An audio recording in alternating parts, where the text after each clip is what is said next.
All right. Hopefully this doesn't happen again. Okay, it's up. All right. All right, let me set this up. I mean, it was going so good, and then it just does that. It's like, come on.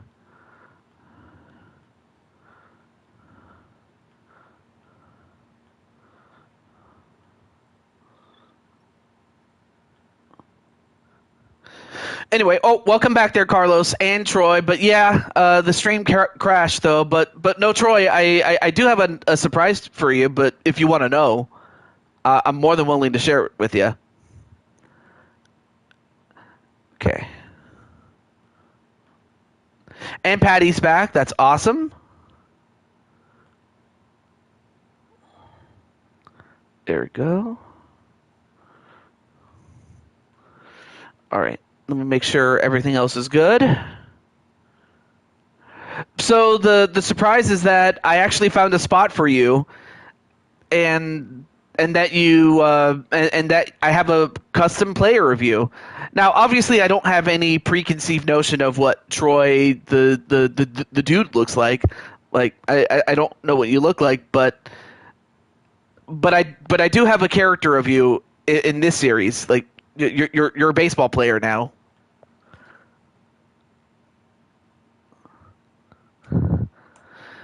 Oh yeah, let me check the. Awesome. Oh, where's the?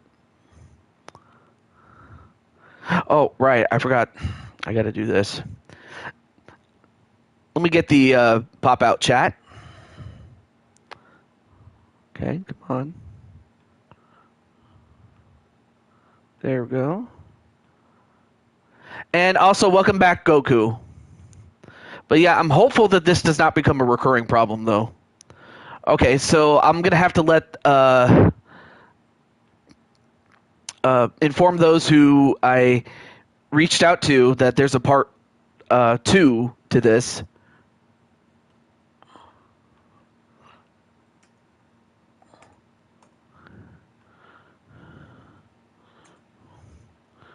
Oh, Primetime's here. That's good. That's good.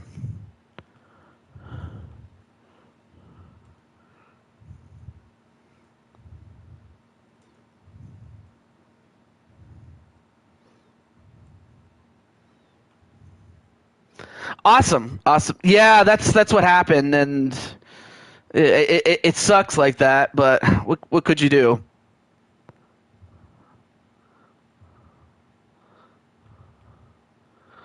And oh yeah, okay. Well, there's Brandon Spike Ryan. Wait, is LD in there? No. Okay, let me get LD. Hold on.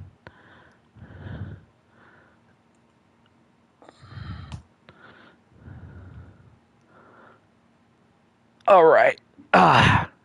Yeah, it ended, but that's because the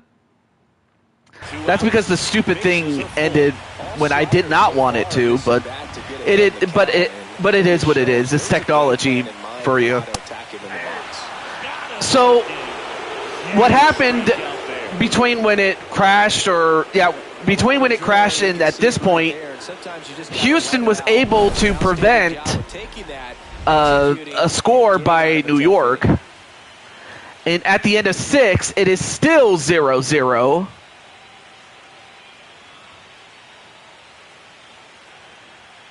Incredible. Welcome back. We're in the Devin Williams is up next. Devin Williams. And he's got a big-time breaking ball to contend with.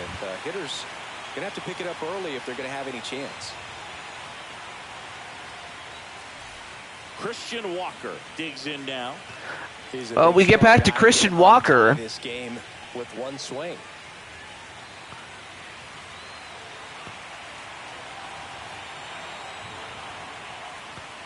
Both starters out of this ball game. Outside the strike zone, 1-3. Just seeing which manager can match up better. But yeah, speaking of snacks, what did you get? I'm kind of curious now. Swing and a miss. 3-2. You got a full count. 3-2.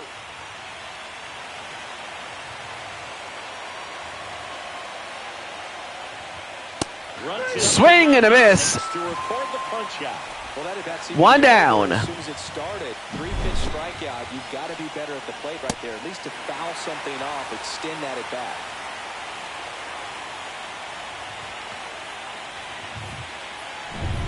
Isaac Paredes up next for the Astros. Chips Ahoy cookies. That sounds good. I like Chips Ahoy. I like what is it? The Keebler cookies as well as the Oreos. Not the bird, but the cookie. But Chips Ahoy is always welcomed, especially with milk and just being able to relax and enjoy it indoors. 2 down. Oh, thank you. Now at the plate, Jeremy Pena.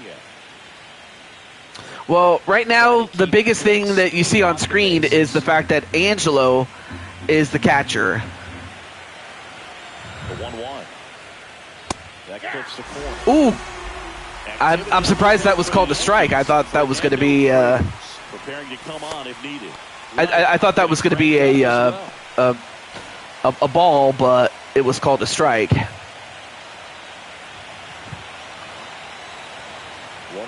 here. The shortstop. Okay, that was a bit too far out. 2-2. 2 down, nobody on. Here in the late stages of game 1.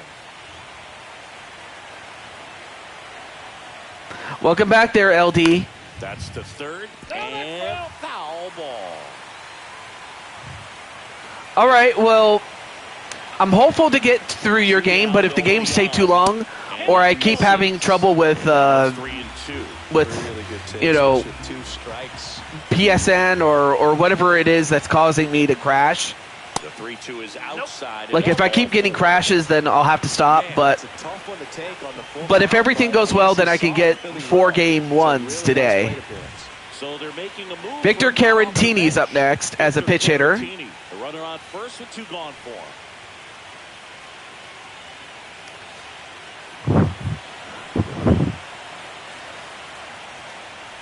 This is a good Swing and a miss. If you want to try to steal a base, 9-hitter, and you're about to turn this lineup over. So get a little momentum as you turn it over. With the go-ahead run at first, here in game 1 of All right, here we go.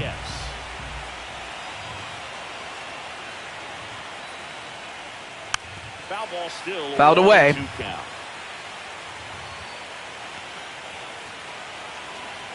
Now Carantini is, batting over 600, but that's not going to be the case as he strikes out.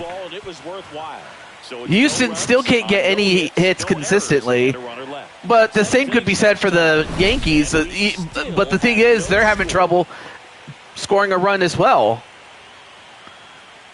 In fact, both teams are having trouble scoring runs.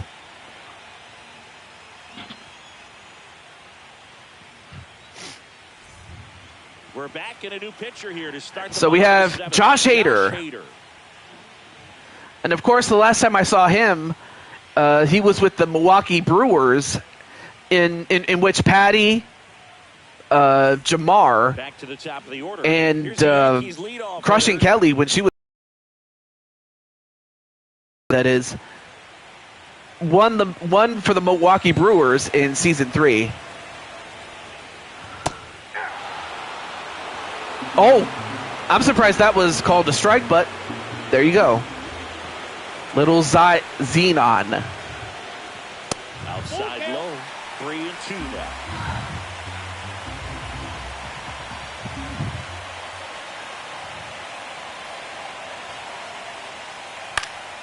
Stays alive.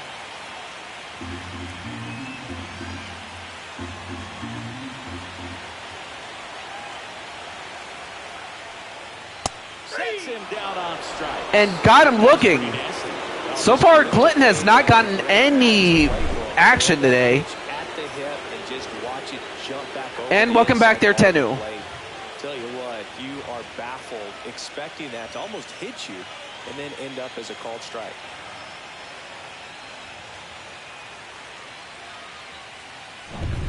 And here comes Bellinger.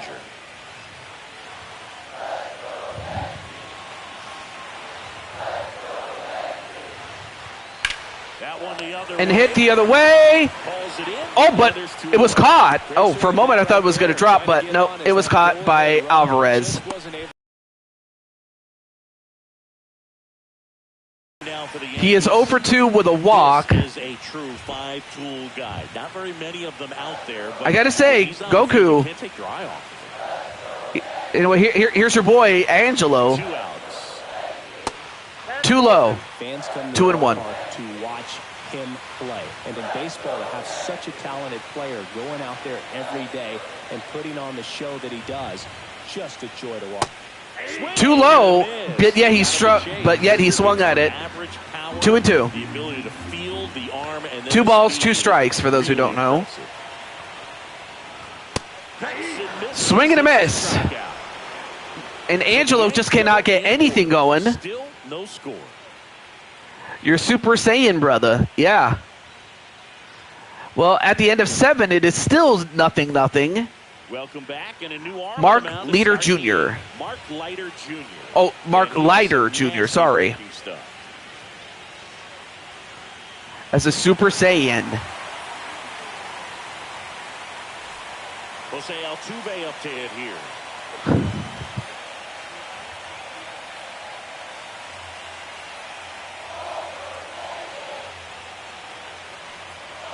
The 1-1. Got the bat going too soon. It's strike 2. It's a tough day at the plate. 3 strikeouts already. It's hard not to think negative, but you got to find a way to somehow center up the baseball. Well, it all starts at the top of the order for Altuve, and yet he swung at it and missed. Altuve just not having a good game, but the same could be said for this man too, Mauricio Dubán.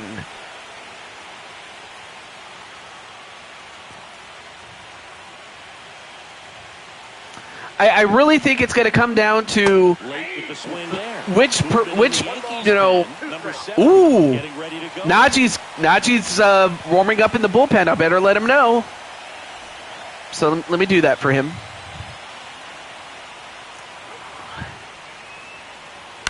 To the right side, and that one handled. Throw, picked it first, got him. Good stretch there to make the play. It looks like someone added a little yoga to their daily routine, if you ask me. Anyway, wow, nice play there by Jazz Chisholm Jr. I can't talk. The second baseman to get the out at first. What a play. Swing and a miss. Swing and a miss.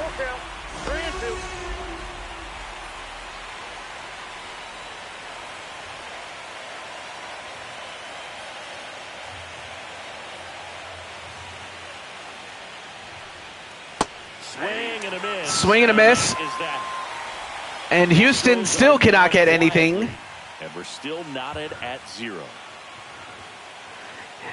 I mean, you just get the feeling that whichever team can break out of the funk that they're in right now will put themselves at a greater advantage from here on in. Now it's Aaron Judge up next. Himself 0 for 2 with a walk.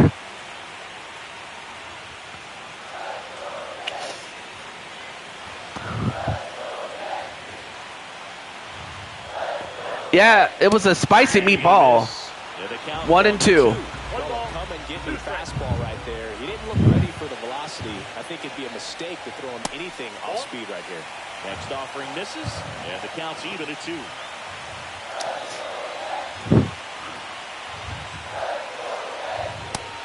Swing and a miss. 1 down. Fastball on all 3 pitches to put him away. Yeah, just straight attacked him, and those locations of the fastball, what really stood out to me, Boog, started him inside, really good location. Then he went away for strike 2, going kind of east-west, and then finishes him off up in the zone with some good velocity. That's just great execution. And Paul Goldschmidt will come up to hit. Pitch misses, and it's 2-1.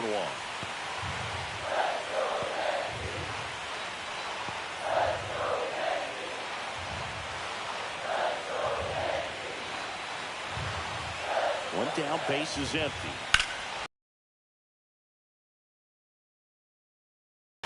A hit for Paul Goldschmidt. He was all over that one. Anytime you rip a line drive, there we go. Away, you feel really good about what you did at the Also, plate. let me just make sure everything is good. Nice hit there by Goldschmidt. That's great work right there. Now here's Giancarlo Stanton. All right, it's up. All right. Stanton swings and misses. So you have a runner at first with one down. One away. Tie game. Go-ahead run stands at first. Can't connect on the And a strikeout once again for Stanton. Stanton just can't get anything going. People at home watching it thinking, what's he swinging at? But I'll tell you, some of the break guys snap off these days is just devastating. It can be so tough to recognize where a pitch like that's going to end up.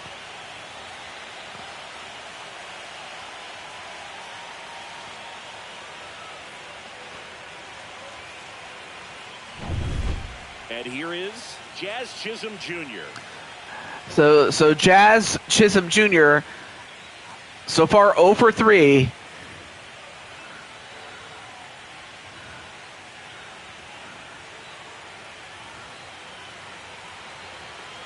You know, at first I thought it was the starting pitchers, And there's the strike.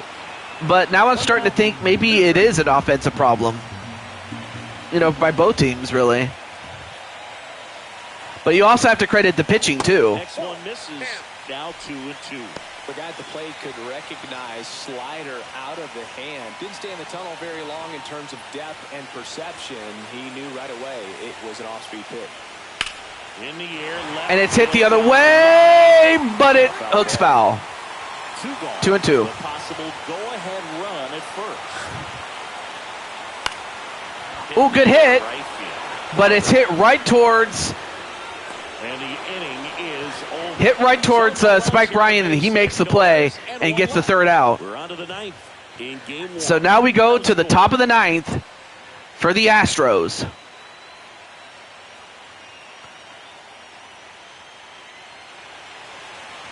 Back now in the Bronx.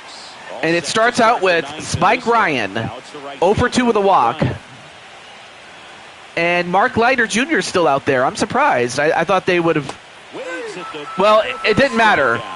Spike Ryan strikes out. Balls that you swing through and you feel like you should have done something with it or at least spoiled it away. But when it's breaking in on you like that, if the spin is tight, I mean, that was just a great pitch there by Leiter Jr. I mean, there really wasn't much that Spike Ryan could have done. Astros catcher, Yainer Diaz. I mean, that was just a great pitch. What can I say? Swings through that. And that was also a great pitch by Leiter Jr. that got Diaz to swing at it and miss. 1-2 is the count. All tied up here in the late stages of game 1. And hit right towards third, Gets off a throw, and they get but the out. just enough to get the. It wasn't easy following the misplay. Well, there's a lot riding on that at bat right there. Nice job of the pitcher to Oh, awesome. make the pitch, get the ground ball. Excellent piece of work. So digging in, Christian Walker. He says, "I'm doing well, Goku. Sorry for the late reply. I'm multitasking, watching this, and having dinner." Aww. Christian Walker, 1 for 3. Here we go again. What do you mean, here we go again? Line drive, and that's base hit out into Are you talking about the keeps it going. the lag, or the fact that you got 2 outs right now? I'm kind of curious what you mean by that. Anyway, another hit by Christian Walker. This time a single. Okay, I'm kind of curious now. And now Isaac Uh, Paredes. Please tell me. Oh, the team. Okay, cool. That's downstairs. I was about to say, but in this case, Christian Walker gets his second hit, so at least you can say that Christian Walker's actually doing his job. But Paredes, it would be in his best interest to get a hit here, but that's not it. Throws to first in Well, that's the end of the ninth, the top of the ninth, rather. 8-9-1. So now the Yankees have a chance to win, and it's very simple. Score run, and you win. Otherwise, we go to extra innings. And possibly a double switch coming now as a meeting taking place near the home plate area.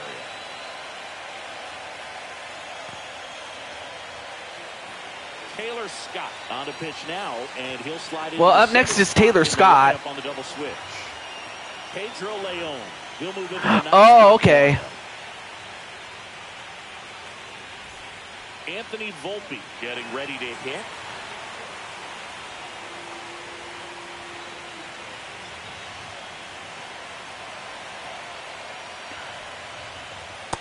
Well, I think they want to save you for when. Oh, never mind. There you are, right there. So there's you in your human form.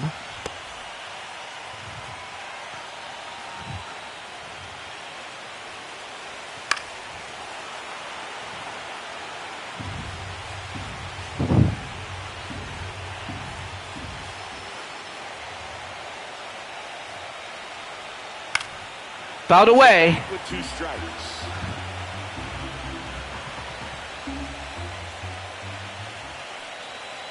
Swing and a miss. All right, one down as Tyler Scott gets out Volpe. Volpe has also struggled. In that location, hitters, especially with 2 strikes, have to be ready to pull the trigger. The Yankees going with a pinch hitter, Austin Wells. Austin Wells.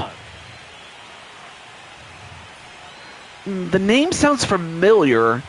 Austin Wells. And that's in for a strike. Too low. And the count is 1-2.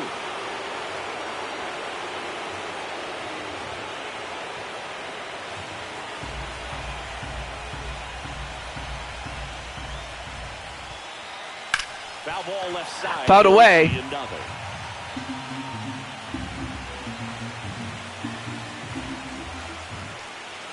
Next pitch is Oh, too far out. 2-2.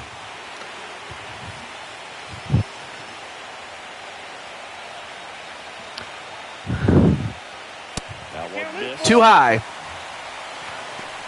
Then you have Clinton Flippin, who is still, well, hitless, but he's got 2 walks with a stolen base. Number 9.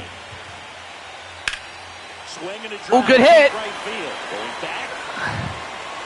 Is he going to get it? Up against He the got it! wall. Wow! And If he doesn't get it, either that's a hit or that's a home run. But, all right, let's take a look. It's a really nice catch right there near the wall, and you have to use Oh, everything my. available to you. Oh, that could have been a home run. Grass and hit the That ball could have been a home track. run for the When you're Yankees. able to, use but your bare hand to feel Spike exactly Ryan how close you are. Provided the Bare best play use from a of the defensive grass. standpoint, here's the third baseman. Here's a although high ball out to Clinton center. Flippin hits it, but not far enough. That's the end of the 9th, and we're going to extra innings. Out of the inning. But Spike Ryan saved the game.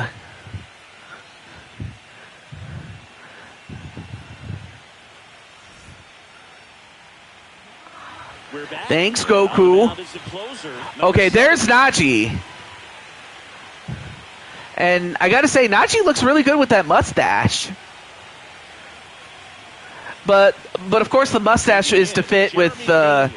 It was either no facial hair at all, or to give him the mustache. A little out front there as he swings through it. 1 ball. I hope he likes the mustache though.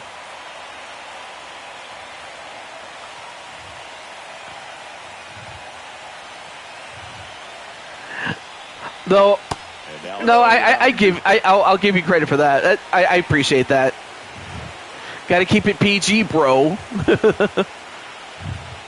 hard ground ball. Although hit the other way, and Jeremy Pena gets one off of. You're excited to get in front of if you're an infielder. You know they used to say, charge it. Crazy. And now let's see if they force some action with good wheels on the bases. So up next, Pedro Leon.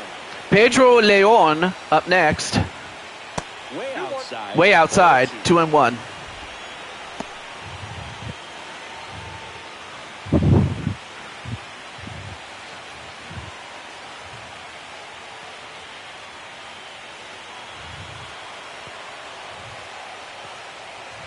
Right through there for a strike. With 2 strikes, may see some movement over there. So you have Cruz in the bullpen. Double play right here. Activity in the bullpen for the Yankees. Fernando Cruz up and loosening in the pen.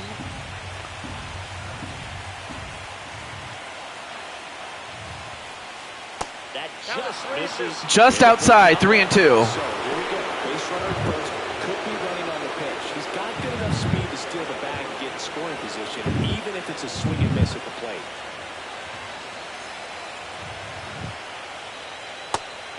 Oh, got him looking. Leon goes down. So the Fox takes out the Lion. And clearly he was looking for something else, anything but the breaking ball. It's a great pitch to hit right there if you're looking for it, and kind of a gift in a 2-strike count. But sometimes you just get fooled and you got to tip your cap. Here's the former MVP, Jose Altuve. Swing and a miss. Swing and a miss. 2 strikes. So far, Altuve is 0 for 4, and all 4 of those have been strikeouts.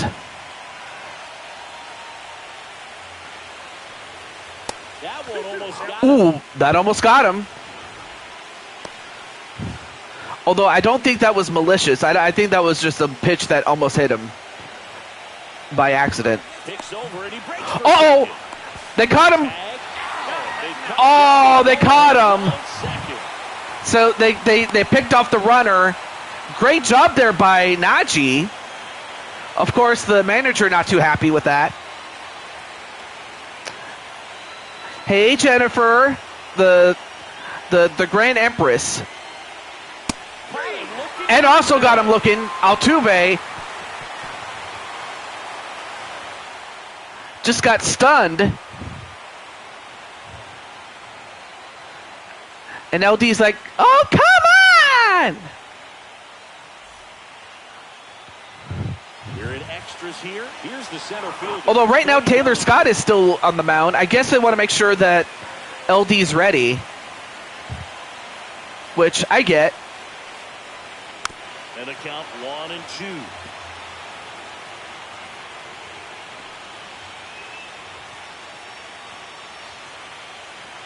Bellinger is 0 for 4.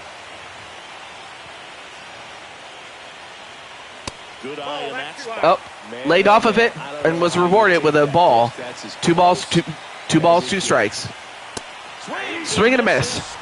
Another strikeout for Scott. Oh, nothing too fancy on the strike. Good job there by Scott. Just a low 90s fastball, and I'm not sure he was trying to challenge him, but that's pretty much what happened. Very hittable location. But he found a way to just get it by him. Here's the catcher, Omar Martinez. Swing and a foul out of play. Ooh, good hit by Angelo, but nothing yet. Oh, I see. This guy's got good power. With one swing, he can win it for him. And got him looking. Angelo just can't catch a break. Bad for the hitter, and I'm sure that's going to sit on him for a little while. You want to be ready to hit the fastball. Sometimes you can overthink things, and I think that was the case right there. Here is Aaron Judge. Here's a 1-1. Oh, nice shot, but foul. 2 down, nobody on. Here in extra innings. And that could be, I believe.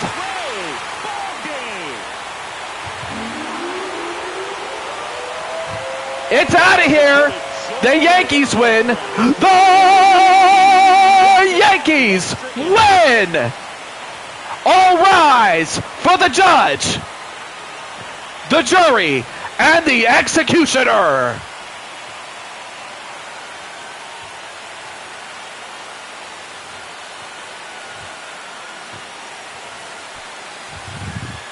Well, in the postseason, there's so much excitement, so much energy, everyone hanging on every single pitch. To have a walk-off win under these circumstances, these people have gone crazy. What a nice win, but you got to turn the page quickly to come back for the next game.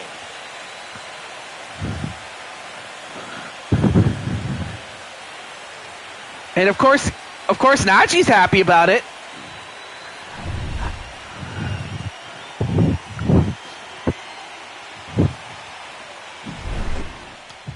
The final 1-0 for Chris Singleton and our. And of course, Najee gets the win. He's credited with the win, and Taylor Scott gets the loss, sadly.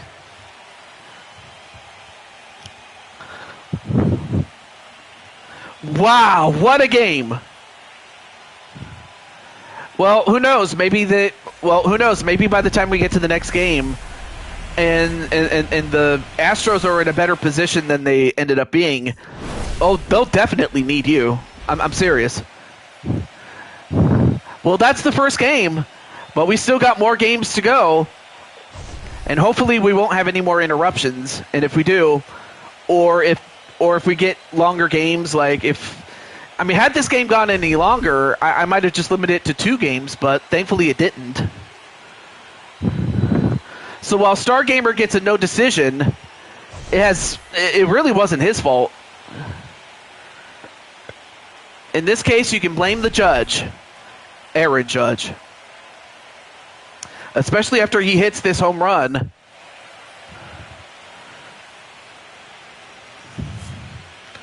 What a game, folks.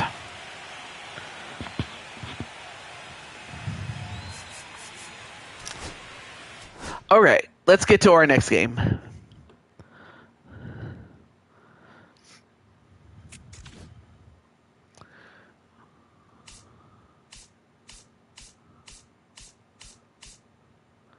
Okay, so who's next? I'm glad you asked. So the other game, and I can't get to the other 2 games until I get to this game. The Cincinnati Reds and the San Diego Padres. So that means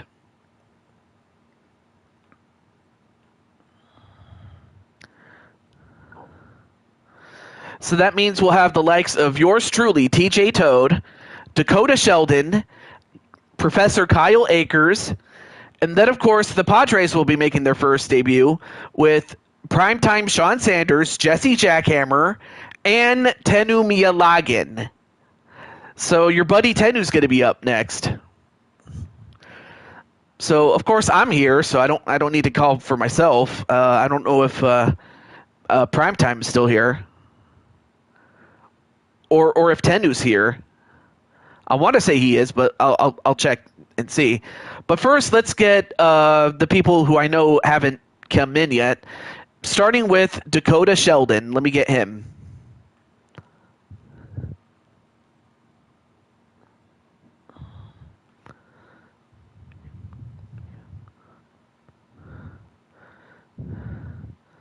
Well, I think the only thing you really missed was the walk-off home run by Aaron Judge. If you can look back if you want, but anyway. Let me get where is he? Oh yeah, Dakota.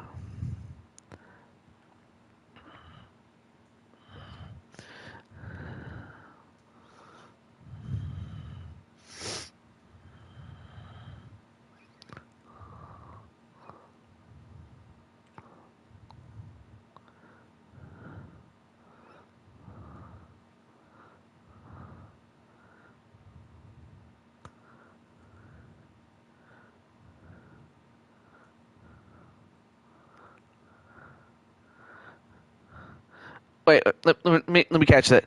House chores. Oh, I see. Oh, prime time's here. Good. That's good.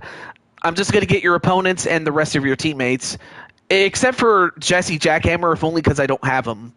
Unless somebody can get him, I don't have a way to contact him though.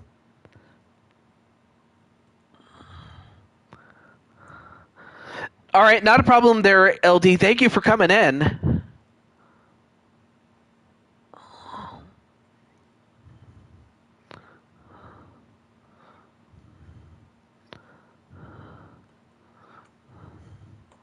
Professor Kyle Akers. Let me get him.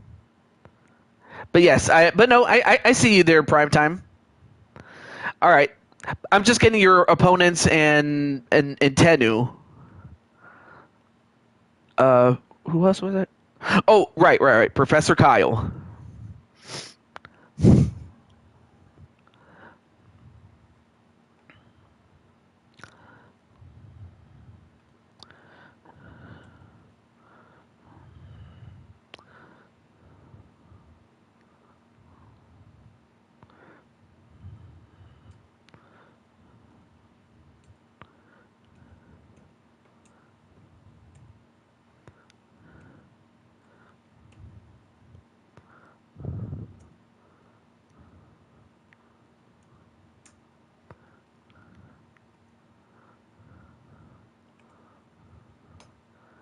All right, so I got Professor Kyle, and then the only other person I need to get is Tenu Miyalagin.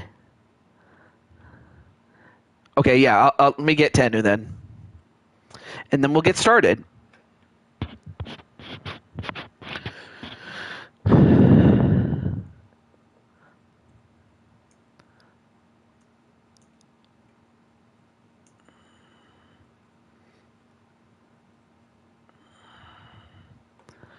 Okay, so I got Tenu. All right, let's get to it. Let's get to it then. Yep. So let's see. Well, obviously I'm here, so I can do this. I can do this. I can pick the uniform here. That's not a bad uniform there. Oh yeah, these are their home outfits that they had over the years. Okay, cool.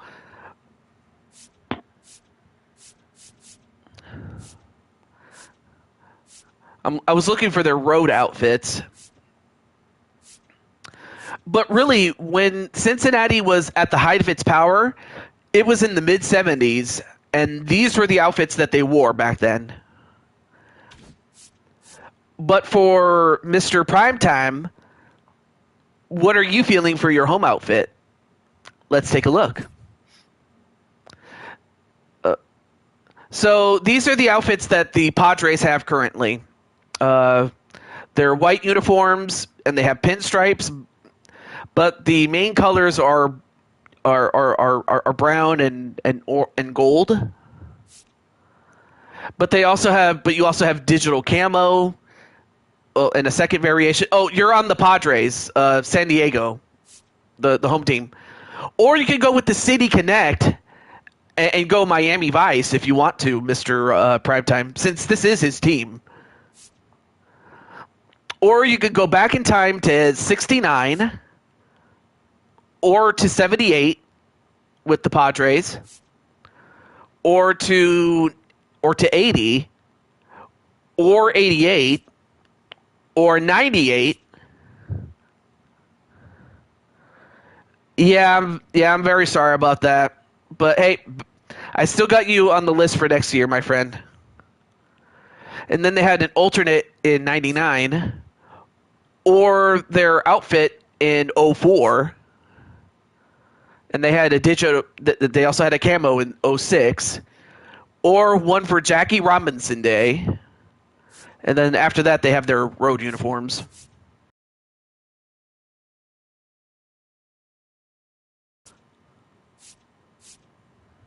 All right, so those are the outfits. What do you feel? What are you feeling, my friend?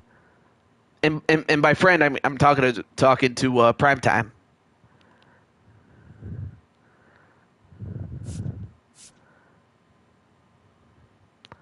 The black and gold one?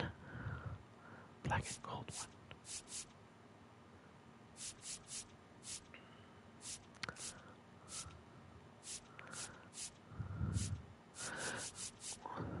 Oh, the camo. Oh, well, which one? The first one? Or the second one? So this is the first one right here. First one's right here. And this is the second one. Or did you want the camo from 2006? 2006. Because they had this one right here in 2006.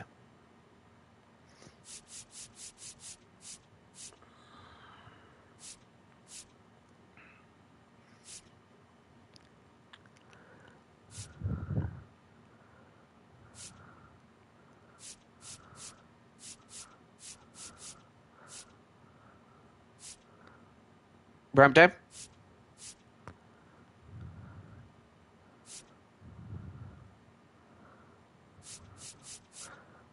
Prime time?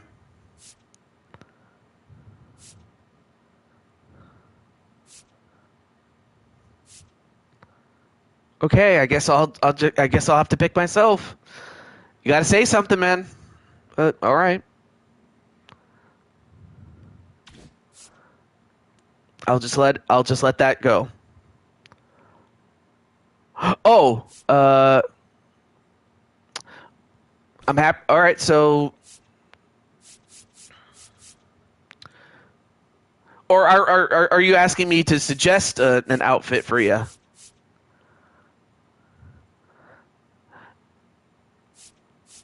If I had to suggest anything, I would go with, let's see. Well, 88's not bad. That's not a bad look.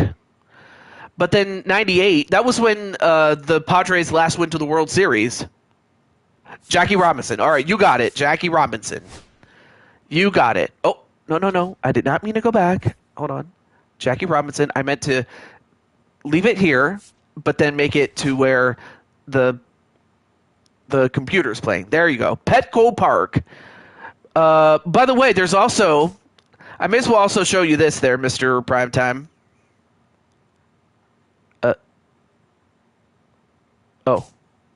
Oh, yeah, here's a custom one that I made. But I meant to show this. Tony Gwynn, he was there, man. Let's see. I was looking for the classic San Diego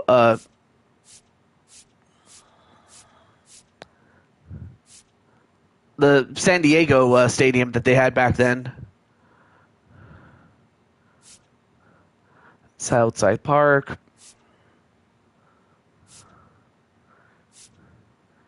These are some classic stadiums, I'm telling you. Mac Park, yeah. Crosley. Polo Ground. Okay. Okay, but they didn't have it. Okay, I was wondering if they had old Qualcomm Stadium, but they didn't. So we'll just go to Petco Park instead. All right. But yeah, when I think of Tony Gwynn, you know, his prime was in the 80s, if I'm not mistaken. Yeah, it was in the 80s because he was huge in the 80s. Like sure, he did pretty well in the 90s too, but the 80s was when he was at his best, clearly. But without any further ado, let's get to the game. And I wish Primetime, Tenu, and Jesse Jackhammer the best of luck, as myself, Dakota, and Professor Kyle Akers. And, I didn't even get a chance to look and see where Primetime was positioned at. Tony Gwynn Drive and Trevor Hoffman Way. This is Petco Park. We've got all I will say is that Tenu is a shortstop, and Sean Sanders is a right fielder. San Diego Padres. You can feel the energy in this building. They are fired up for game one. Back with that after this. Coming up on the first pitch. And of course, because it is a Jackie Robinson day type of thing, everyone's wearing the number 42. And it all starts with this man, Michael King. He's really able to keep hitters guessing, and all of his stuff seems to be coming out of the same arm slot, the same tunnel. Then you have Eli de la Cruz. Stepping in is the switch hitting shortstop, Eli de la Cruz.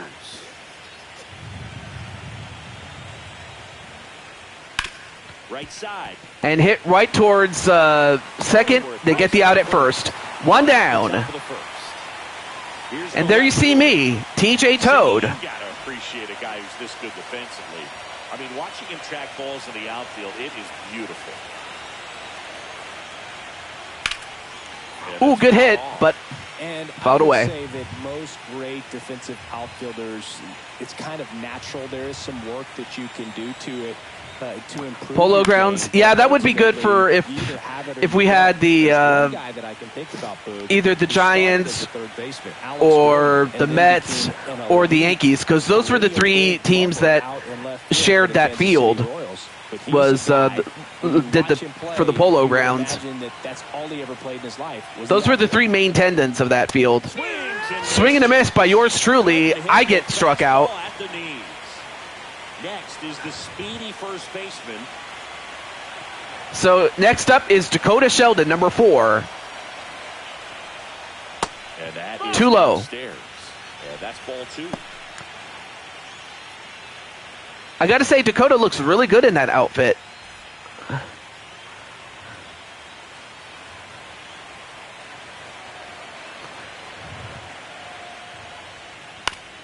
And fouled away.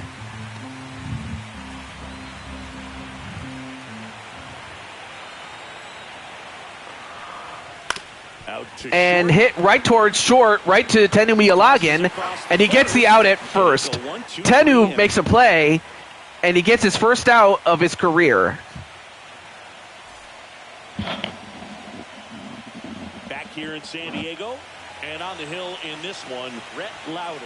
What do we need to know? Rhett Lauder is the starting pitcher here. Ability to command a game, Boog, but in order for that to happen today, he's got to limit damage, make smart pitches, and avoid big innings. If he were a golfer, we'd say he needs to avoid any double bogeys out there, and if he does, his scorecard is going to look pretty good at the end of the day. Luis Ariz stands in. Luis Ariz up next. Kicks and deals. Fouled away. Keeps the at-bat going with a foul ball.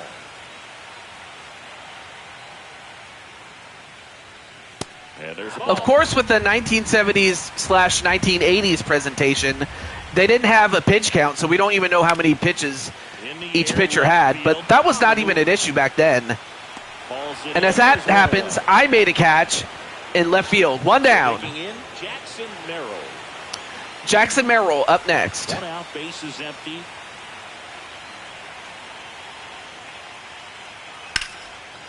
Fouled away. Fouls that off to the left, and we'll do it again. Yeah, they got speed in defense. They just have to. If you're San Diego, you got to do what you do best. Misses. Make timely hits. And you have to have some great pitching too. In other words, you got to keep it close. Is what they got to do. Next up is Tenu Miyalagin himself. No, that's not what I think of him. Hold that thought. Popped up.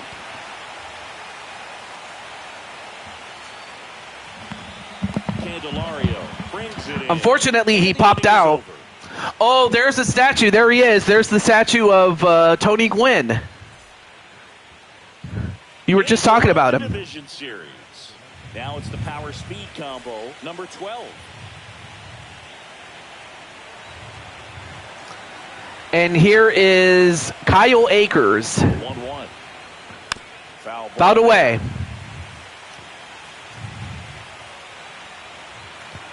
So far, after one inning, it is 0-0.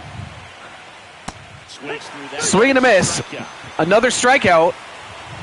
Now batting Jamer Candelario.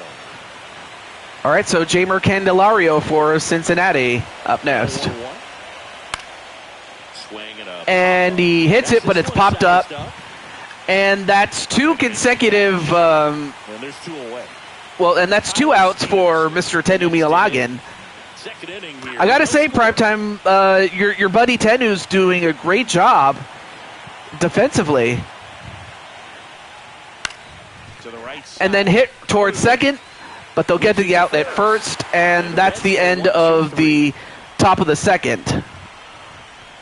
Wow, I gotta say, the attention to detail is incredible in this game. Oh, there he is. There's Sean Sanders. So Sean Sanders bats fourth because Tenu bat third. So there's Sean Sanders himself. Even higher for the managers. Every decision you make is critical. Swing and a miss.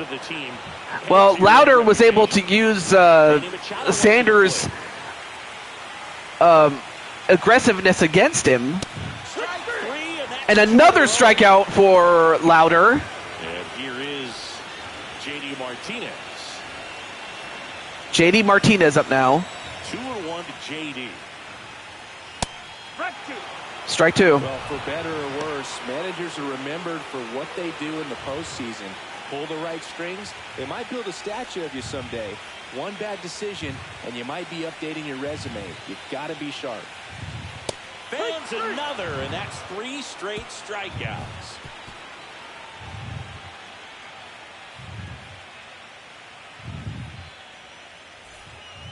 here at Petco Park. Well, here we go. Top of the third, scoreless game. In now for the Reds, T.J. Friedel. Ball to strike. The pitch. And a foul ball.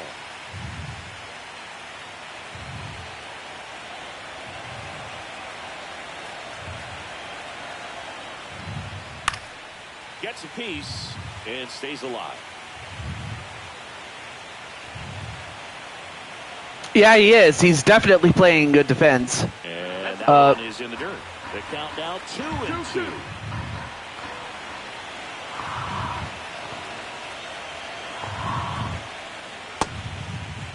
The 2-2 gets a check swing. Now it appeal to third. And he went around. That's ruled a swing. Matt McClain, the next to hit for the Reds. You might need to refresh because I noticed that your responses are later than I thought they would be. Anyway, hit right towards second and an out at first. 2 down. And now we have Rhett Lauder himself going head-to-head with the pitcher for San Diego.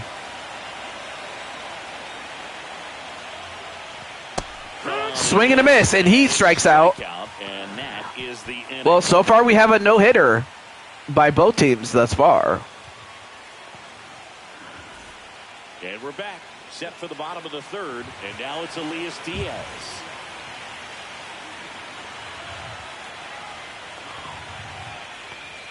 Now 1-1.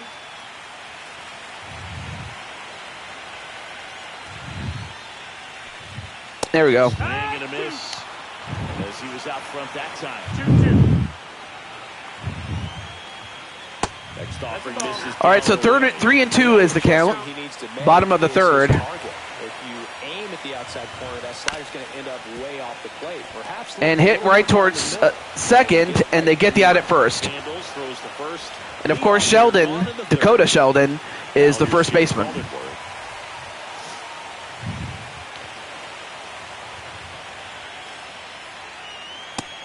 Too low. 3-1. Hey, Professor Kyle, how's it going, man? By the way, you're with the Cincinnati Reds. I don't know if that's your favorite team, but oh, nice! I made a catch. There you see me, number 22. But great to see you, dude. So yeah, this is the guy that I was telling you about, Professor Kyle. Professor Kyle, and let me do this for him really quickly. Really hard at times for pitchers to throw the ball right down the middle. They're so used to working on the also part of the Brella squad, and the out made at first. That's 3 outs. At the end of 3, it is 0-0. Still no hits given up here. On to the fourth. Now here is Ellie De La Cruz.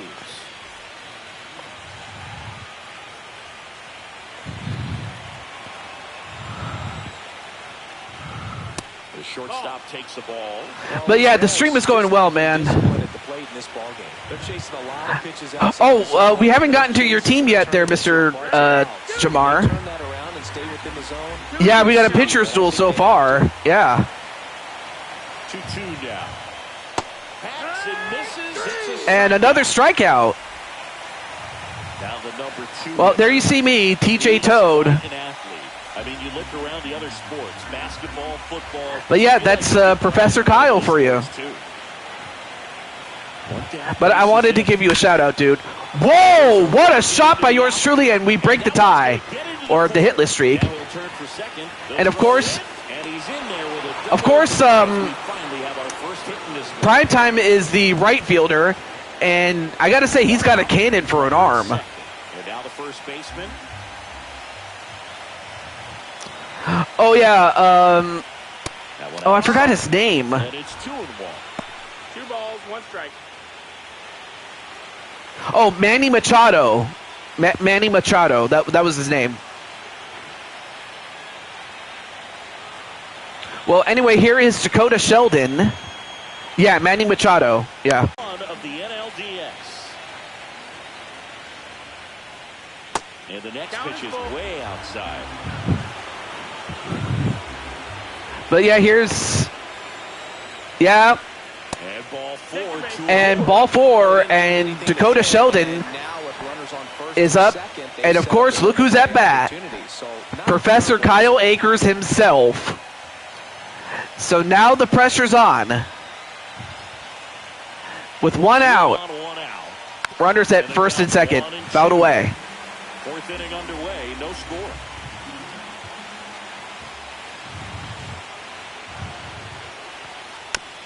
Ooh, barely fouled away, but it's still foul.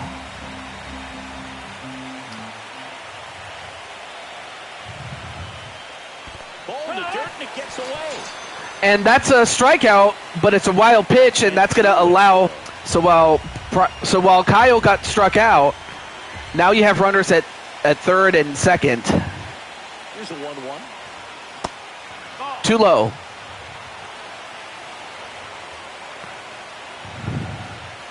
A well-placed hit will bring us in. Inside, just missed. A bit too inside. 3-1.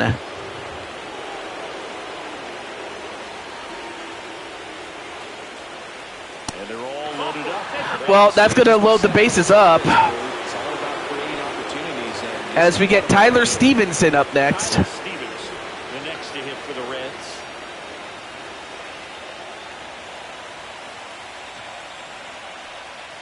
Missed with a changeup. 2 balls and a strike. Well, he's got to be careful. A walk, and that's going to bring in a run. Got to find a way to breathe and slow everything down.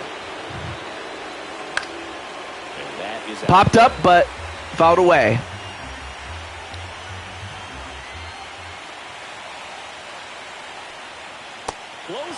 Ooh, that was close, but it's a ball. pretty good pitch on the outside corner. Hi, AJ. And we have a run walked in. So now Cincinnati takes the lead as I got walked in. How's it going there, AJ? You haven't missed your game yet, thankfully. So you're a good spot. You're in a good spot there, Mr. AJ. No, they have not played yet. So you're in time, my friend. Those secondary pitches and command them. Looks like he's doing a nice job of it.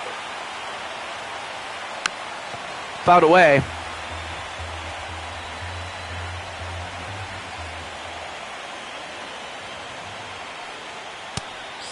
Got him looking. Well, the Reds do get 1 run, but it could have been a lot worse. Back here in San Diego, and here's the first baseman, Luis Arias. Wait, are you still at Yankee Stadium, or did you use Magic to get to Petco Park? I can at least understand Magic, though. Do you believe in magic? And well, Cincinnati just gave up a walk, so now you have a runner at first with no outs. But that's what San Diego will need, is to get people on base. Swing and a miss. Strike 2. I've gotten to call some incredible NLDS games here at Petco Park between the Padres and their fierce rivals, the LA Dodgers. NLDS Game 4 here in 22 when the Padres knocked off LA, and then Game 4 in 2024 when the Dodgers started their comeback and eventual run to the World Series. One of the great fan environments in baseball.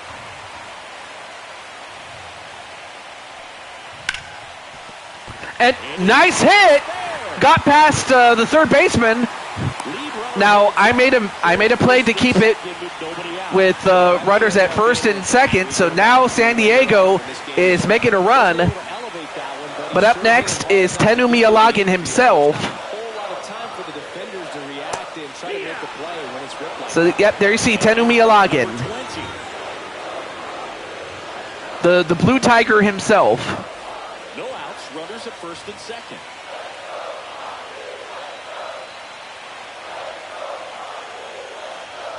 Next offering upstairs.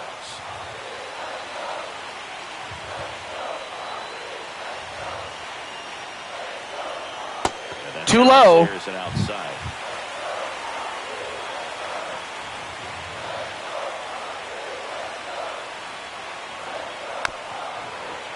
and fouled away. Lauder's going to have to find a way to get it out here. Though that's going to be easier said than done. And in fact, he gave up a walk is what he does. And yes, Tenu has blue hair. But now here you have primetime Sean Sanders in the chat. Now at bat. All loaded up, dangerous hitter at the plate. Well, this is a tough situation with the bases loaded, but the healthiest mindset is just try to get outs, one hitter at a time. Oh, Tried to check, check swing, and he got caught. Yes, he did. And Sean Sanders with a check swing strikeout. Here's Manny Machado. One down. Oh, there's Manny Machado. There he is. There's Manny Machado. Bases loaded, one away. We're here in the bottom of the fourth. A big swing and a miss. He's pitching well, but not throwing a ton of first pitch strikes. Yeah, really. It doesn't work out for success, but I mean, it goes the other way, too, for the other team if that had happened. Squirts away a little bit. And a wild pitch, but nobody advances because, well, if they do, they might get they might just get gunned down. Or gunned out. Popped away.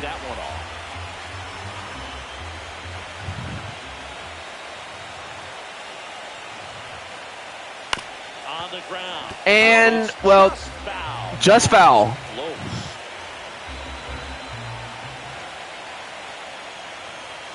Here's a 2-2. Fouled away. Spoil that pitch.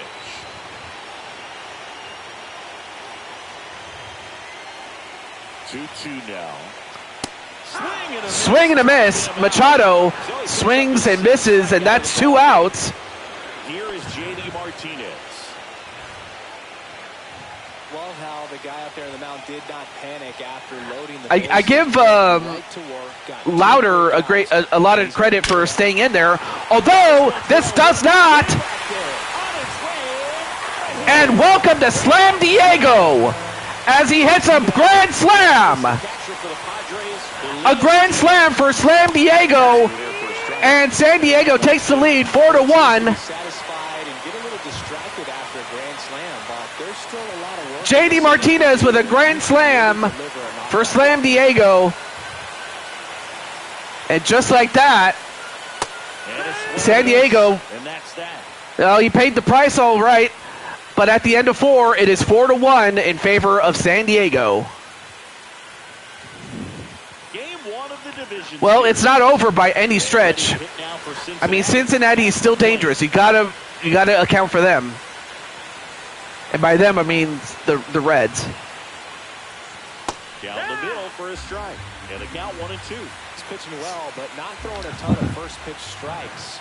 Usually doesn't work out for success, but you can never predict baseball. Fouled away. Foul ball, he stays alive.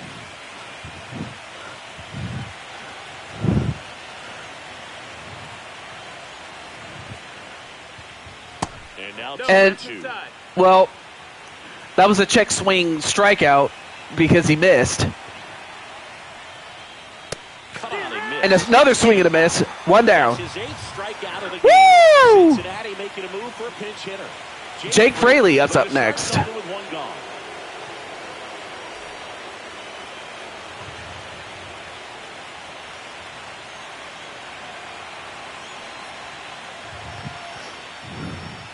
Right through there for a strike.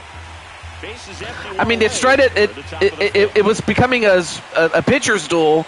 Well, now the offense is busted out. Not close with that one, and the count is even 2-2.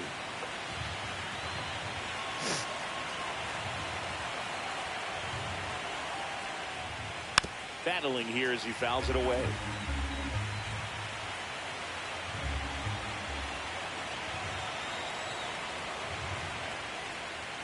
Swing and a miss. Struck him out. Swing and a miss. 9th strikeout so far. Well, 9 strikeouts, however, For the Reds lineup. for De La Cruz. I forget the name of the pitcher for the Padres, but he's got 9 strikeouts, which is great for him, though. Just missed. I'm not sure actually. Yeah, he either plays. Yeah. Or no, I'm sorry. Manny Machado plays third base. He plays shortstop. But the thing is, Tenu Mialagin has that spot. So apparently Tatis is on the bench. Or maybe at the time that I was making the roster, he was on the bench or in the minor leagues getting tuned up or something. I forget. Takes it himself, and it's a 1-2-3 inning. Or I forget if he was traded or something. I'll have to look it up. But so they turn to the lefty. Andrew Abbott up next. He's got a fastball, he's got a circle change, a curveball, and a sweeper. So you got to watch out for that sweeper, though. That's the biggest thing you got to look out for. Well, the other three pitches are straightforward. The sweeper is not something to play with. A seventh-round pick by the Rays in 2015. But let's take a look. The University of Michigan, where he was a two-way guy. And in fact, the Rays used him that way. That's down and in. Either that or maybe the manager wanted to give him some time off. I don't know. Or to have him come off the bench. I'm not sure. That one pushed to the left and but even without him, like San Diego is still a top tier team. Slightly elevated. He just is having a hard time catching up. Fouled away. Although this time he pops it up. One down. Now a move being made for a pinch hitter, Eggy Rosario. Eggy Rosario. Don't sleep on him. He's hit some home runs in the past.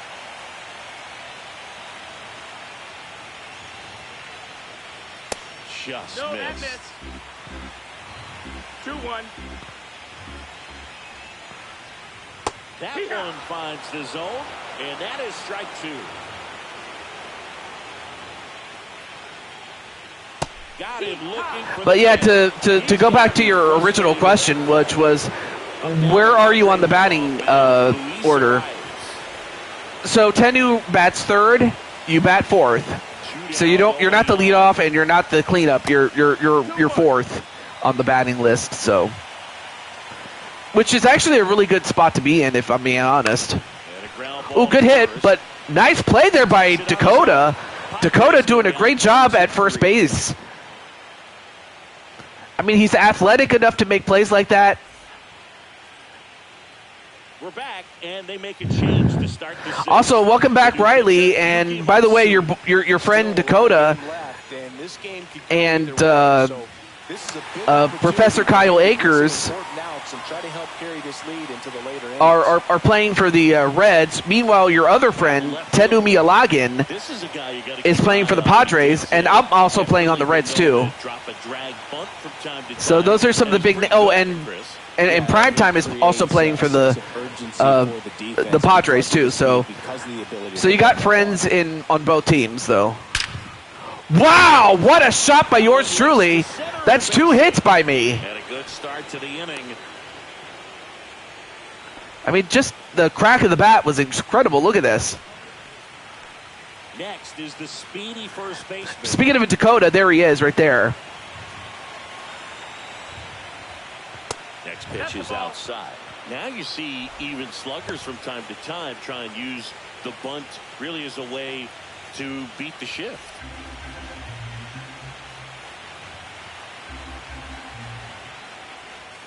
Both starters out Too low. Game, it now becomes battle 3-1. And just seeing which manager can match up better and who's able to get to the finish line.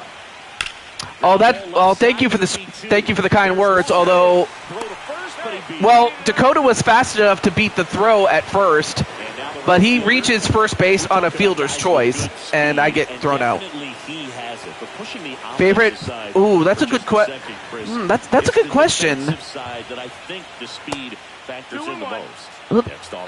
I would have to say this past year, 2026, when the Knicks were able to upset the heavily favored San Antonio Spurs with Wemby, and yet it was the story of David taking out Goliath. Ground ball to the right side. Well, everybody else was scared of Goliath, a.k.a. Victor Wembanyama. Struck him out swinging. Chased the fastball. Jalen Brunson was playing the role of David, and instead of being afraid, he just looked at the giant, so to speak, much in the same way that David did towards Goliath, when he said, and I quote, "Who is this uncircumcised giant?" His words, not mine. Here in game 1 of the NLDS. Oh, Lakers, Celtics. Yeah, the Lakers and Celtics are also good, too. I like those ones. And then the Bulls and Lakers. Oh, that was the 1990, the 1991 finals. But Lakers and Celtics, they've had plenty of finals appearances there. Favorite Padres player was Tony Gwynn. I imagine you mean Tony Gwynn Sr., since, there was a junior out there. But, yeah, Tony Gwynn, the original, was awesome. An absolute legend he was. But, yeah, he started in the late 70s, and he was in his prime in the 80s, man.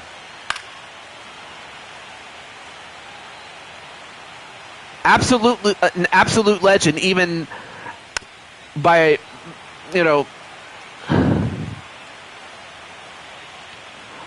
well, yeah, it was a mid-series unless you actually were a fan of one of those two teams, though. And especially the Warriors, given that they were the perennial champions in the mid-2010s. Anyway, hit right towards second. They get the out at first. One down. Here's the shortstop at the plate. And speaking of your friend Tenumi Alagan, there he is right there. Try to hit the ball out of the park. Do what he loves to do. Ooh, that was a good pitch there by Abbott, though. But yeah, thank you for the bright assessment there, Mr. Kyle. This TJ guy seems pretty good. He's got a bright future in the big leagues.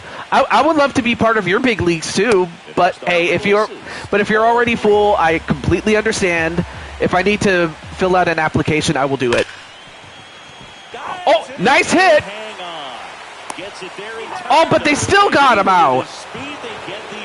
So, yeah, that could have been a hit, but a great play by the second baseman to get the out at first. Well, now here's primetime Sean Sanders himself, and he swings and misses, and it's still 4-1 at the end of 6. A good series? Well, yeah, it was a good series, but then the Warriors got injured, and then, well, the Raptors took advantage of that, but that was just because the Warriors got hurt. And the Raptors, well, they did what they had to do. I mean, it wasn't the Raptors that caused them to get injured. I mean, it wasn't like they were headhunting or anything. But they did what they needed to do, and they won it. Well, in this one, the offense has sputtered. Somebody's got to find a way to. And for some people, those in Golden State feel that was the one that got away. It's a strikeout. But for Toronto Raptor fans, it was We the North. Anyway, one down. And here's the other TJ Friedel. That's the ball.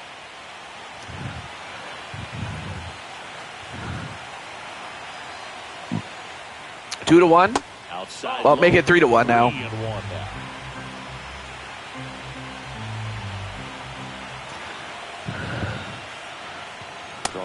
Too high, and Friedel gets a free base. Not what you want to do if you're San Diego. The last thing you want to do is give Cincinnati any hope that they can get back in this.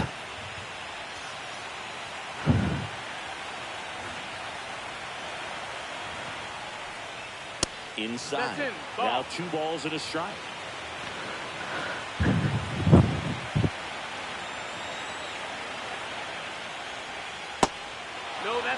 Just out. 3-1 though. By the hitter. Very patient, showing good discipline. Now he's in the driver's seat with the 3-1 count. Ooh, good hit. Ball lifted left field. But is it going to go out? Martinez Nope. calls it in. 2 away. 2 away. Terry Francona bringing a bat off the bench. Spencer Steer. Spencer Steer coming up. First time we've seen him. They must be trying to save what they have left in terms of position players for later or something. Swing and a miss. 1-2.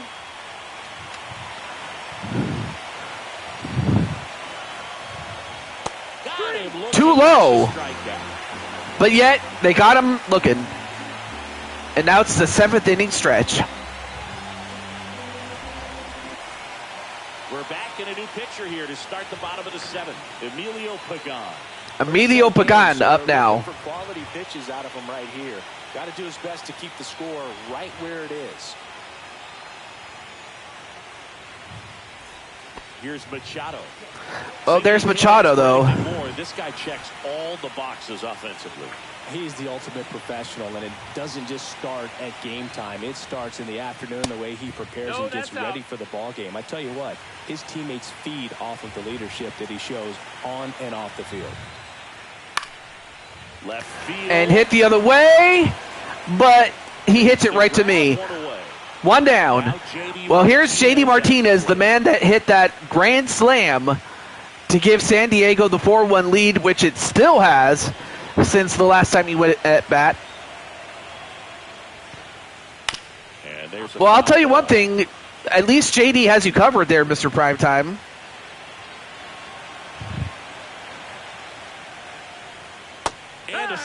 Well, a strikeout by Pagan towards Martinez. 2 down, base is empty. Here's Elias Diaz. 2 down, nobody on. Here are the late stages of game 1.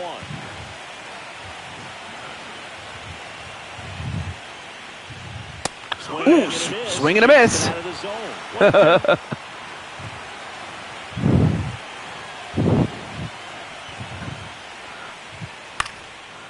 And that's a hit. Just kind of slice that one into so now you got a runner at first with 2 down. Well, he found himself good hit there. Right there, but he didn't give in. I could watch base hits like that one all day long, and so could every hitting coach in the league. Just a nice line drive into center field. Now a chance for Jake. And then another, but he hits it right towards second, and they get the force at second. Well, hit to the second baseman, and they get the out at second base with the shortstop covering it. Robert Suarez on to pitch now. Robert Suarez up next. There are 2 pitches you got to look out for. While the circle change and the fastball are straightforward, the sinker and the cutter will be 2 pitches that you got to watch out for. So back to the top of the order. Now it's the shortstop, Elly De La Cruz. Well, Elly De La Cruz has yet to get a hit. And if Cincinnati's going to have any chance of making a run, they got to do it now. And by they, I mean the Cincinnati Reds as a whole. And it starts with this man.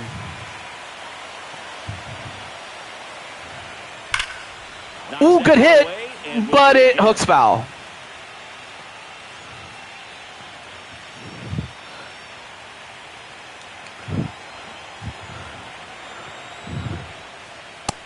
Swing and a miss. Cincinnati getting shut down. I mean, after getting that 1 run that they got via a walk, they haven't scored anything since then, which is really to the credit of San Diego's pitching. This guy's definitely a plus runner, but what I love about well, here's a guy that's got 2 hits. Oh, wait, that's me. Although that time I did a stupid for me. And now the first baseman. I don't care, but yeah, that's my fault there. 2 outs. Ooh, good hit there by Dakota, but fouled away.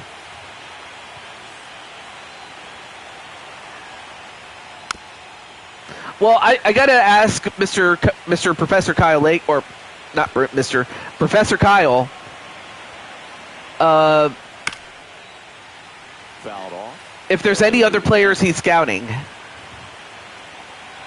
I mean, I know he said that the TJ guy seems pretty good, but I will say that Dakota's done pretty well defensively at first baseman at first, whereas Tenu Mialagan for San Diego has done pretty well at shortstop.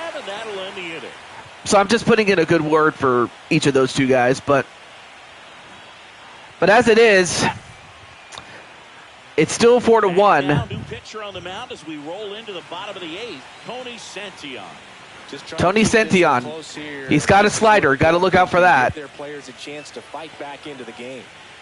Though he doesn't have the full arsenal that some other pitchers have. It's Xander Bogaerts now. All right.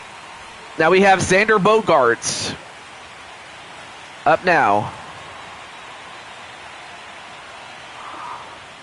Up and in. And a miss. 2-1. Balls, 1 strike.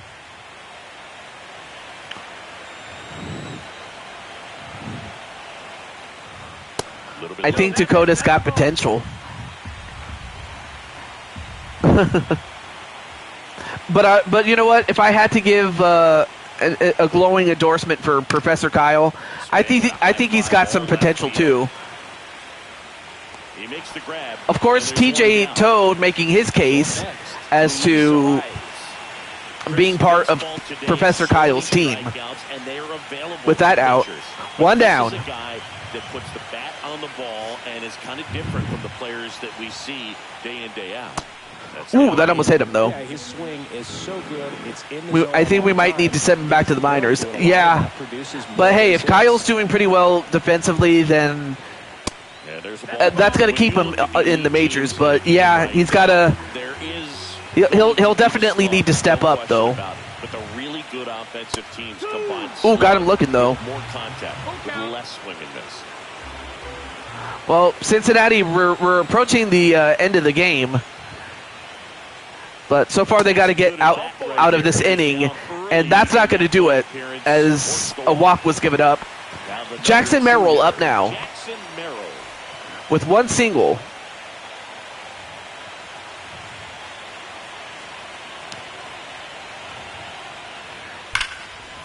Ooh, good hit. Wow, nice catch by who else? Professor Kyle, number 12.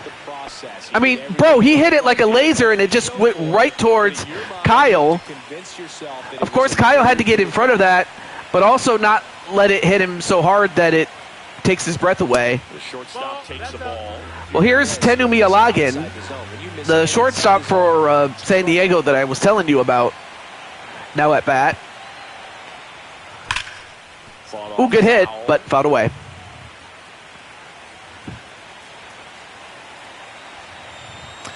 Of course, Tenu's looking to get his first hit. And he swung, and yeah, that was a swing and a miss there. Okay, so now we are at the top of the 9th, and here's the situation. And here's the closer to try and finish off. Jesse Jackhammer is the closer, and he's got a sweeper and a curveball. Well, no, he's got a sweeper and a sinker you got to look out for. But I will say this, though. Let's see what he's got here to try and close it out. And it all starts with Kyle Akers. So Cincinnati needs 3 runs to tie the game and force a bottom of the 9th. Check swing, did he go? Three runs or more. 3 runs or more. Anything short of that, and San Diego will win this game. Martinez has a beat on it. And that's another pop out for for Professor Kyle. 1 down.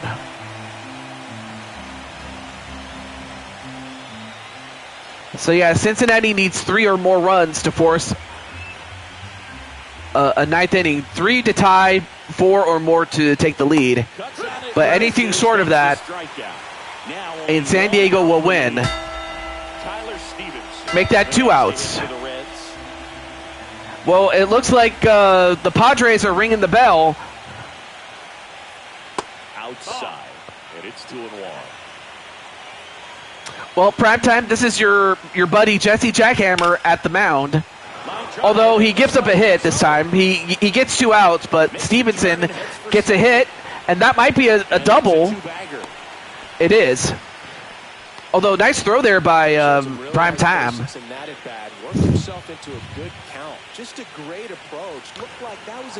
Well, Cincinnati has some life, but it's down to 1 out. Although, wait a minute. Is this going to go out?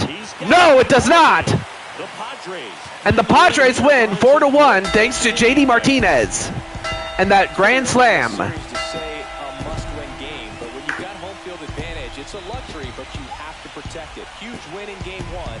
set the tone. Well, I got to say this, though. Jesse Jackhammer got the job done. So Singy, as the numbers show, a great performance GG's. on the mound in this one. Absolutely, and that really set the tone from the beginning. A fantastic effort. 4-1 the final here. But yet, the presentation is just like that from the 70s and 80s. In terms of the graphics, that is. No, that's not what I think of the graphics, though.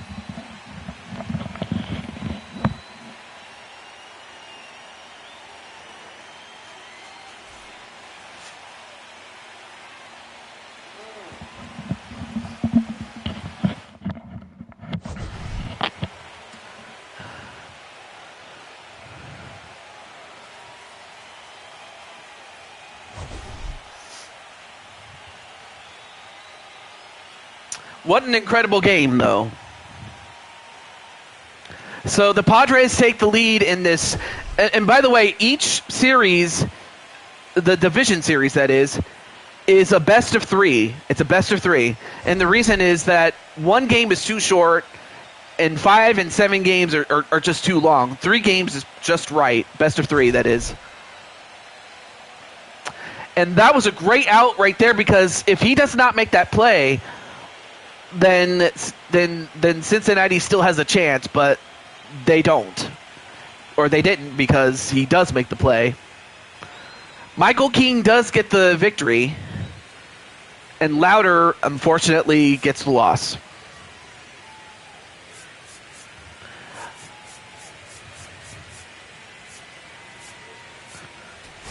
Let's take a look at the box score. So, yeah, 4 at-bats, but no hits for his effort, sadly. But the hope is that Kyle Akers will turn it around before long. Oh, I should also look at the Padres. And that neither Sean Sanders got a hit or Tenu got a hit, but he did get a walk, and he was one of the runs that scored off of that grand slam by J.D. Martinez. But yeah, but both guys are due for a bounce back game. Going into game 2, though. I mean, I'm certain that Primetime will accept the win, but I know he wants to do better. And also, Jesse Jackhammer is credited with the save, though. Yeah, you got to take your vitamins and say your prayers.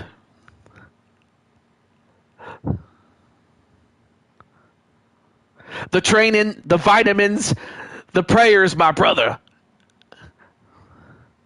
You know, that's how you get those 24-inch pythons, brother. Of course, I was doing my best Hulk Hogan impression there. Okay, all right, let's go to the next one here. All right, so we go to the next one. All right, so we got the Rangers and the Blue Jays, and then, of course, the Mets and the Phillies. Okay. So I'm not sure if well, now I could go either game here, since now I got through the 10-6 games. Now we have the 10-7 games. So let's see, of those who are on teams that are still alive, you know, that being the Mets, the Phillies, the Rangers, and the Toronto Blue Jays. Oh, let me look and see who. Let me look at the lineups here really quickly. Okay, Riley's here, and of course Riley is with the Blue Jays, so we'll go with the Blue Jays and their opponents, the Texas Rangers. But before I do, let's look at the roster really quickly, because I'm just as curious as anybody, really. Let's see, where's okay. Where's Tatis?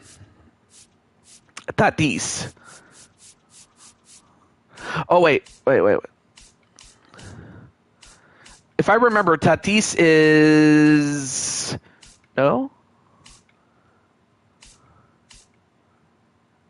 Oh, he's right here. Oh, that's okay. Oh, I get it now. Tatis is a right fielder, or at least that's what he is classified as currently. But Sean Sanders is there. So let's see what other. Oh, but he doesn't have a secondary position. Okay. But what about Sean Sanders, though? He doesn't. Uh, Sean, would you like to move to a different position if it means you get. Oh, you said you want to be center fielder. Okay, I can do that for you. I can do that for you. I will do that for you. Hold on. Yeah, center field. All right. Center field. Do you want to play second position, my friend? Or I can make your second position. Let's see. What other second position I can give you, my friend? Oh no, wait. You gave me that. You said designated hitter, catcher, first baseman, or third. Okay. Let's see. Yes? Okay, cool. Let's see. What do we got here? You said third, first and third. That's one.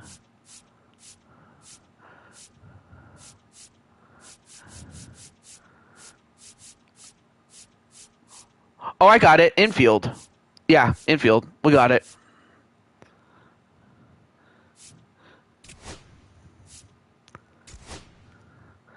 Okay. Now, let me go to the lineups, because that's where I'm going to need to do this. Change defensive positions.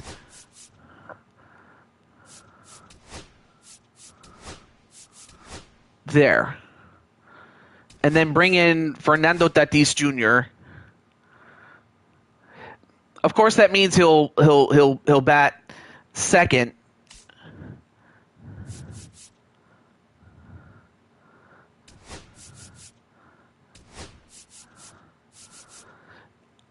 When against he'll bat second against right-handed hitters, but then I'll have him bat seventh when going up against left-handed hitters, since that's where we got him. All right. Okay. Okay, there we go. We got it. Right. All right. So I got you right there. So I made it so that that these can be part of the lineup now. Okay. So without any further ado, let's get the Rangers and the Blue Jays. So of course Riley is here, so I don't have to get him. He's here. But I'll get Jamar and Mr. P. Well, that's his name, by the way, Mr. P. The letter P. So let me get Mr. Jamar.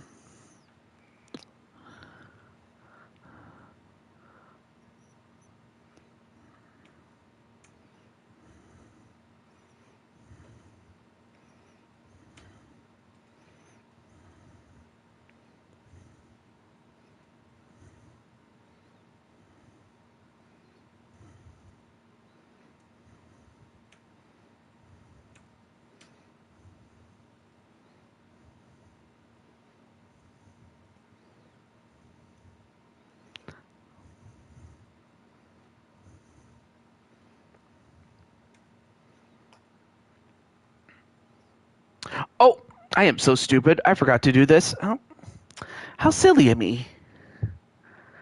I gave him the wrong link.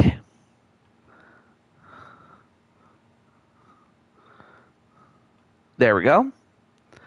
So yeah, good luck to Mr. Riley, as he's going to be playing for the Blue Jays, the Toronto Blue Jays, as a relief pitcher. So in other words, you get to show off your 24-inch pythons when it comes to your pitching arm. That is, yes, you're a pitcher, but it's a very powerful position as a pitcher.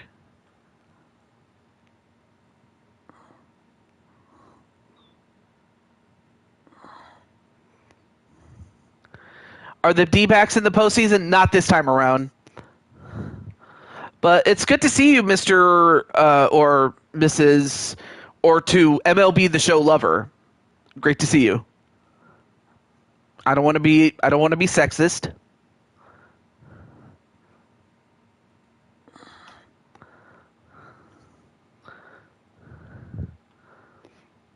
Okay, so I got that. So I got the Blue Jays.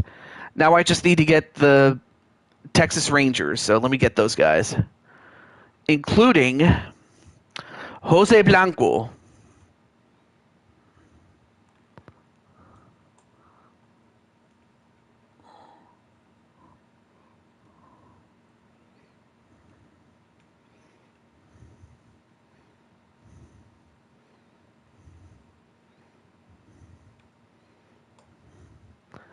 All right, and then let me get Mr. Rob Gamer.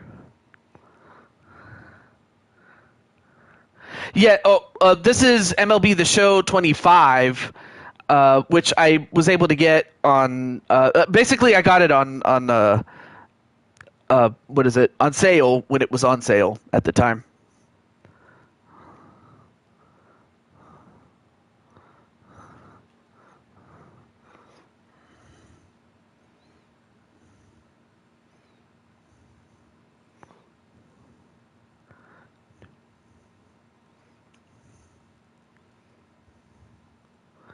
No, I don't have 26, sadly.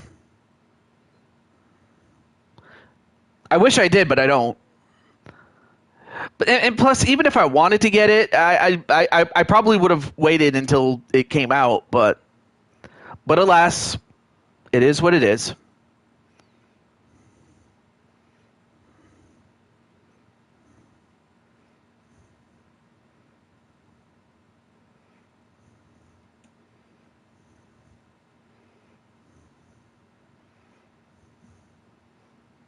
But yes, I always get like a new game every 3 years, if only just because it's not exactly cheap to get a new game, and plus the prospect of having to start all over again is not something I like to do.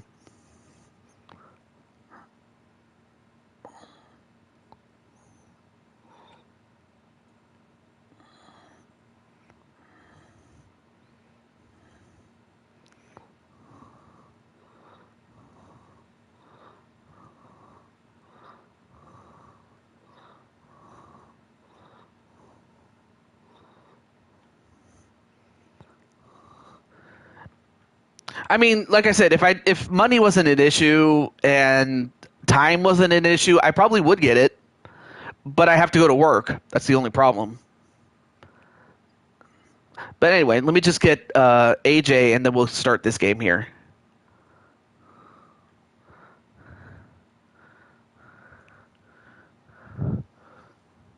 Yeah, exactly. See, Kyle understands.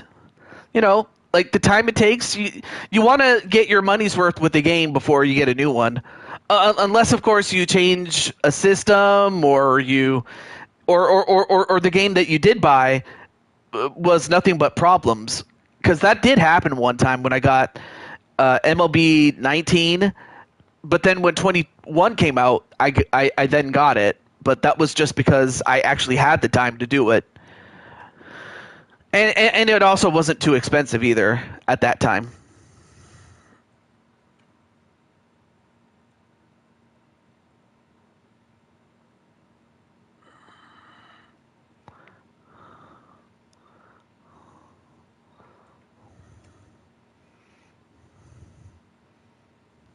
But it's all good. Wanted to see uniforms to pick? Well, let's take a look.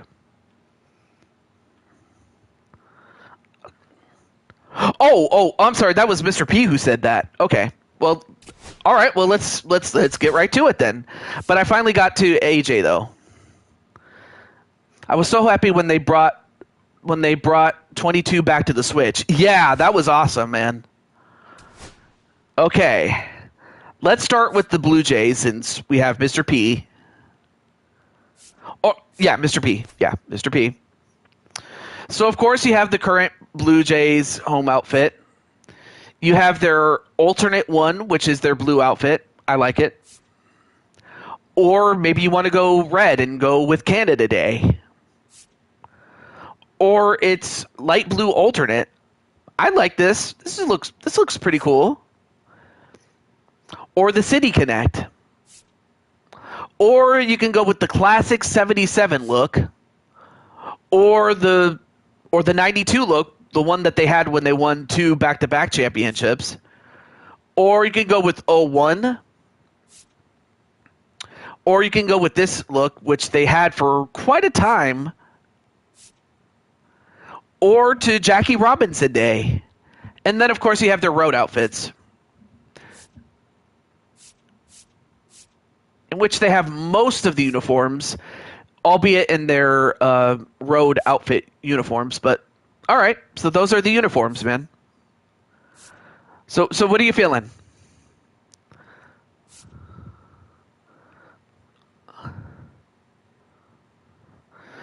Hey, what's up, Jose? Yeah, that would be nice too.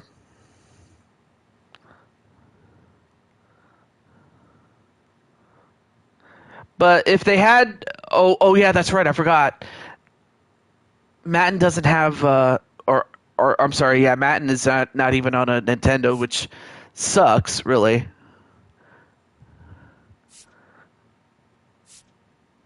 I'll go through these slowly, just so if you see something there, Mr. P.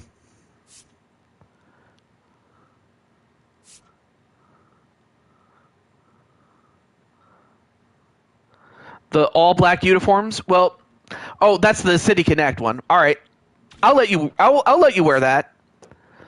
But of course, that also opens up more opportunities for the Rangers to wear their other outfit. But let's see. I'm not sure if AJ is still in here, but Jose is. Here's their oh yeah, and of course when it comes to road outfits, they have okay, so they have the current road outfit, which is in gray, or you can wear blue. Or you could wear the 61 road uniform, which was back when they were the Washington Senators. Or you can go with the classic 1977 look when they had Texas. Or you could go with the red outfit, which was back in '84. So yeah, if you want to go red via '84, you could. Or 86, or 94, or 14, and then we just go back. 84 red, you got it. And plus, at least it's easy to tell the teams apart. That's another thing I always try to do. I'm going to check this out. Hold on. I'm not sure if Mr. P is still in the chat. No, not that one. But they always have these classic stadiums like Shibe Park, Crosley Field. Let me see if they have the old. They called it. Oh, I forgot the name of it.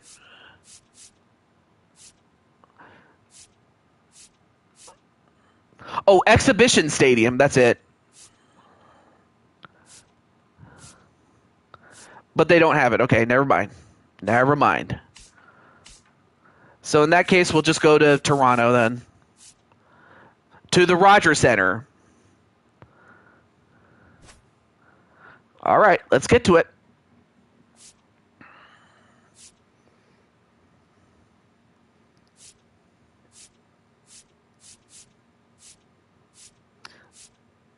And we'll close out the. Yeah, we'll open the roof this time. Okay. All right. Well, good luck to Jose and AJ and Rob, and good luck to Mr. P and Riley and Jamar.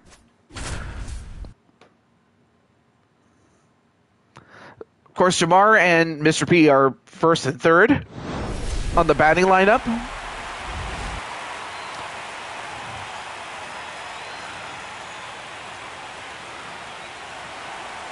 Well, there's Jose with his mustache and his beard and the wild mane of hair. It's the Texas Rangers and the Toronto Blue Jays. Well, this place is ready. We'll be right back to get this series started in just a minute.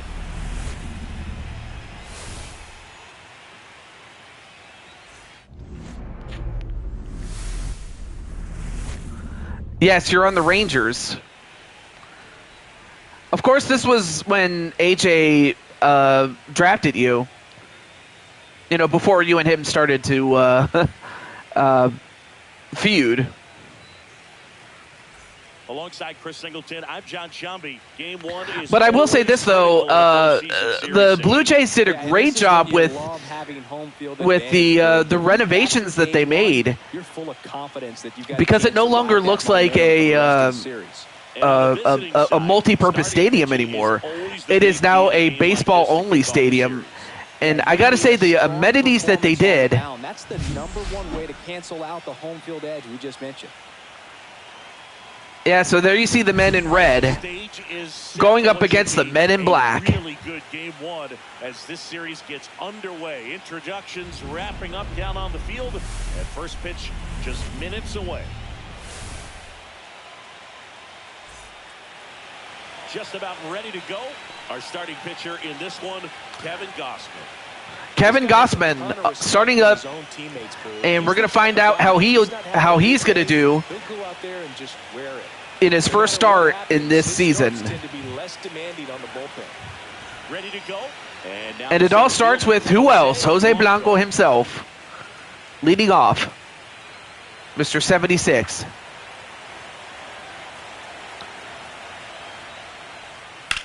Slides, but he can't. Well, good play, but was unable to hold on to it, and Jose gets the first hit and is at first base. Yep.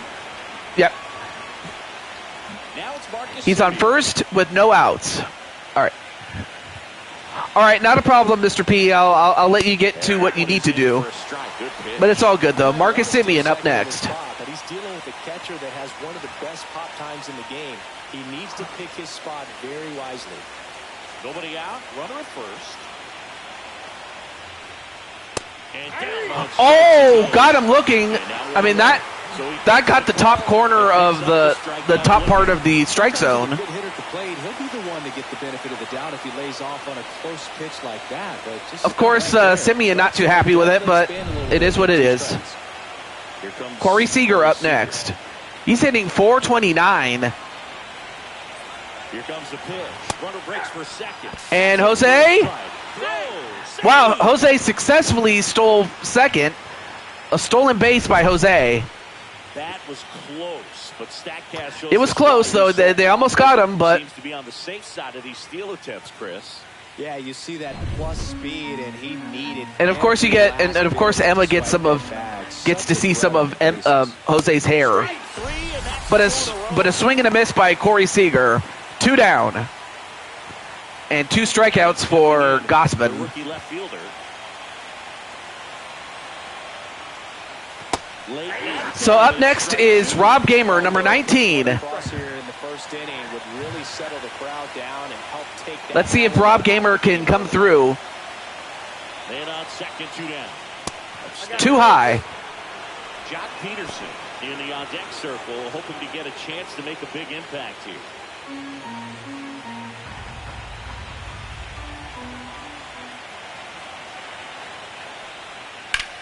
Ooh, good hit, but fouled away by Rob Gamer. Runner at second, 2 down. Here in game 1 of the ALDS. So now too low, and Rob Gamer gets on base via a walk, which is as good as a hit, really. But now you have Jock Peterson, who's hitting .500, but is hitting 1,000 when there are runners in scoring position. Swing and a miss, 1 and 2.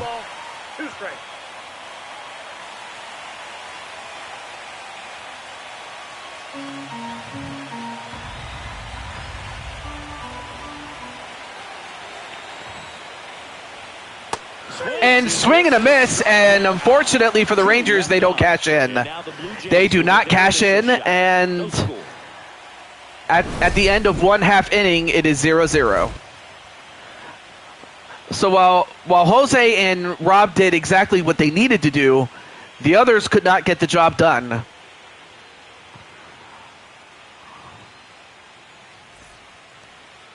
Back here at Rogers Center. Jacob deGrom making his second appearance. Last time he went 4 innings.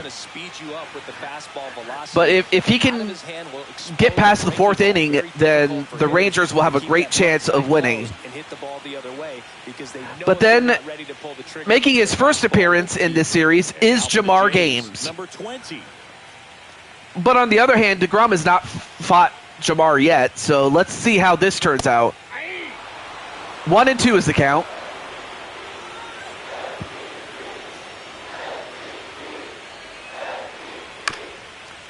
This one chopped up the middle. And a chopper. Simeon, toss over to first. Although I will say that the switch to not natural grass, or is it natural grass? All the talent in this lineup. They're deep. Well, they don't have artificial turf anymore, which is what I'm trying to get at. Matchups and everything else. It's very intelligent the way that they use their team, and I think it creates a little bit of uncertainty for opposing teams, especially in a big game. Well, you are a heartless bastard in the wrestling series, but that's just the character, though.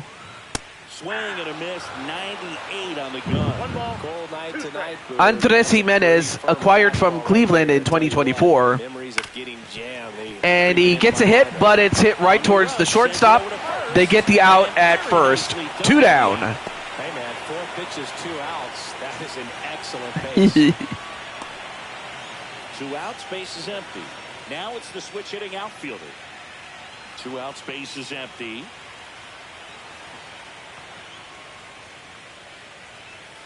Hit on the ground to the Ooh, right good hit side. by Mr. P, but it's foul. Just foul.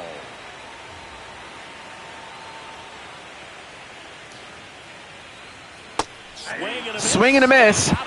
Well, both teams don't get anything going. Scoreless after 1. Scoreless after 1, indeed. But the Jays have no hits yet. Game 1 of the division series. Now we have Jake Berger. Jake Berger to hit. He's definitely a talented player. He can hit the ball a mile. And they're just hoping for him to have some more consistency so he can establish that next level here in the big leagues.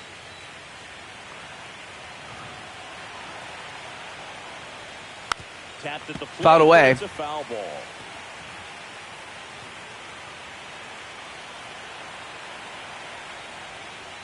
That one missing inside. James Kingsley working the plate. Kingsley's pretty well respected around the league. Yeah, when you talk to players, I think consistently he is one of the guys you hear compliments about. Players appreciate the job he does back there. Yeah, and that's kind of all you can ask for, really, just a fair chance to go out and have success. Swing and a miss. 1 down.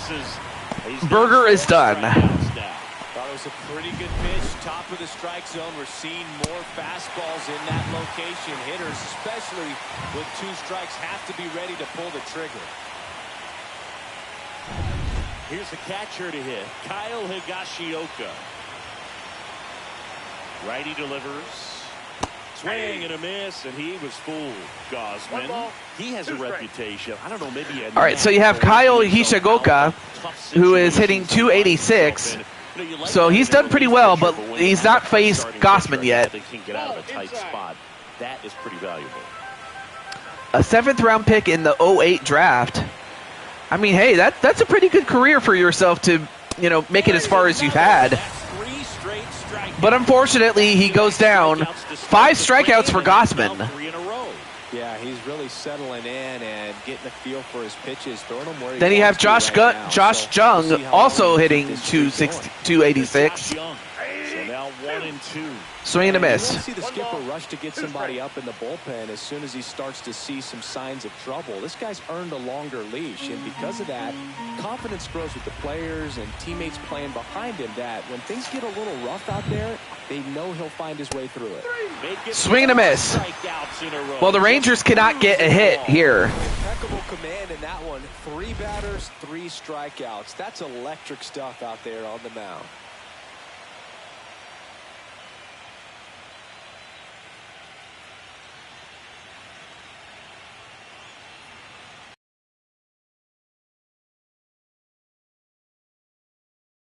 Back now in Toronto, ready to go for the last half of the inning. Stepping in, Anthony Santander.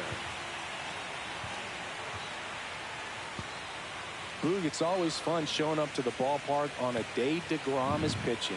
He's widely regarded as one of the most dominant pitchers in the league. And when he's at his best, he's setting the standard. All right. For the entire league. Anthony Santander is up next. Also, let me make sure. That's ball 2. 2 balls. Okay, let me make sure the. I always have to check to see if the stream is still going. Although, nice hit! Is it going to drop? And it's off the wall, but foul.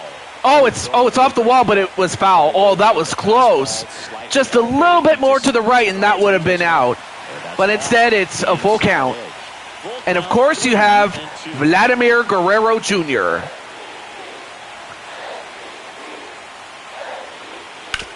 On the ground, right Although hit side. right towards first, they get the out at first. And quickly one away in the second.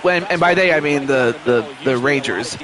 As Berger made the play, 1 down. Oh, no, wait, that was not Vladimir Guerrero. That was somebody else. This is Vladimir Guerrero Hits for average. Jr. One of the things in today's game that But I do remember his old man, Senior. Both righties and lefties. And that one flips the corner. And I forget the name of the pitcher, but one pitcher actually got to pitch against both Senior and then later Junior. Both sides in terms of pitchers' arms. And there aren't too many pitchers that can say that that one of them has ever pitched against the father and then later the son. Bichette up to the dish. Of course, that was the case when you had Ken Griffey Sr. and then later Jr., and especially when they were on the same team, if you can believe it. But that was in the early 90s, though, for the Seattle Mariners. Bo Bichette is up next. And he's been with the team, and he's been with Toronto for the majority of his career. Swing and a miss. I will say, though, Jose, that DeGrom is doing pretty well, isn't he? And by DeGrom, wow, I don't know how, but he was able to recover and get the out. And there you see the Rogers Center. And on down to the top of the third. We're tied, 0-0. It's beautiful outside. And we're back. New inning getting Speaking of DeGrom, he's about to hit. Jacob DeGrom. Now here's a pitcher who can rake a little bit, Singy. Fun to watch hit. Yeah, and when a guy can help himself, everyone seems to enjoy it. You look at the dugout when a guy gets a hit or maybe hits a home run as a pitcher, it kind of lifts the mood. Of course, DeGrom was also known in his career for the Mets and then the Texas Rangers. So it wasn't that long ago that DeGrom was with the Rangers when we last saw the Rangers. But unfortunately, he's unable to get a hit. And that's 7 strikeouts for Gossman, however. Right now, he's in cruise control, autopilot, just dominating these hitters. It doesn't look like it's a fun at bat. And all of a sudden, you become in awe of this guy in the mound. Somebody's got to break this thing up. That's 5 straight strikeouts. Got to put a ball in play. So the Rangers batting order turns over. Jose Blanco stepping in for the Well, Rangers. up next is Jose Blanco making his second appearance. Well, Jose, let's see if you can get another hit. So far, you're the only one that's gotten a hit off of Gossman.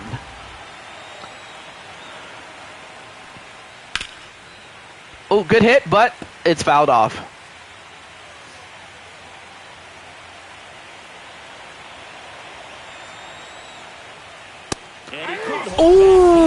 him swinging, and that's a strikeout. Well, Gossman got his revenge there. Here is Marcus Semien.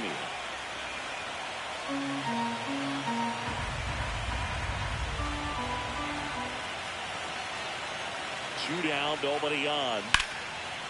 Although Semien gets a hit himself and is on base with 2 down.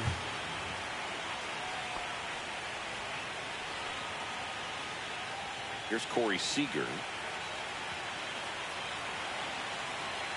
2 outs. That one. And Seager, ooh, good hit, but fouled away.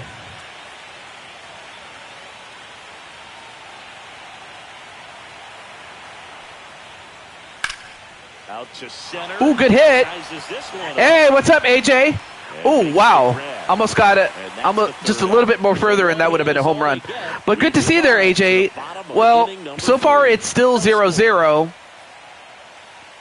And let me see. Where's the... Bottom of the inning, down the third baseman. Okay, so far you've missed 2.5 innings. You're just in time for the bottom of the third. 1-1 now. But still 0-0 at this point. Swing and a miss. That front door slider is such a devastating pitch. You don't And apparently Clement was acquired via free agency in 2003. And then by the time it gets there, it's out of the swing plane. In 2023, sorry. And that one is downstairs. 2 balls, 2 strikes.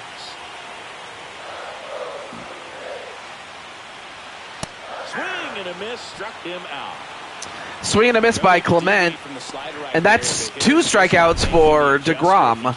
With the breaking ball, pitch after pitch in that at bat, and evidently there was no answer. And AJ's like, come on, Rangers. Well, it's still close, though. The next to hit. 1 down, base is empty. And hit down the middle. Are they going to get him out? They got him. Wow. I love how guys at this level are able That was a great play. whether it's in the batter's box or on defense. And right there, that was And that was, I didn't see, who was that? He talk about that internal clock. He was able to gather himself, get a good grip, and make an accurate throw across the diamond. Nice play there. I didn't see who the shortstop's name was, but he made a great play. So now you have Gossman himself at bat.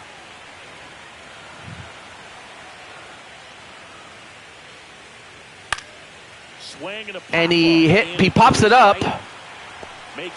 But it's caught by who else? Rob Gamer. Straight retired here to start the game. We're tied, 0-0. So now at the end of 3 innings, it is still 0-0.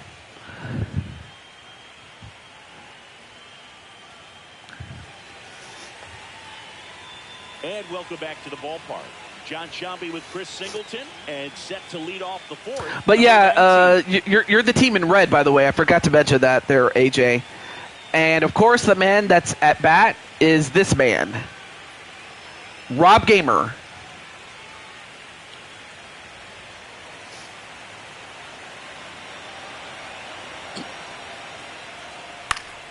Ooh, good hit.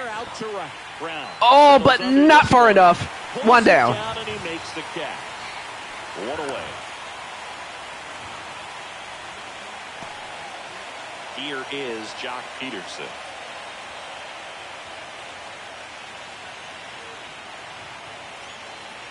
All tied up here in Game 1 of the ALDS.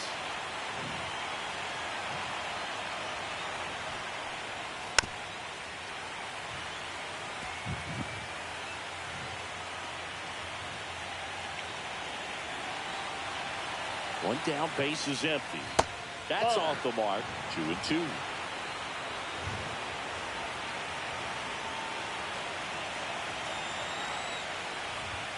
Got him looking. Got him looking. Strikeout so far. So that's 9 strikeouts for Gossman. So far, Gossman is on fire. I mean, if he keeps this up, Toronto's going to have a great chance to win. Fouled away by Berger. Hey, Brandon Cuevas, what's up? Your brother is in action.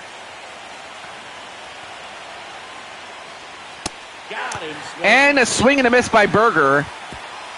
And the Rangers set down. That's a nothing burger for him. Still scoreless.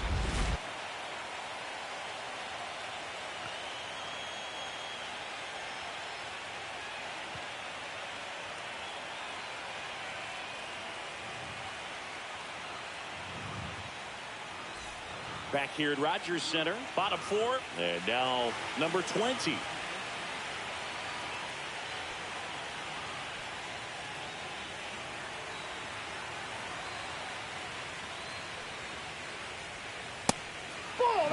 All right, so starting this now starting up is the is Jamar Games.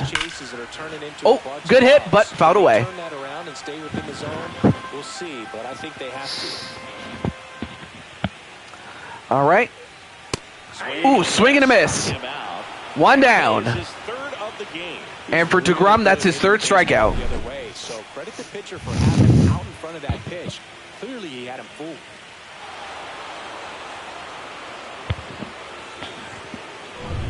Here's Andres Jimenez.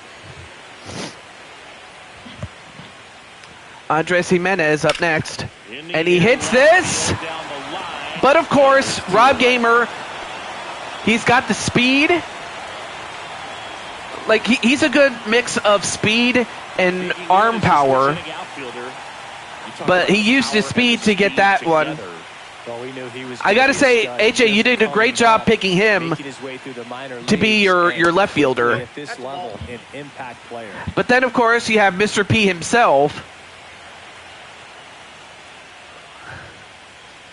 That one misses, and that's ball 3.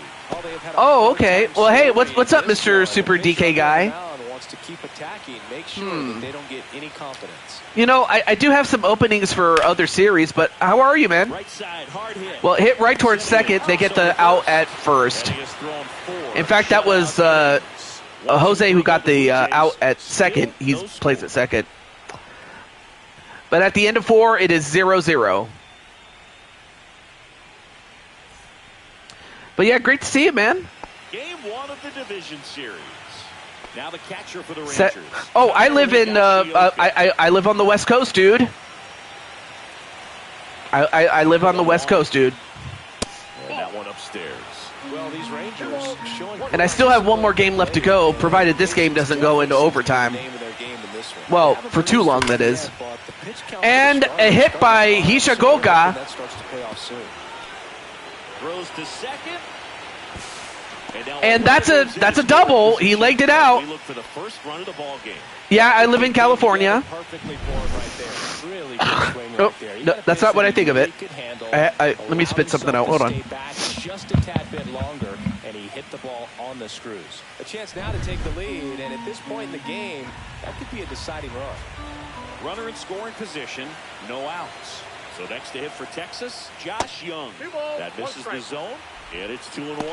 And I think they're in a good spot thanks to their pitching, but no one would be shocked if this offense. Sorry, I had to spit something out. I'm still recovering from a cold, but anyway, Josh Young up next. Fouled away.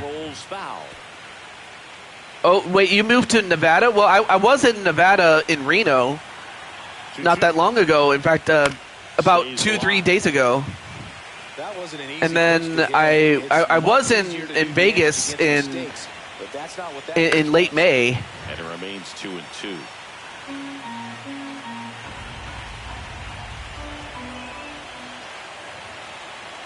Man at second. Keeps the at bat. Fouled away. Foul ball.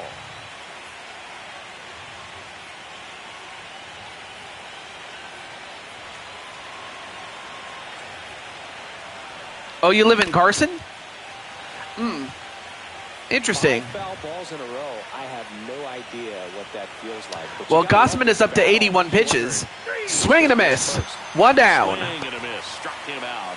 He battled for a long time, but it finishes with a strikeout. You can't be mad at yourself after an at-bat like that one.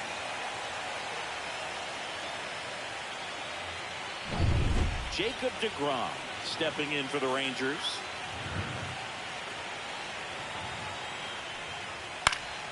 Fouls it off, still 1-2.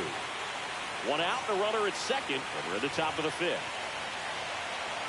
Yeah, I mean, do you suppose we could have met? 2 strikes. You know?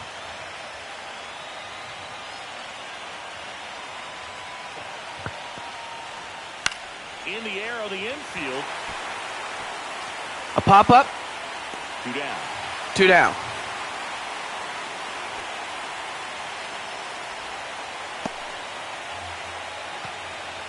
Nice catch there by Jimenez. So the go-ahead run in scoring position. All right. Up now is Jose Blanco. He's already got 1 hit. I will say a well-placed single or a double will score a run. And well, that was a great hit, but an even better play by the third baseman. Oh, that could have been it, but instead,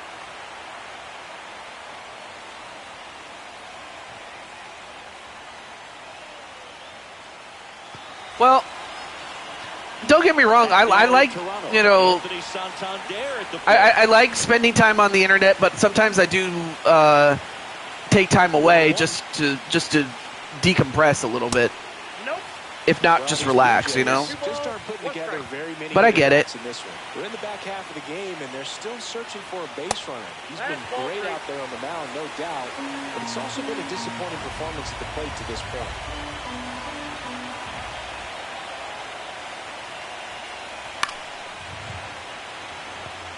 And as we get deeper, it's not going to get any easier. These at-bats are going to feel more and more desperate with every out the rest of the way.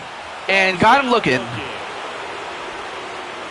Getting in trouble. Like, getting in trouble when going outside? I mean, I can understand that part, though. Great contact. One of the best in the game at putting bat on ball.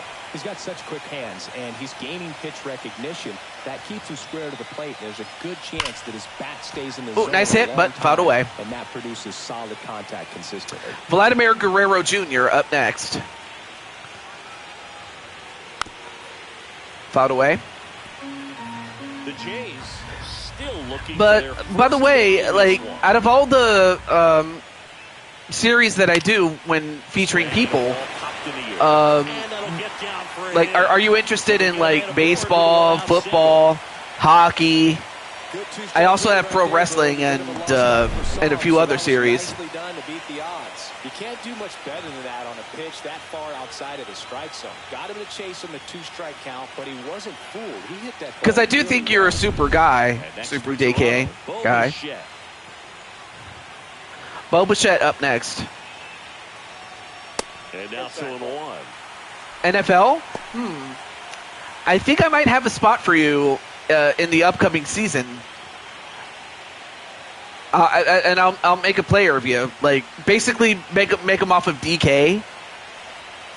You know, because you are super DK guy.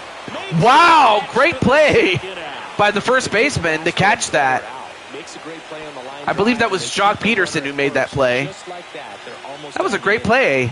Here's the third baseman, Ernie Clement. Well, 2 down.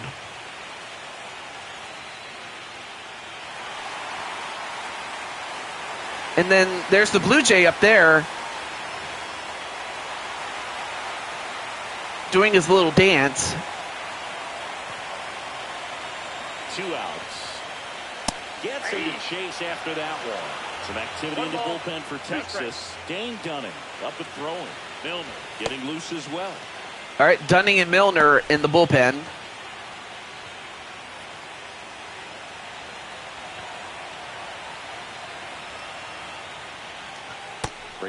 Well, that was a bit too outside. He wasn't going to chase that. I didn't think. Swing and a miss. Well, at the end of the halfway point of the game, and we still have no score. Actually, at the end of 5 innings, it is 0-0. Pure American.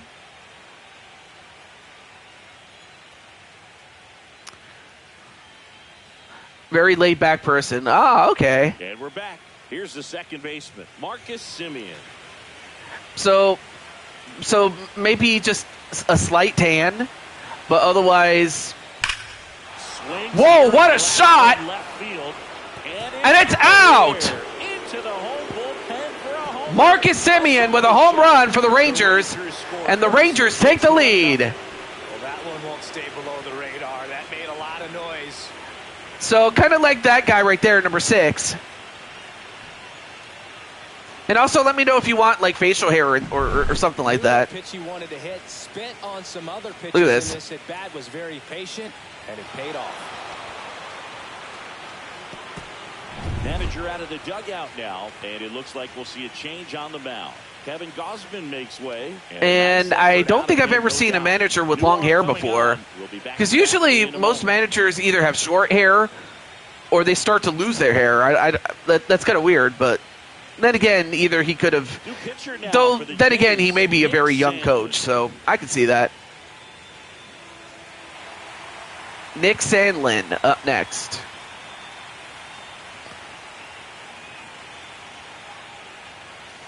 Here's Siege to the plate now. Okay, I can see that. I'll go with it. I'll go with it. Yeah, that's fouled off. So when it comes to positions in Madden, like, do you play as a linesman, like defensively, offensively, or are you more of a wild card, meaning that you could play anything? Like basically whatever your team needs, you could do it. I'll let you think about that. The shortstop takes the ball. You know, because DK is a fairly big guy, like the real Donkey Kong. Like he could easily play like any of the line positions, like center, guard, tackle, defensive tackle. Or a defensive end, though. I play QB the most, but I prefer defensive end. You know what? I'm cool with that because I do have a spot in which somebody is a defensive end, but could also play tackle and the other lines positions there. Oh, Aaron Donald. Oh, I'll get. Oh, so basically you're like this. Hang on. So basically you're like this, except you have the lighter skin tone. Like that. Like, so in other words, you got those 24-inch pythons, brother. But unfortunately, Rob Gamer can't get a hold of that ball, and he struck out. Well, mainly because he actually did, but you can blame Nick Sandlin for that. All right, cool.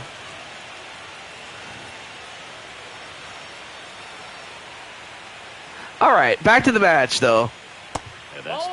Well, so far, Texas has the 1-0 lead. Or 24-inch pythons, brother. Like these.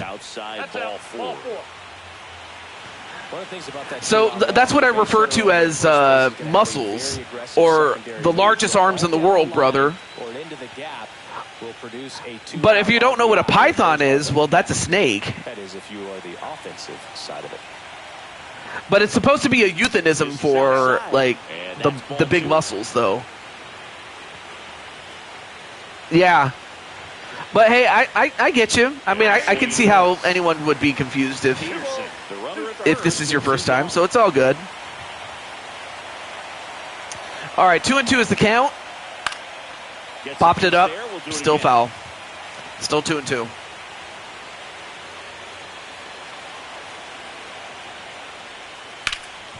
Ooh, good hit, but fouled away.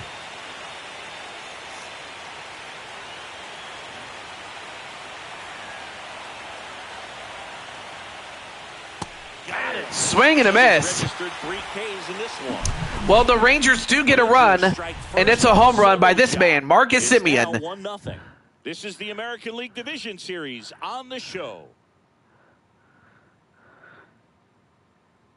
Oh, I see. Back now for the bottom of the sixth, and there's a new pitcher on the mound, Dane Dunning. I get it. Although the whole 24-inch pythons thing, like that was a long time ago. Like that was when Hulk Hogan That was the guy who originated the saying Hulk Hogan. I'll type it. I don't know if you know who Hulk Hogan is, but he was the guy that came up with the phrase 24-inch pythons. And he would always say things like brother this or brother that, like brother, like that, like in that big of a. Or he would say things like, what you gonna do when the Hulkster runs all over you, brother? Whoa, nice stop there. And they got the out at, wow, what a play.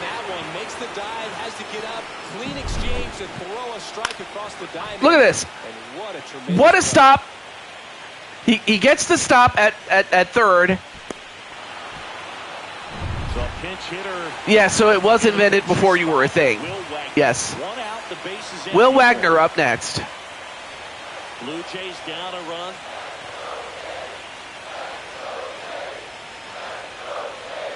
Swing and a miss, and that's strike two. Well, with both starters out of this ball game, it now becomes a battle of the bullpens and just seeing which manager can match up better. Oh yeah, so now we have Dane Dunning on the mound. I forgot to mention that for those who are listening in. That misses the zone. In October, baby. Aw.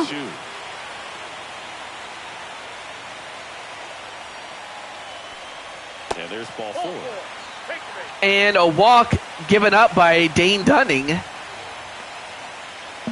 I apologize. I am still recovering from a cold. So if I sound like a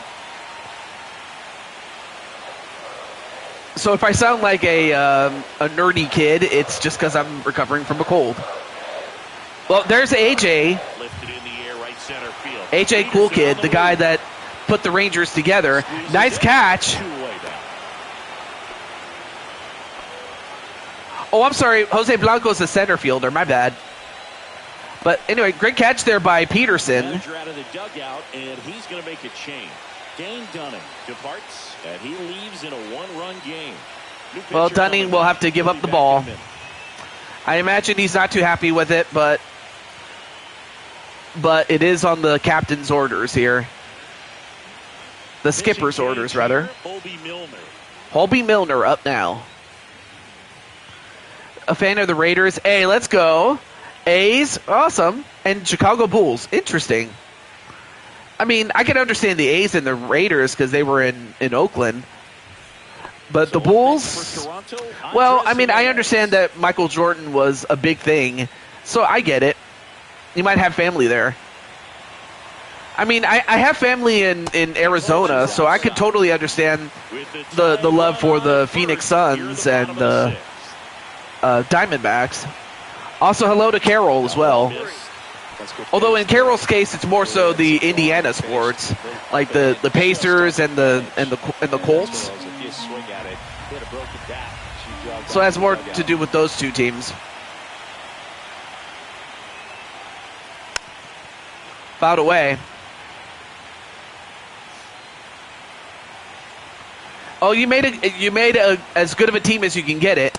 Swing and a miss. Got him to go up the ladder for the catch. I mean, it's really going to come down to execution, but I think you've made a great team. 1-0. Well, hey, that's a fair point. The Bulls logo is iconic. There's no doubt about that. Next up is Eric Swanson.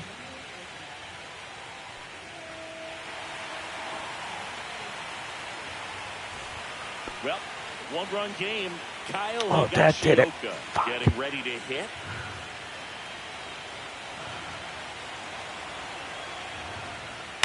Next off. Fouled away.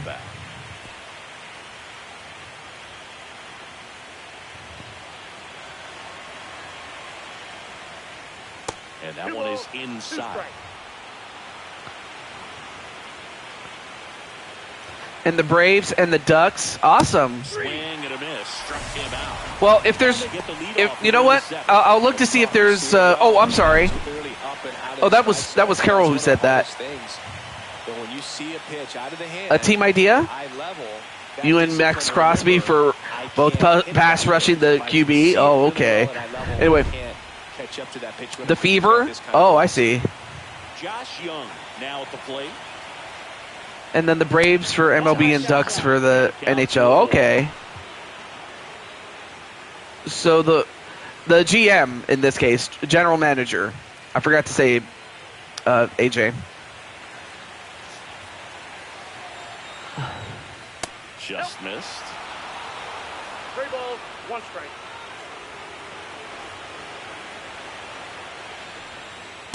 I can't lose ball.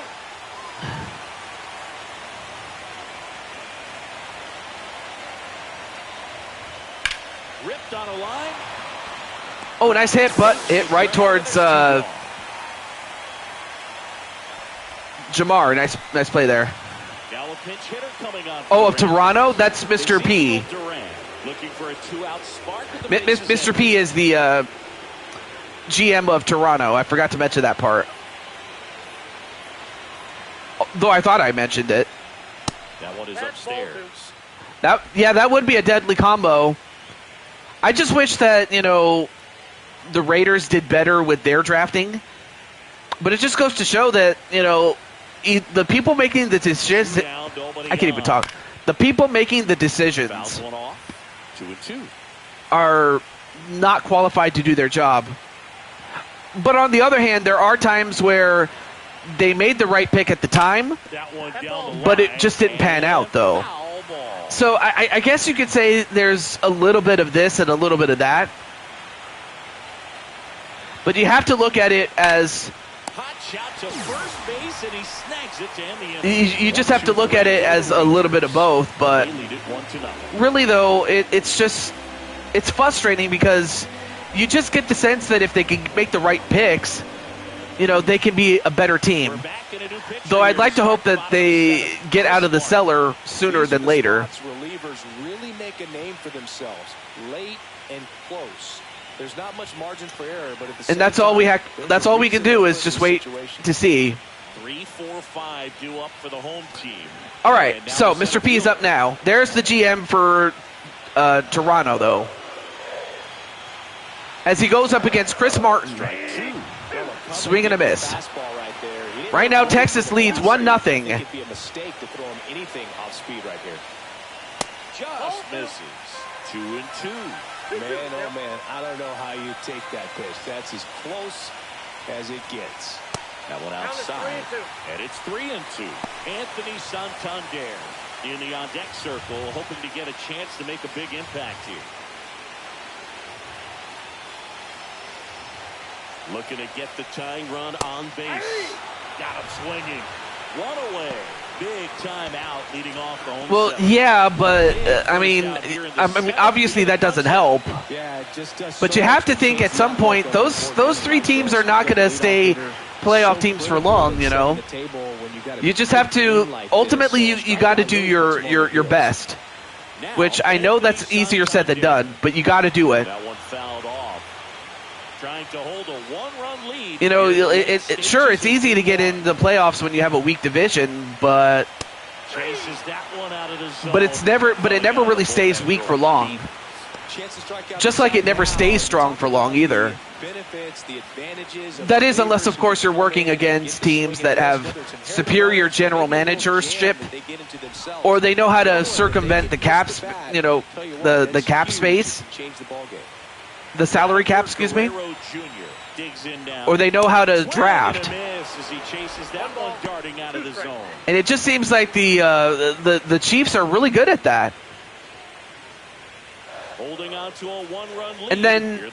And then of course you have the Broncos that only started to get better at it, and they nearly made they nearly made the Super Bowl, sadly, had it not been for a major injury. By a count of 1-0.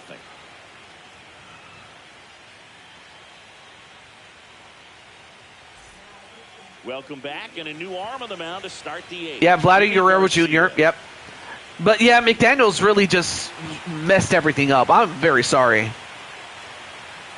But he basically he kind of set us back, but I can hardly blame that on him in the sense that, well, like the people that made the decision to hire him, they must have been on drugs to think that they must have thought that McDaniels could could save their team, and yet he didn't. Nice job just presenting it to be better. Because again, it goes back to the decision makers. You know, again, you have to look at the people making the decisions in terms of hiring and firing people. Gets a piece and stays alive.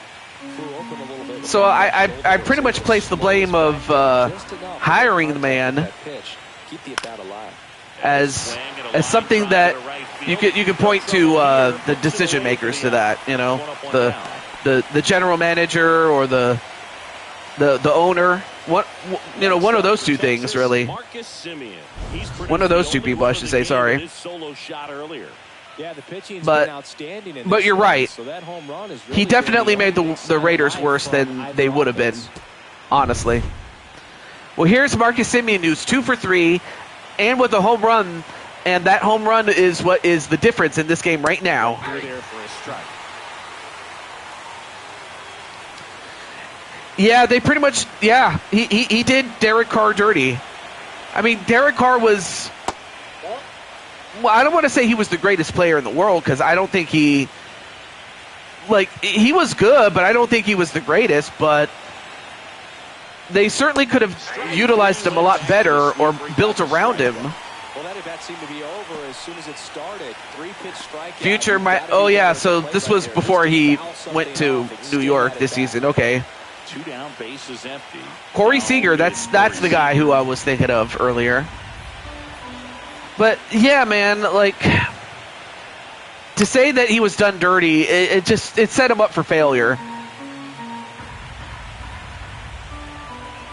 And it also didn't help that his brother was also not that much successful either. That one finds its way through.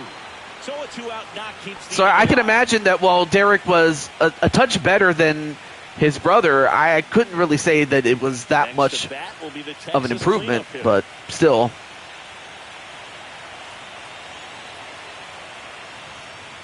Fastball for a strike. And it's 1-2. Yeah, for his sake, I'm happy that he isn't suffering anymore, but still. Oh, he was traded from Nimmo of all people? Wow. 2 out. That says a lot. And Rob Gamer gets caught looking, and well, unfortunately, well, for the Rangers that is, they don't get any insurance. But the Blue Jays do go to the bottom of the 8th with a chance to tie the game if they can do it. If not, then we know exactly what Texas is going to do. If Texas holds on to this lead, then Texas will send in their ace in the hole.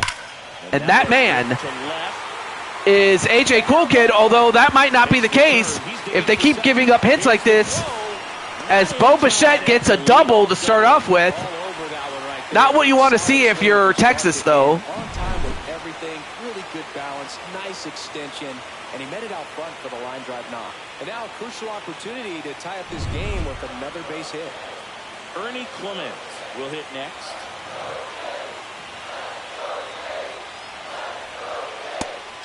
Swing and a miss. 1 down. Make it 4 strikeouts for him on the bump today. Oh, tough night at the dish. Punching out for the 3rd time right there. He just hasn't looked very comfortable at the plate. A little unsure of his timing right now. Not picking up the spin and location of these pitches. He'll have some adjustments to make.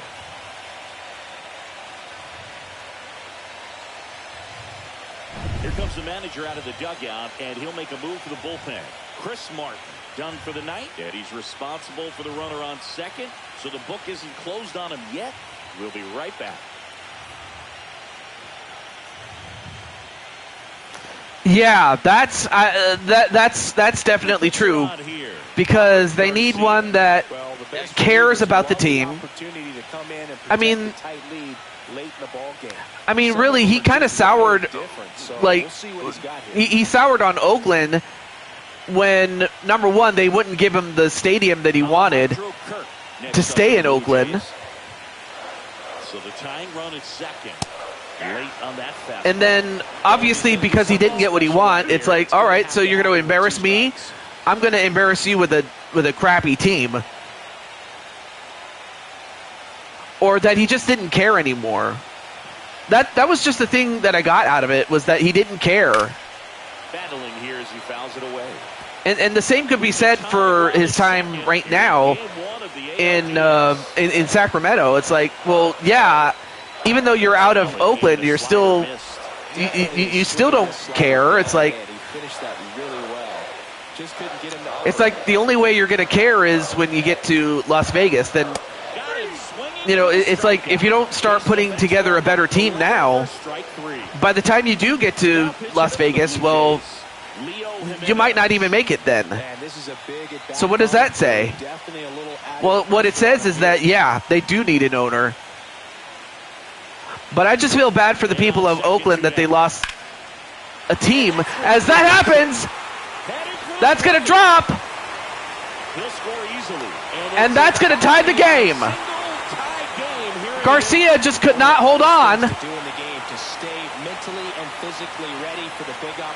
Yeah, of course, when you don't give players multi-year deals, what it tells me is that it's like, all right, so this guy doesn't want to keep me for too long, huh? Now here's the leadoff man for the Blue Jays. Leo Jimenez. Breaking ball misses down and away. 2-1. Well, now it's a tie game.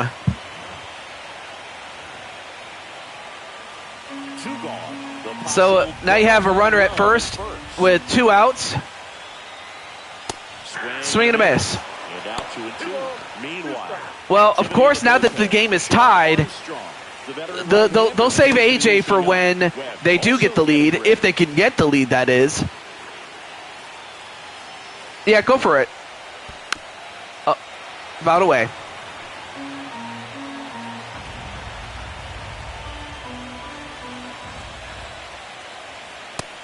Swing and a miss. All right, well, they got the out, but it's 1-1. But the RBI single pushes across. But it all came down to Leo Jimenez, who came through as he ties the game for the Blue Jays. Welcome back. Jeff Hoffman is up now. Jeff Hoffman. And we all know about his slider. It's just filthy, man. And one of the better ones in the game, I'd say. Spin rate's very high, and it just breaks a ton. Here's Jack Peterson.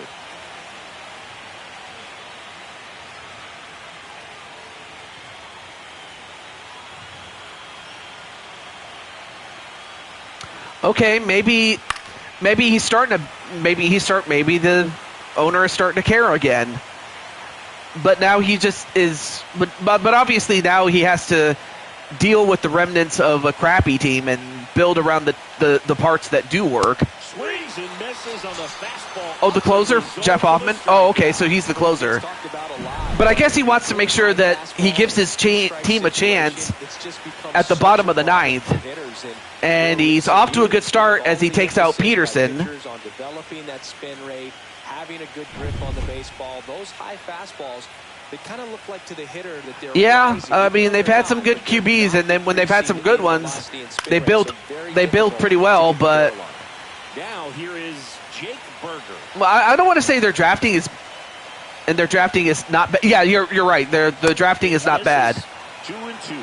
really good team. But they really haven't been able to put a team together ever since the departure of Ben Roethlisberger. They really haven't had a 1A QB since then. But anyway, Kyle Hishigoka up now. Just missed. Outside.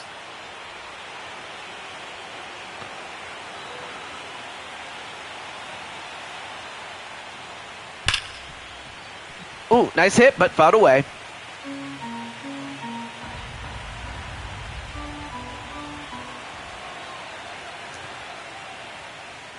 Next pitch is outside. A bit outside. 3-2 is the count. Big impact here.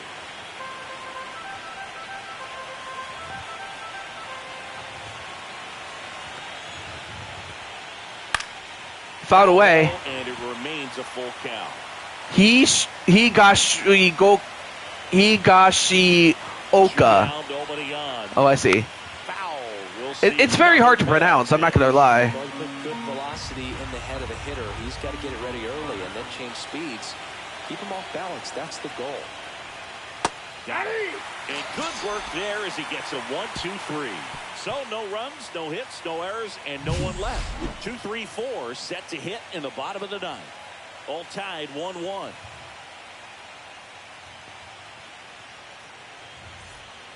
And welcome back to the ballpark. Now it's the second baseman, Andres Jimenez. All right, so, well, it's very simple. Ripped to short. And the One run. Retired here in the ninth. All the Blue Jays need is one run to win. Again is the switch hitting outfielder. Well, one swing's a lot easier than getting 2 or 3 hits to win this ball game. You better believe. Yeah, that's one of the few ones that ends so violently. Like, you would think a Raiders game against, say, Pittsburgh would be more violent, but no, it's. Well, anyway, AJ Cool Kid is in the bullpen getting ready.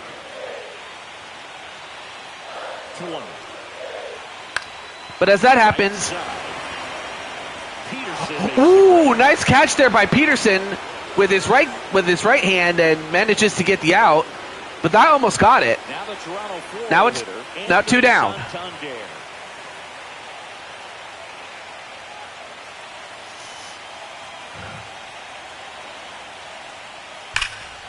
Ooh, good hit, but fouled away.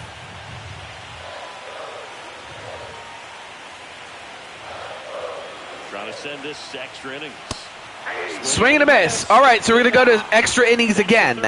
And we'll play extra innings in this one. Nothing doing for the offense that time. 9 isn't enough to decide a winner, so we are off to extra innings. All tied 1-1.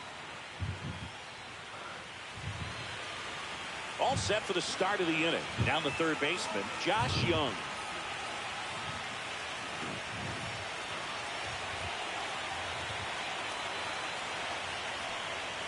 Next offering is well, next up is Josh Young. Well, now it's a matter of will. It's a matter of how bad do these teams want it? That's what it will come down to. Swing and a miss. And he has gone on strikes for the 3rd straight at bat. So they turn to a bat off the bench for the pitcher. Now we have Josh H. Smith.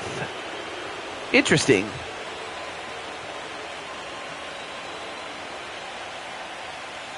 One down, base is empty. And fouled off. Fouled away.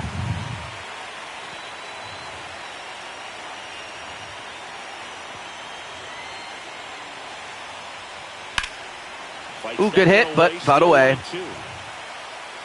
Base is empty, 1 away here in the late stages of game 1.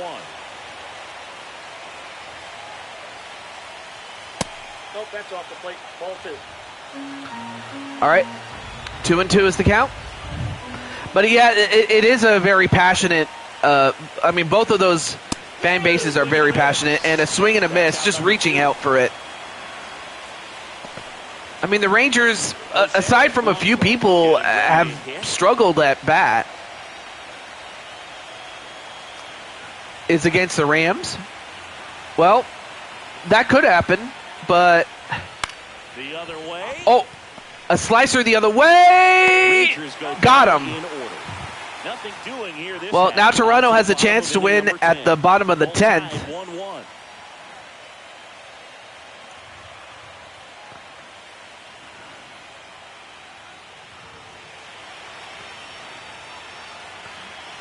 So out of the bullpen for the Rangers, Jacob Webb.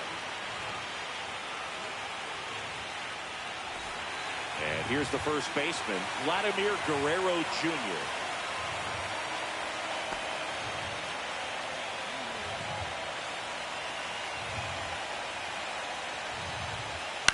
Line to left. Then, of course, you have Vladdy Guerrero Jr. Wow, what a catch by Rob Gamer. Man, if that drops right there, they would have gotten the potential base. Wow. The scoring Great play position, there by Rob. that's just one of those hang with thems. So digging in, Bo Bichette.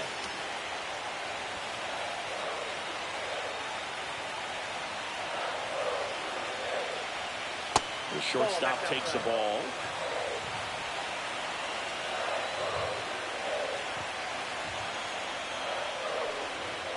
Got him! Ooh, got him looking. Ernie Clement next up for the Blue Jays.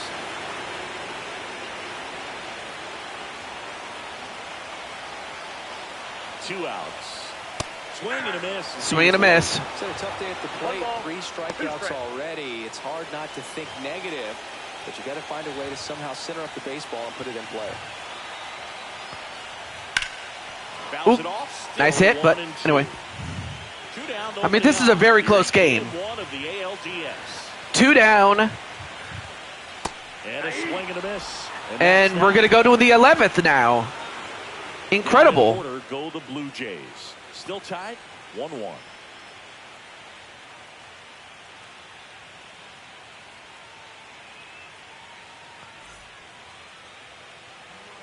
Back now, and we're in extras. A new arm on the mound here in the top half of the inning. Tommy Nance. Tommy Nance up now.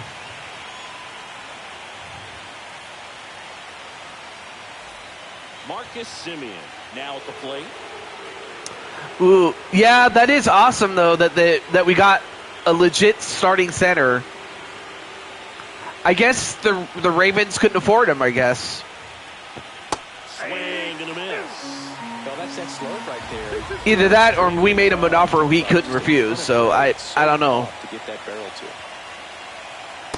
Swing and a miss, and he struck him. So it's the top of the 11th now. So we're in extra innings here.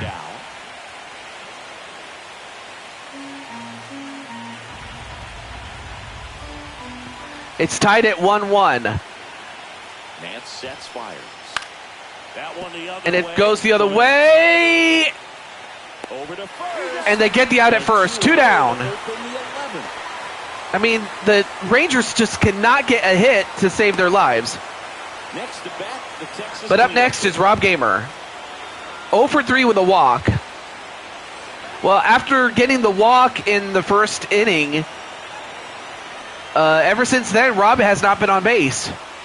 Outside. Oh, that's out. But a count now, even up. Interesting. I would have thought that those two would have stayed with Seattle, but I guess cap space might have limited them. One in the air out towards Although, nice right hit. field. Ooh, that almost got out. Or at least out of bounds, but instead it's... We now go to the bottom of the 11th now.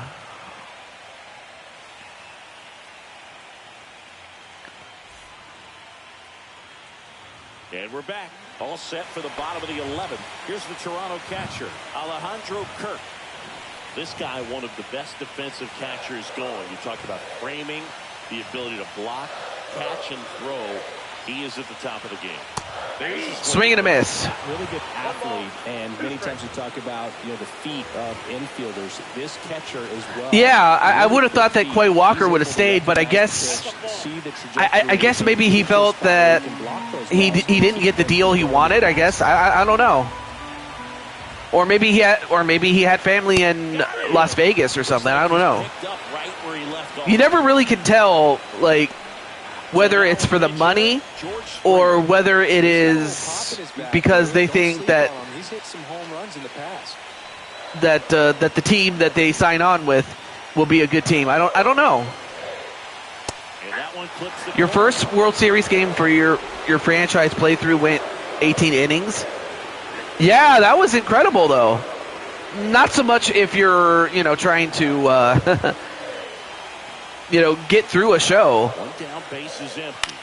George Springer, a former Astro, but then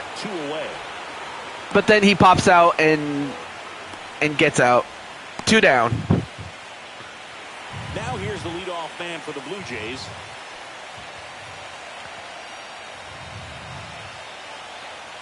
Oh, he played for the Colts. Okay, that makes sense. the middle. And, well, that was a weird bounce, and as a result, that's a hit. It took a weird bounce, and Jamar finally gets on base via a hit. I can imagine Jamar was relieved that he finally got on base.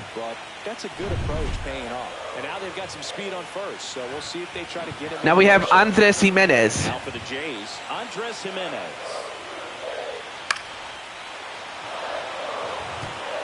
Two outs, but the winning run is at first.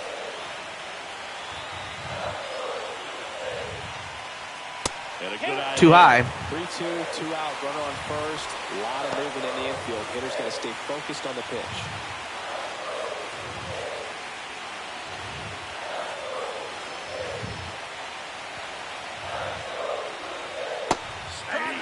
Got him looking. So no runs here and a base hit, no errors, and one left. 12th inning coming up. All tied 1-1.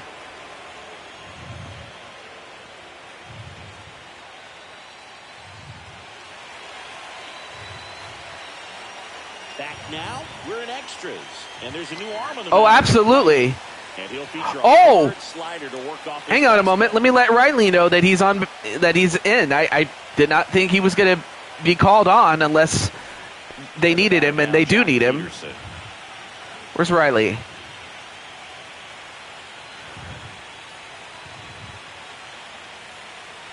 Swings through that one for strike 2. 2 balls, 2 strikes.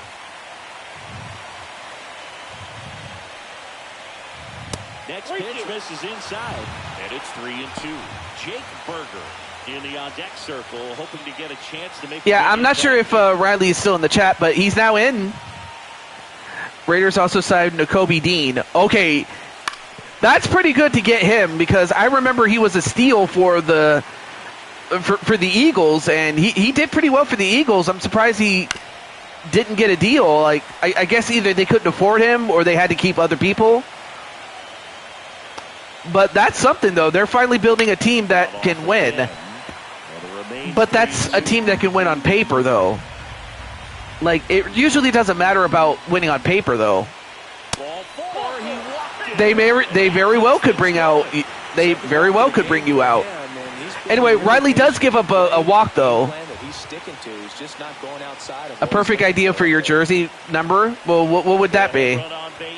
Jake Berger stepping in for the Rangers. Well, here's Jake Berger, who is still 0 for 4. 87? Oh, yeah, that's right. Well, that's easy to remember, though. That is, unless the number is already taken. You never know. Either because the number is retired or because somebody else has it. But I'll put it on for you. All right, so Berger is up now. Fouled away. With 2 strikes, may see some movement over there at first base, trying to stay out of the double play right here. Fouled away again. But hey, if you do get an 82, an 87, that's awesome, and I want you to get it. Ooh, nice hit, but it curves foul. Wyatt Langford, pitch running for the former Dodger Jacques Peterson. Swing and a miss. He's out. Riley gets his first strikeout. And, of course, Riley has blue hair. Oh, absolutely. Anyway, but yeah, Riley has blue hair because it is cool like that. Swing and a miss. His club is very happy he's at the plate in this moment. He loves hitting in these high leverage situations. Swing and a miss, and Riley gets 2 strikeouts in a row. Typically that high fastball, if it's close to the top of the strike zone, a hitter, if he's prepared for it, can get to it. But that one just had that little jump at the end, which indicates there's a good spin rate on it, and it didn't decrease in velocity as that hitter's internal clock would expect it to, and that's why you see the swing and miss. Oh, I see. Well, whenever a number is assigned. Oh wait.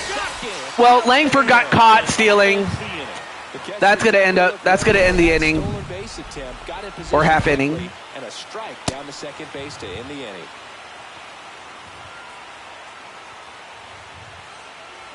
And now a meeting near home plate, so it looks like we're going to have a double switch here.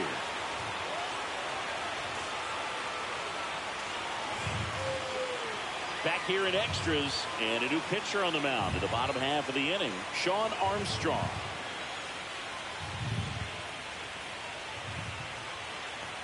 Oh, no worries. I'll give you 87, or it'll just get basically whatever number you give it. The creation, that is.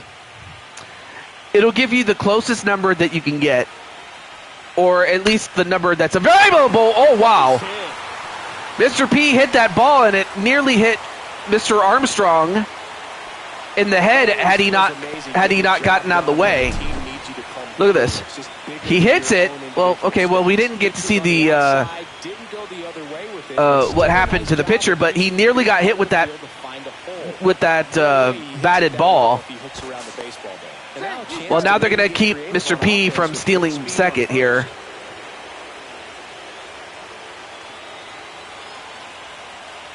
And now here is Anthony Santander. 1 ball, 2 strikes.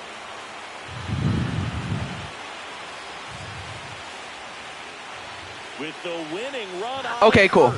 Here in the late I'll work with it. It's all good. This ball's chopped in the ground. And hit towards third. They get the out at second.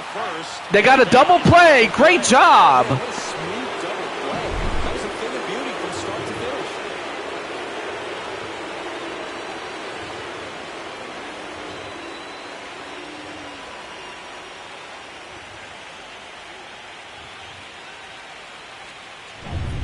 Vladimir Guerrero Jr. next up for the Blue Jays.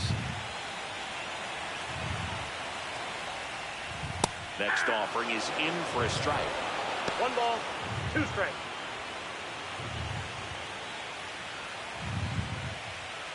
Two down, nobody on. Here in game 1 of the ALDS. Next pitch misses. Oh, well, thank you. Now it's 2-2. And that's amazing because, like, I am suffering from a cold, so I might not even be at my top best yet. But I'm hopeful that I can get back to 100% in terms of, like, not suffering from a cold or anything like that. Oh, too low, but no one's on base, though. 3-2. Actually, let me check out your channel. Hold on. Swing and a miss. And it's a 3-up, 3-down inning. Nothing doing for the Blue Jays. Score remains. Okay, so I did subscribe. Okay. Well, so far you've only posted shorts, but all right. Well, at least I have you. Back here at Rogers Center, subscribed. Extras here. Here's the third baseman, Josh Young.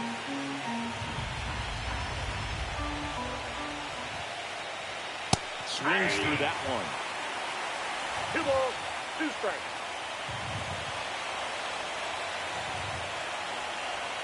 Just off the inside corner. Full count now. Good fastball there. I think it was a purpose pitch. Just want to make that hitter's feet uncomfortable. And that location will definitely do it. Popped up right side. Popped up again. Sizing this one Although, up. wait a minute. Oh, they got the out at. There's one down. They got the out by an out by Jimenez. 1 down. And now the switch hitting catcher, Jonah Heim.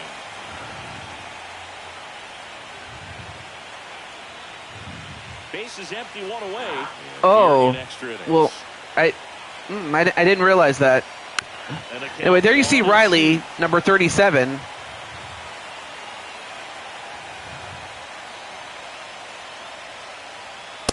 Swing and a miss. Another strikeout by Riley. Definitely made him chase a little bit out of his own right there. I don't think that's a strike if he takes it. Pretty textbook pitching. Get ahead in the count, get the guy in the box on his heels, and then force him to chase your pitch where he doesn't have much of a chance to do any damage. Well, up next is Jose Blanco, 1 for 5. Here is Jose. Going head-to-head with Mr. Riley.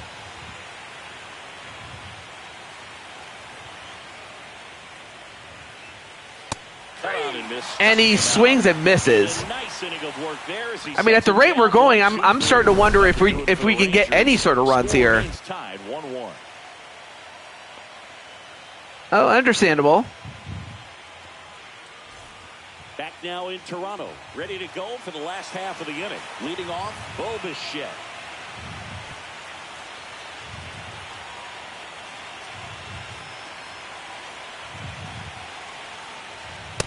Ball.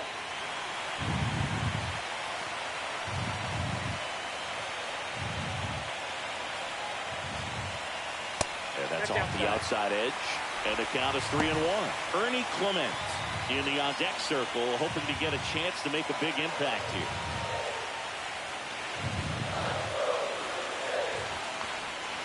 Not that I was trying to, but yeah, it takes one mistake. But anyway, one walk allowed. Pressure's on to find a way to get him home. No outs. Runner at first. Ernie Clement next up for the Blue Jays. Understandable. Fastball is outside. Armstrong.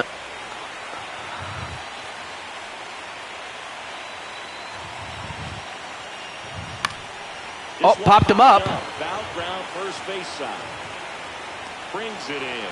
And there's one down.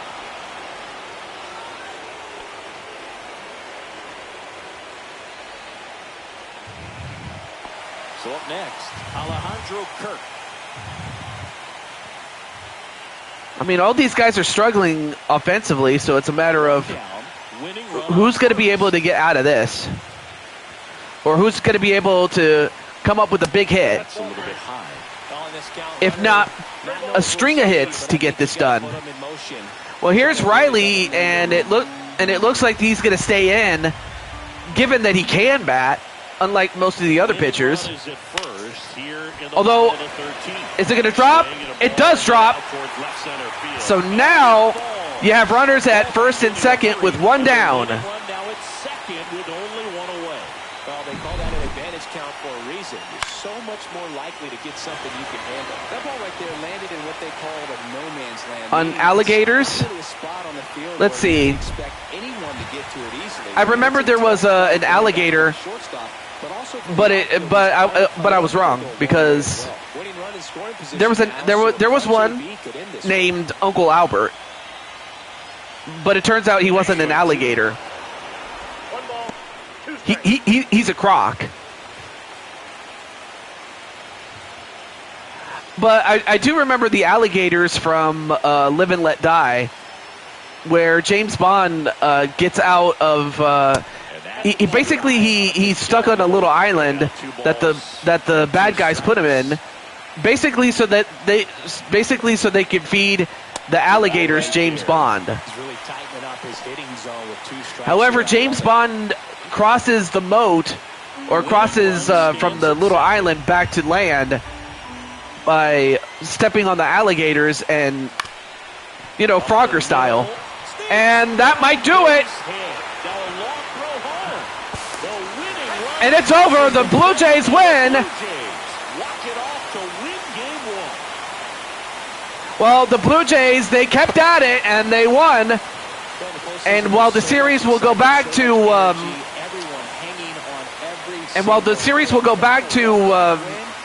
Texas, we went to a small zoo in Sacramento a few years ago and saw a 8-foot gator.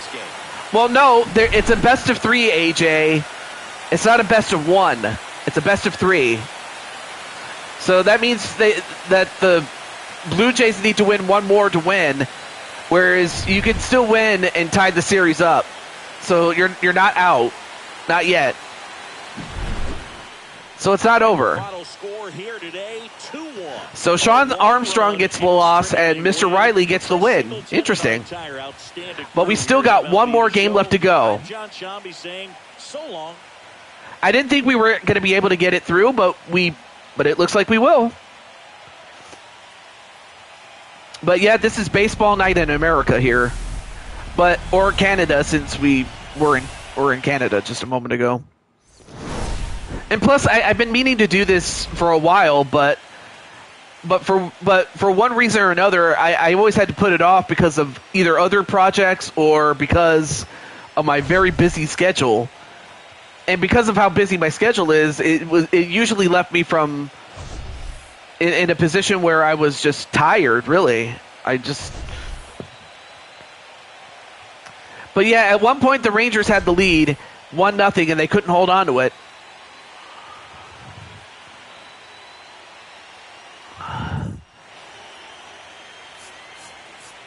Well, that's just. Well, I'm just going to call it for what it is. Very foolish. But I mean, not to say that I didn't do any foolish things when I was a kid, so who am I to say that you were foolish? You know, I've done some foolish things, so I can see that. And I could have just as easily done it myself, so there you go. All right, so we get to our final game, the Mets and the Phillies. So I'm going to get those who are part of the Mets and the Phillies right now. So let me get, well, I'm not sure if Troy Gabriel's still in the chat, but I'll get Goku, though. And, of course, Carlos has waited forever to get through this, but I'll get him. But, well, he's here. So the only two people I need to get are Goku and Nighttime Luigi. So let me get those two guys.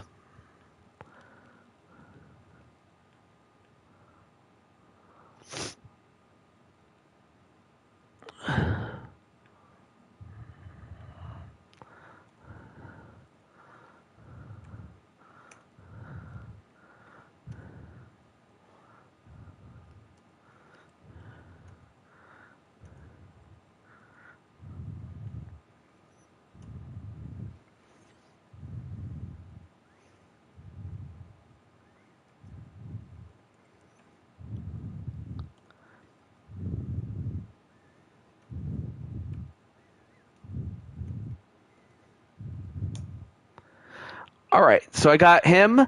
Let me get Mr. Nighttime Luigi. Let me catch up on the chat.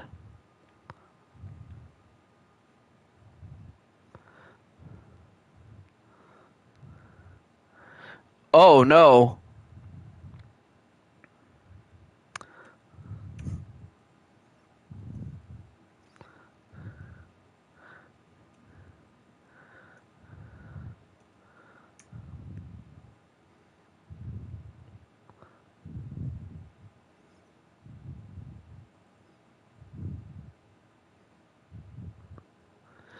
Yeah, it's been a billion years. Yes.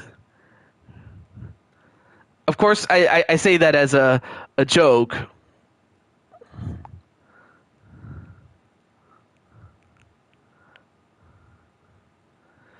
It's always doing this every day. Oh, I see.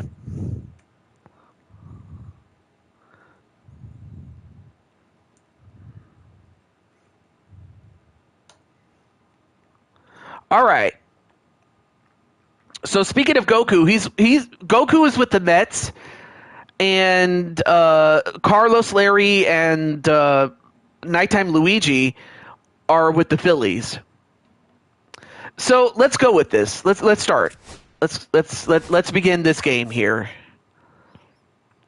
And I'm going to start with, okay. There we go.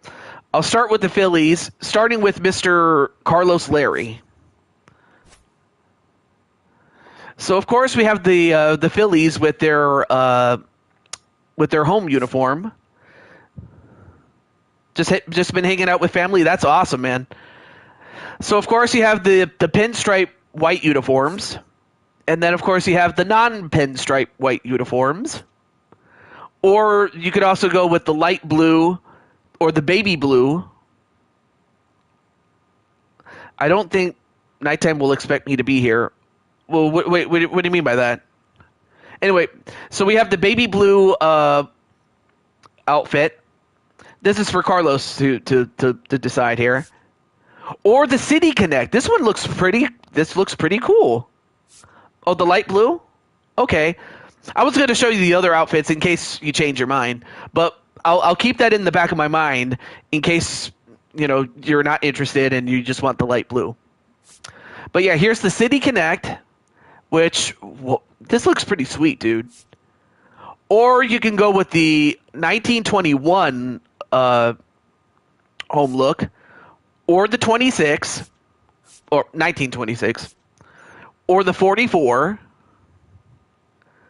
City Connect, okay. Hey, if you want that, it's fine. All right, City Connect it is. All right. And then for Goku, you get the same choice, but you're choosing among the road outfits this time around.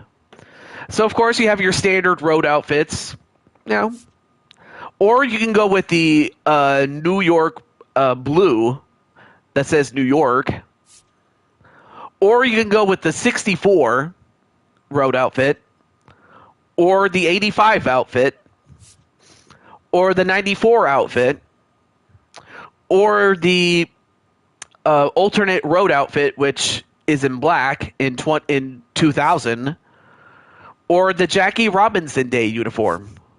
All right, so those are the outfits you have. Although I am kind of curious what the City Connect looks like. Oh, okay, so it has the gray. Not bad, but anyway. The New York blue. All right, you got it. You got it, my friend.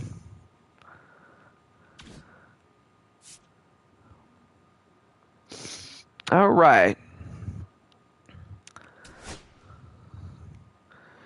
And of course, we have Citizens Bank Park. I can't talk. And this opened back in 2004. And I got to say, this is a really nice ballpark. I'm like, nothing against the Met, but the Met was just a cookie cutter stadium, honestly. Hey, there's nighttime. Say his name and he appears. I believe in nighttime, Luigi. I believe in nighttime. Yeah, man.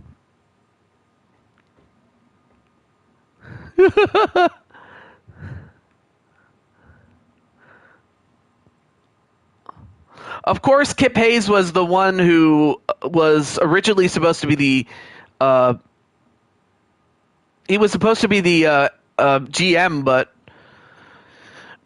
I might have to replace him eventually. And in fact, I might even replace him with you, Super DK guy. But I'll give him a chance. If not for this game, then I might have to replace him. Just as I did with one other person, but I'm not going to go too deep into it. Anyway, let's go to that. It's that time of night. Oh, yeah, baby. All right, so we got... Oh, yeah.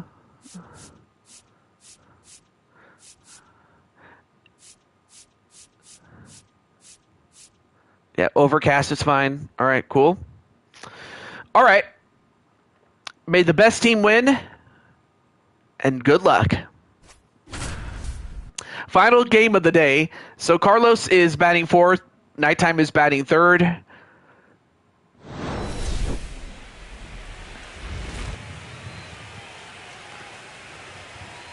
And I got to say, Philly looks pretty sweet in those blue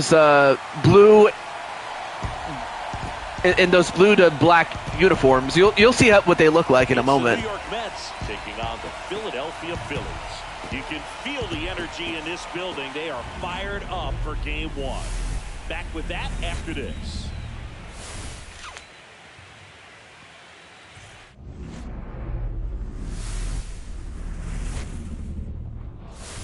Yeah, absolutely. Although I got to say, this looks really good. This the presentation here.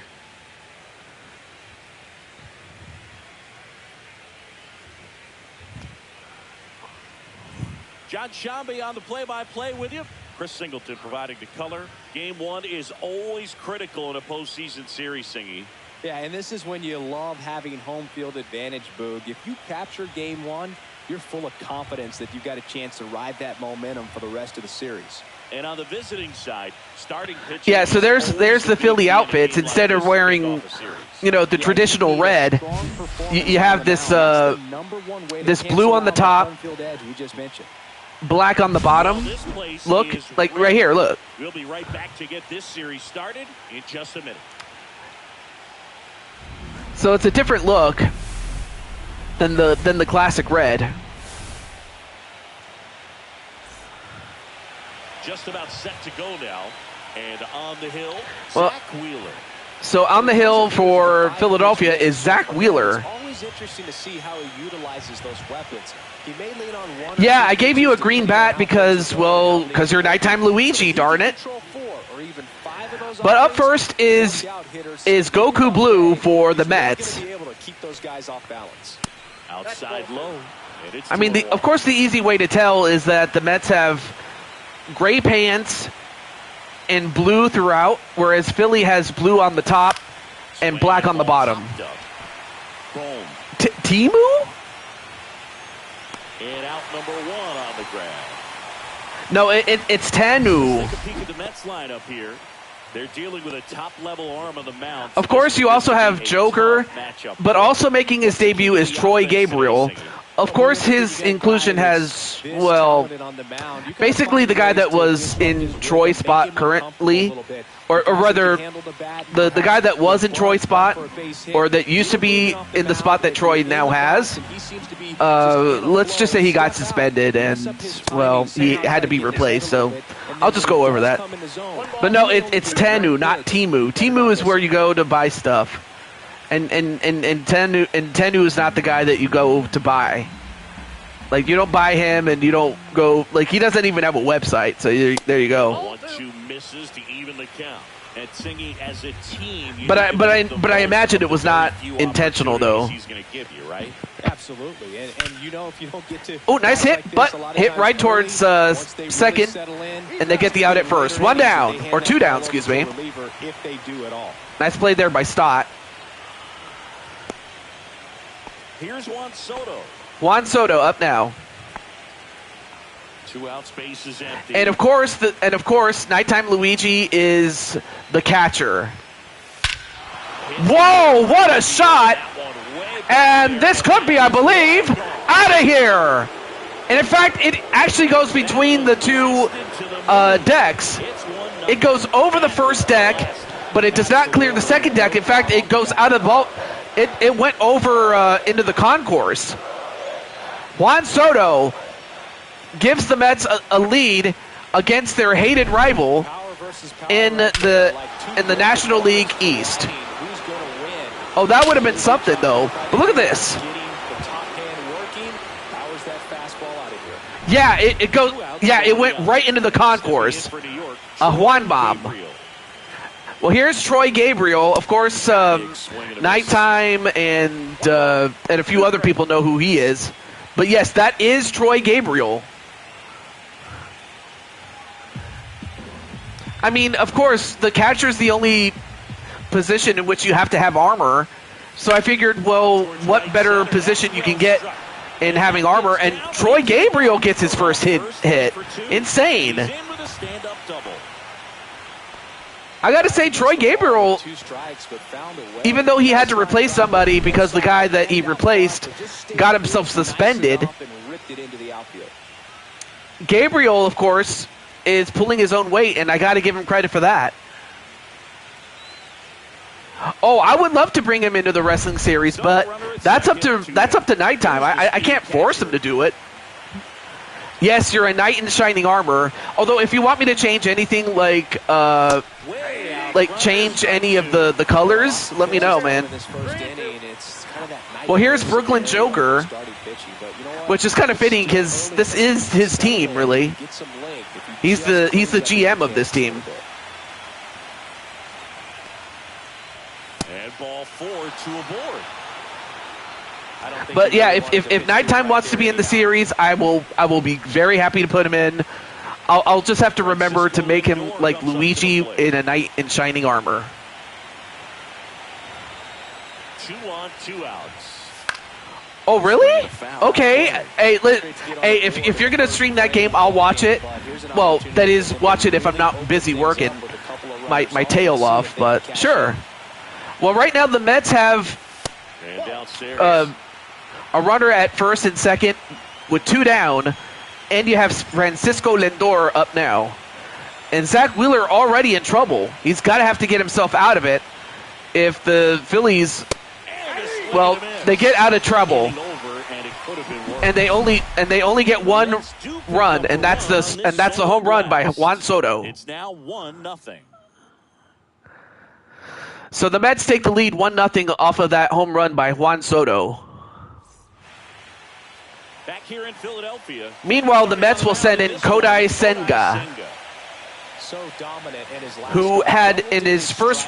who in his first start got a win, and he pitched 5 innings plus an out.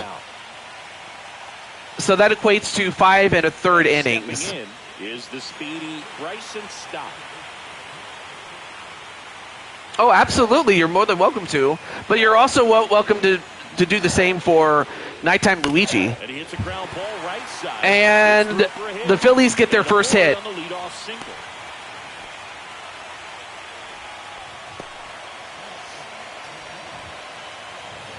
Brandon Marsh steps to the Brandon Marsh up next. I give you the epic beard man. Pitch in for a strike. Throw there. Oh, nice steal by Stott. Stott steals a base.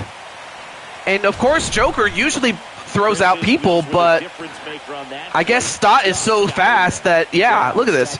Stott is very fast that if Joker couldn't stop him, then really, who's going to stop him, really? Who's going to catch him? Nice steal, absolutely. I mean, it's good for the Phillies, not so much for the Mets, though. Brandon Marsh, a second-round pick in the 2016 draft. Ground ball left side. Fouled away. That's just fouled. Oh, really? Wait, does he have ASMR? Left-hand hitter waits. Fouled off the plate. They'll do it again. Or I guess it could be late in the evening, so I can see that. Anyway, 2-2 is the count. Fouled away. He stays alive. Good battle here. About to be the 8th pitch of the at-bat. Off the plate. Oh, wow. I'm surprised that was not.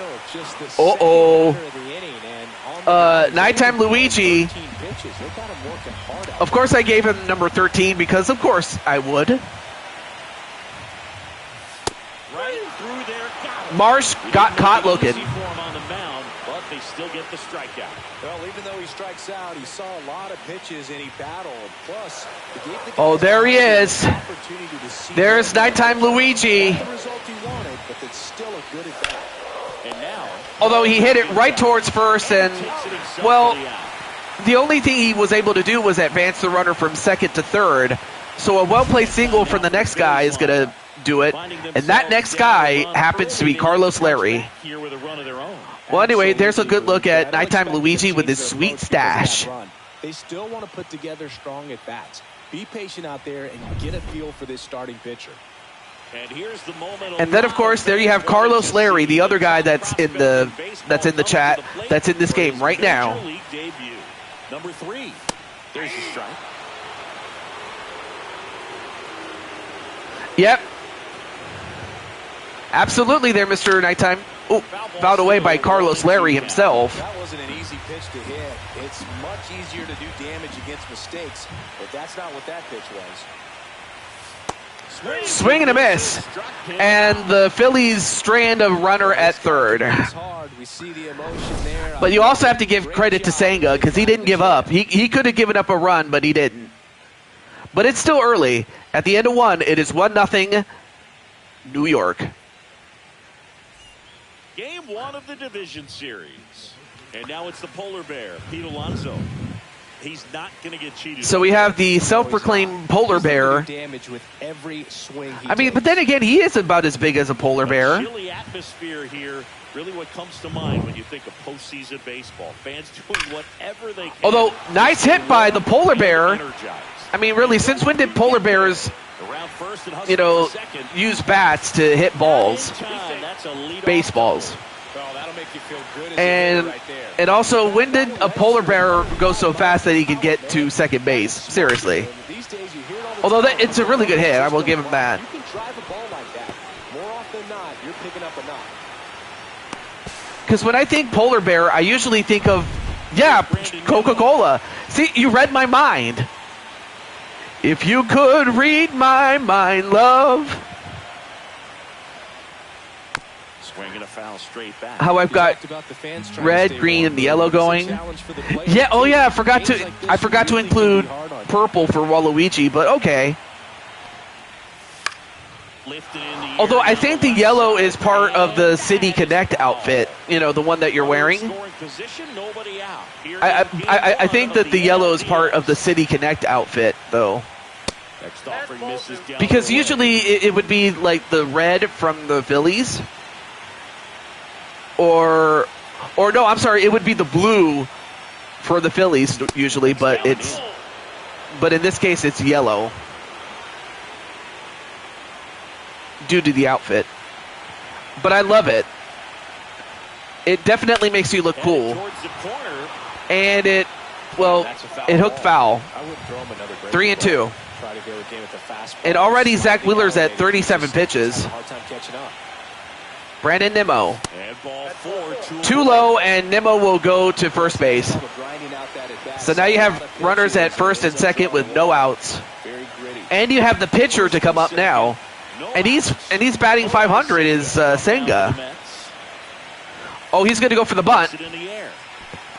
Bad idea as he popped it up. One down. I got to say, Nighttime Luigi did a good job calling that in order to get Senga to pop it up and get the out and advance nobody. But then, of course, you got to deal with this guy right here. The Super Saiyan Goku Blue.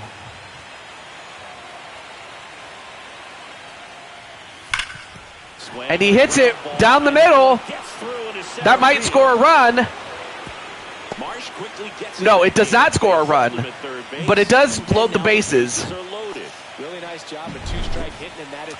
So Goku gets a hit. Yeah, that's a hit. It's going to find some holes. Now the bases loaded. Big opportunity for them to break this game open. Jeff McNeil stands in. Jeff McNeil up now. So now the Phillies need a big play here. Cut on and lifted in the air. They might tag up. They're going to tag up. And they do tag up. It's 2-0 Mets. Well, that's a quality at bat right there. You know the situation. You need something in the air. Nice sacrifice fly. And that's exactly what he did. Hey, what's up, Goku? You came back to see yourself get a hit. You're on first base right now. Early at bat changed the course of the game. It happens every night in baseball, but maybe it happens again here. Juan Soto already has a home run. Although he hits it right towards second. And they'll get the out at first, but the Mets do score another run. Hey! Okay, so you were just listening. Okay, cool. Well, up next is going to be Bryce Harper, Schwarber, and Baum, sorry. Boehm, I think. Bottom half of inning number Bryce Harper. 2. Here's the veteran first baseman, Bryce Harper.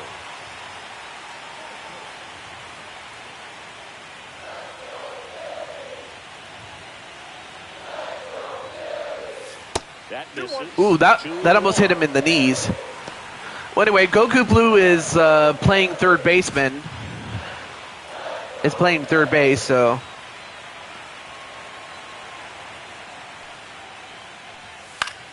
Foul ball. Fouled away.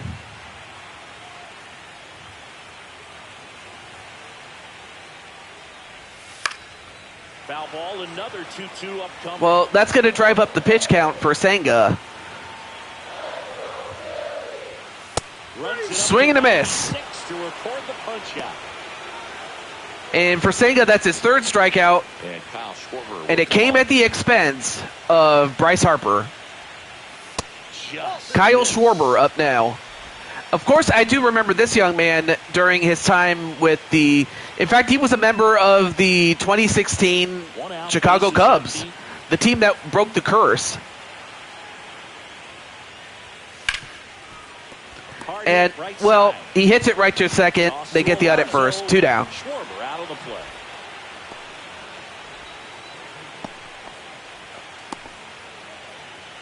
Two outs, base is empty.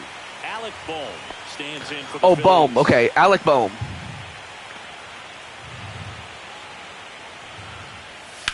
Sharp ground. And he gets a hit. Base hit. And that keeps A runner the at first with 2 down.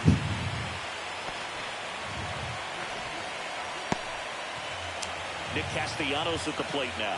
I knew he was going to swing on that one whether he missed or not. Oh, really? Oh, Nick Castellanos, the guy that hits a home run at the worst possible time. That's the meme with this guy. Because he hit a home run in which it's a deep left drive towards center field. It's going to be a home run. Pitch misses inside. 3-1. And he was there when, He never had time to.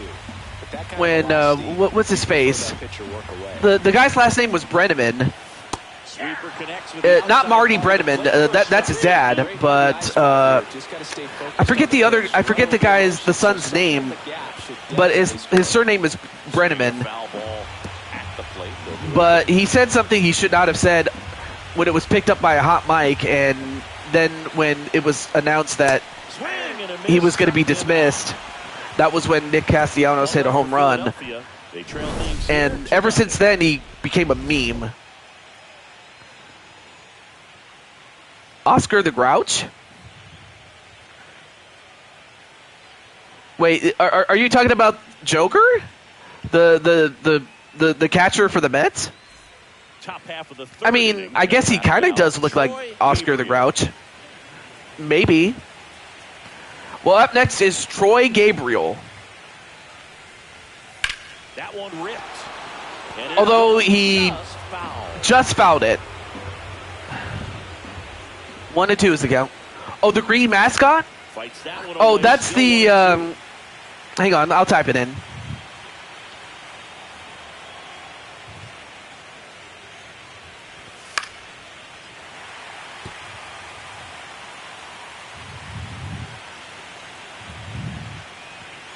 He's the Philly fanatic. Swings through it for the And a win. swing and a miss, Sends a it wild to pitch, first.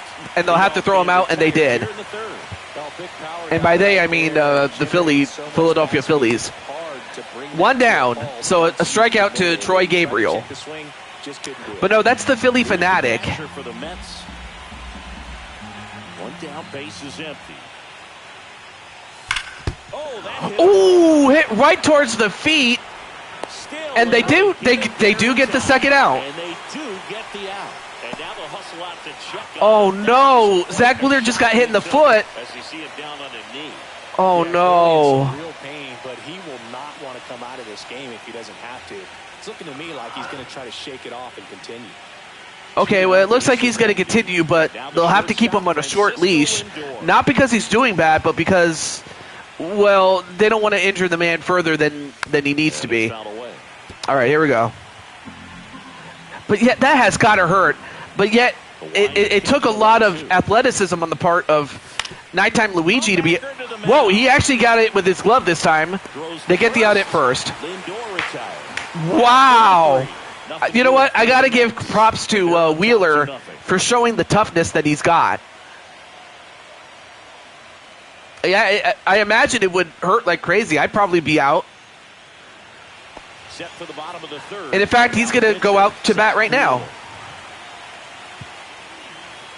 As he goes head-to-head with the other pitcher, Senga. And in fact, he gets a hit himself. That squirts through. Wow, Zach Wheeler manages to do damage himself. He did such a nice job of pulling his hands tight to the body and just getting enough of the barrel on it to be hard enough back up the middle for a knock. Oh yeah, he definitely will. So the batting order turns over. This is Bryson's stop. Although Stott, this could be, I believe, out of here. Ring the bell.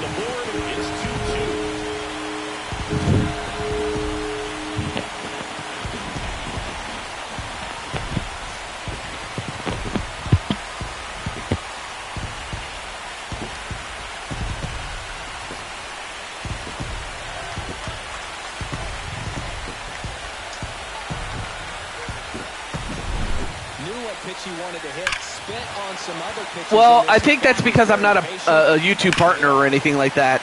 Either that, or because I'm not getting so many people, or I don't have as many subscribers. That's probably why. So it's all tied up thanks to the home run. Now So I'm happy with that. Next one, just Although if I did get ads, I guess maybe I'm doing something right. Maybe I don't know. No, that's not what I figured. But I know you figured it. Anyway, Brandon Marsh up now. The Epic Beard Man. Unfortunately, that was not an epic hit, and he gets epically out. One down. Well, the Phillies do tie it with one swing, and they had a man on first, and that happened to be the pitcher. But now let's find out what Nighttime Luigi can do in his second go-around against Senga. And, well, he got it off the glove. Can he beat the throw? No, he cannot. He had more time than he thought right there. Probably didn't have to barehand it, but he made it look nice, that's for sure. Oh, you know what? That was just a great play there by Senga. I mean, there's not much you could have done right there, but that was just a great play by Senga. 2 down. And, well, Carlos was going to try to swing at it, but before he could even do that, he gets hit in the knee. But thankfully he's going to be okay. He did have a protector, but Carlos got a free base. Tied up here in the early going.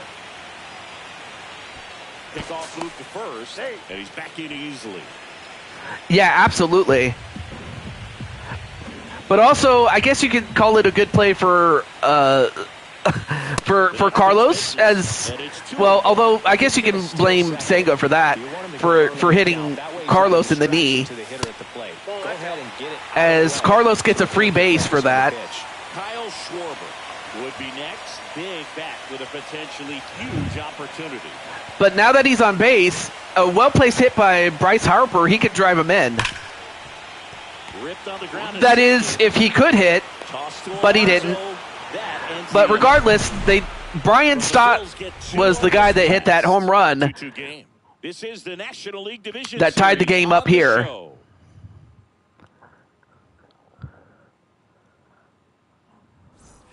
Back here, Citizens Bank Park. Start of the fourth, stepping in the well, long ball. we now come back to the polar bear, Pete Alonso. And that's outside. Ball 2. Well, these Mets doing a great job, Boog, of just waiting for the right pitch to come their way, and I'm seeing very patient at-bats out of them. They're doing a good swing and a miss by Alonso, though, but that was a good cut, though. A couple of runs across the score as well. Next offer the way off the plate. And that was way off as Alonso doesn't even swing at it. The ripple effect of that high pitch count might set him up Full to do count. more damage later in this game. Swings through it, and that's a strikeout. I'm not sure that was the exact location the pitcher wanted. But Just to be able to stream? Swing and miss, and Well, sure a sigh of relief after seeing it was something that I came to terms with eventually. Up now for the Mets. Either that, or maybe it was because I had been a YouTuber long before that was even a In thing. the air, left field. Schwarber in pursuit. 2 down.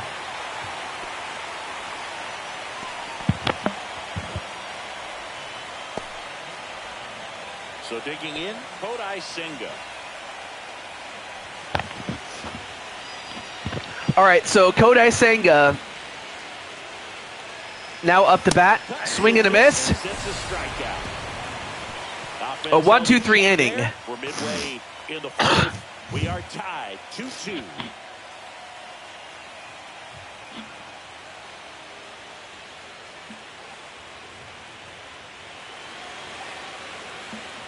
Back at Citizens Bank Park, John Shelby and Chris Singleton with you. And leading off the bottom of the fourth, Kyle Schwarber. All right, Kyle Schwarber up now.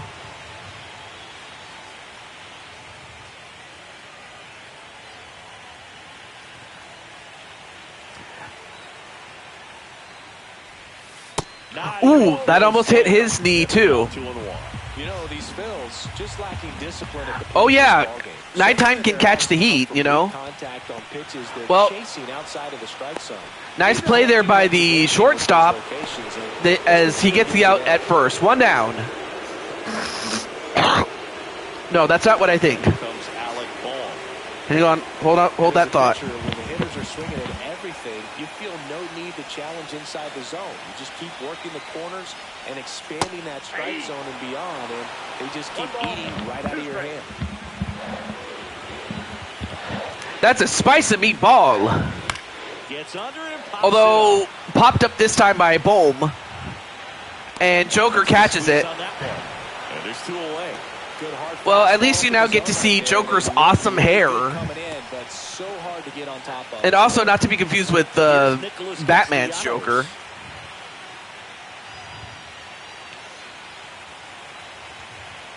Two outs.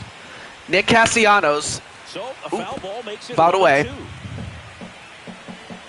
And I noticed that Senga has a fork ball. Cut on and missed. And wow, he definitely served him up a spicy meatball of his own. 3 down that time. We played 4. Well, after 4, 2-2. it is 2-2.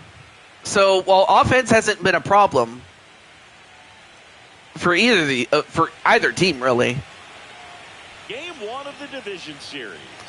Well, the Mets leadoff man, Blue. back to the start of the order, and that's Goku. Fouls it off, still 1-2. Left the old school Luigi lines. Way inside, gets out of the way. Ha ha! I'm the best!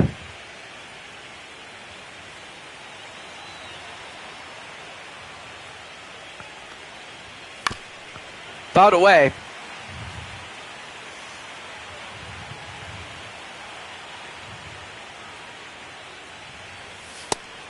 Too low. I mean, of course, Goku was not going to go golfing for that.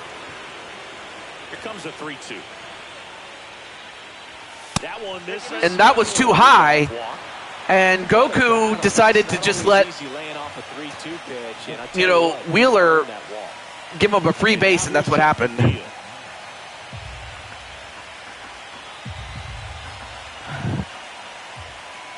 Pitchers do not like knees, it seems. Yeah, exactly. Or so it seems. 2 balls, 1 strike. But yeah, Mario Party 1 Luigi is so different than the other ones because at least the other ones are a bit more consistent with the rest of the series. Fastball for a strike at 99. At least not until Jamboree, that is. First base, trying to stand on the double play right here. Blue dives back in, but they got him. Oh, wait! They caught him! They caught Goku trying to steal. Look at this. Oh, wow! Oh, they tagged him out. Oh, my gosh.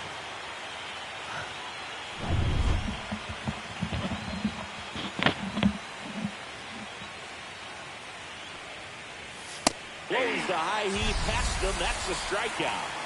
With that kind of velocity and elevated fastball, even if it's still... Well, another strikeout for another strikeout for Wheeler as Luigi continues to catch the heat. Anyway, there you see his name. I mean, that kind of sounds like a fever dream there, Mr. DK guy. 1 ball. A swing and a miss by Juan Soto, who had that solo home run in the first.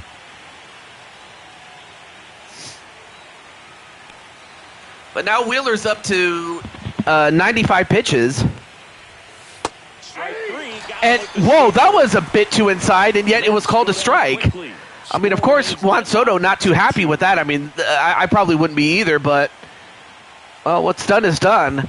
As Philly does get out of trouble, it's still 2-2 as we get to the bottom of the 5th. As we have Zach Wheeler himself, who got a single and was on base when Stott hit that home run to tie the game. A vegan drumstick? Or you could just give him some celery. Here's some yummy celery if you're hungry. Dun, dun, dun, dun, dun, dun, dun. Yeah, I just decided to do it myself. Anyway, another strikeout for Senga, and he's up to 87 pitches. Bryson Stott, that's his name. Oh, God. Yeah. Here's some yummy celery if you're hungry. Dun, dun, dun, dun, dun. Oh, really? Wait, I never would have thought that you'd had bad eyesight. Is that true? Just trying to protect, keep the at-bat alive. Or is it what happens when you don't wear your glasses, you know? Fly ball center field. Well, a pop-up by Stott, and that's caught. 2 down.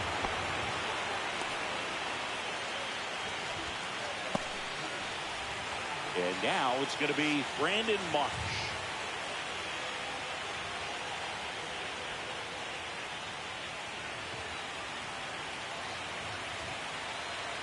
The 1-1.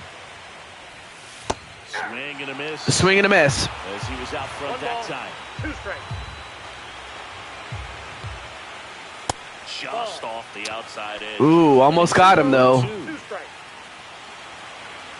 I'm pretty much blind without my glasses, I see. That's inside. I mean, to be fair, I could see that. There you see it, look. Nighttime Luigi 13. Philadelphia. 2 down, nobody on. Here in game 1 of the NLDS. Swing and a high fly. Although Brandon Marsh, that might go. No, it's off the wall, just like Michael Jackson. If you're living off the wall, live life off the wall. Live your life off the wall. Live it off the wall. So he just did what he wants to do.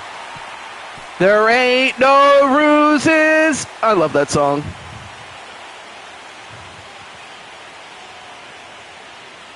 Because he had to party all night through the night. All right. But now it's nighttime Luigi's turn.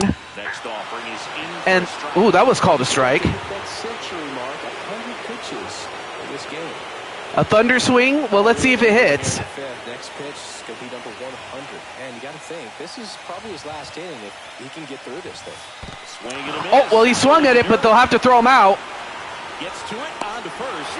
Ooh, took a little bit too much time to aim, but he was able to get him out anyway. Well, up next is Troy Gabriel, Joker, and Francisco Lindor as we begin the top of the 6th. Top of the 6th inning. And stepping in for I got to say this, though. Troy, in his relatively short amount of time, he's done some damage. All set to throw pitch number 100. He needs a quick inning. You would not have swung at that one? Well, unfortunately, that's what Nighttime Luigi, the character, did. Not the real you, of course. Although, Troy definitely swung at that one. I mean, he hit it so hard, it was like hitting a Z-tar.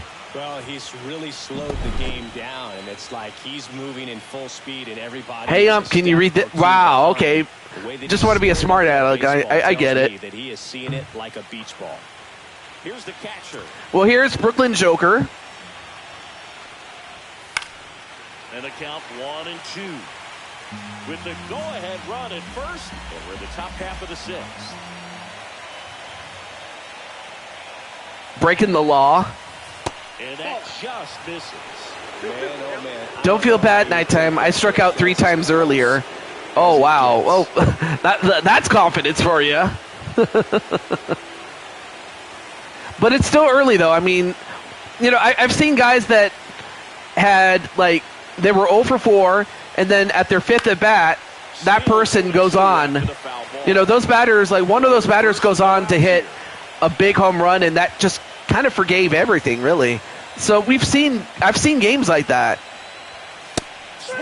for individual players, and of course Joker swings and misses. Yeah, you don't stop until the game is over. Or for some people, don't stop till you get enough. Keep on. And the Phillies manager making his way towards the mound now as he will make a move. Zach Wheeler won't go any further, and it's a tie ball game as he heads for the dugout. Back with a new arm after a quick break. So while Zach Wheeler is going to be relieved, Nighttime Luigi will be there, working day and night.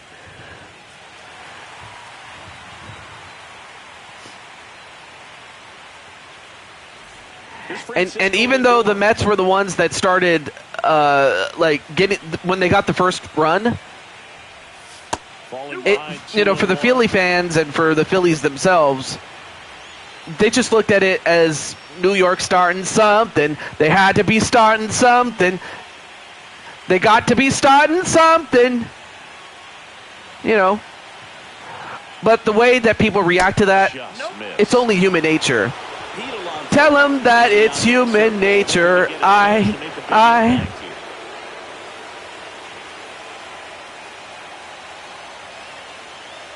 goes the runner. And ball 4 to aboard. Well, now that's a walk towards Lindor. And that's not good, especially for the Phillies. In fact, you could say that it's bad. That's bad. That's really, really bad. I'm sorry. I'm just going nuts with the Michael Jackson jokes here. Well, here's the Coca-Cola bear, Pete Alonso. Oh, man. I'm just having way too much fun, folks, if you couldn't tell.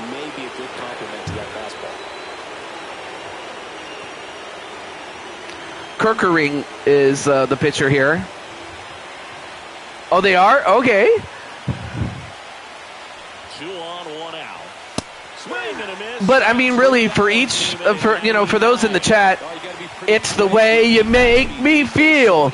The way you make me feel. You see the velocity on that one, just tough to catch up to. I mean, guys are coming in, and they're going max effort. They're not looking to go a long distance. They want to get as many strikeouts as they possibly can. Brandon Nimmo up now for the Mets. And a 1-1. And the sweeper is off the plate. Could be some action here on this next pitch. Couple runners on. Yep, got him. I'm getting closer and closer to crashing out.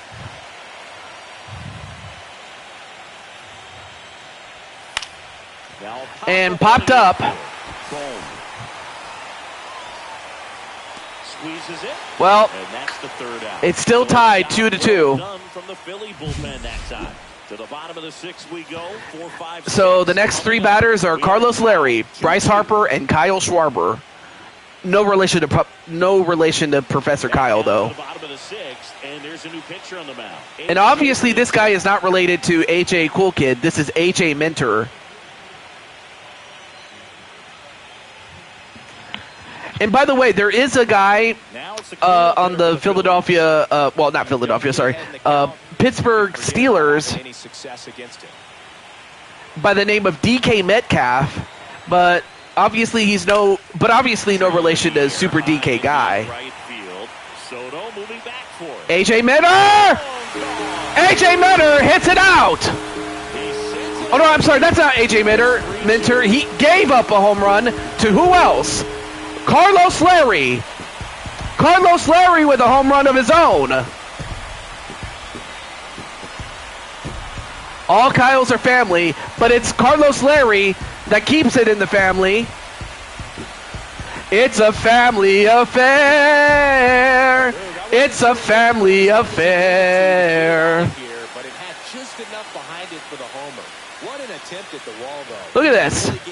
Carlos DK Metcalf. Here, I'll type it. Here's Harper now. There, DK Metcalf. But I knew that Carlos was good. I just didn't think he was able to get it out, but he got it out. Had that been a deeper field, that probably would have been out. But Citizens Bank Park is a hitter's home run paradise here. Oh, it was a cow joke. Well, I better move away.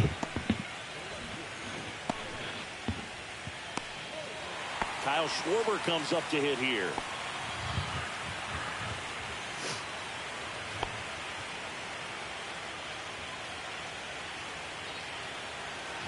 Metbu. misses the zone. Now 2 balls Too and a low. strike. Action Next in the up Mets is bullpen. Young and Reed Foley. Come on if needed. Young, a left-hander, Obviously, also Reed throws. Foley is no relation to Mick Foley. Gonna run in here in the bottom of the 6th. But so far, A.J. Minter, no relation to A.J. Cool Kid, gave up a home run. Because I don't think A.J. Cool Kid would have given up a home run that easily. Swing and a miss. Swing and a miss by Schwarber. He really sells the change. 3-2 is the count. Got him. Got him. Strikeout. That was pretty nasty. Well, that's 2. A strikeout for Minter. Because he just couldn't pull the trigger. And with 2 strikes, fastball coming in, you've got to be ready to swing it. That time it cut to the outside part of the plate, and he just couldn't pull the trigger. And now it's Alec Bohm. All right, Alec Bohm up next. Outside with a breaking ball.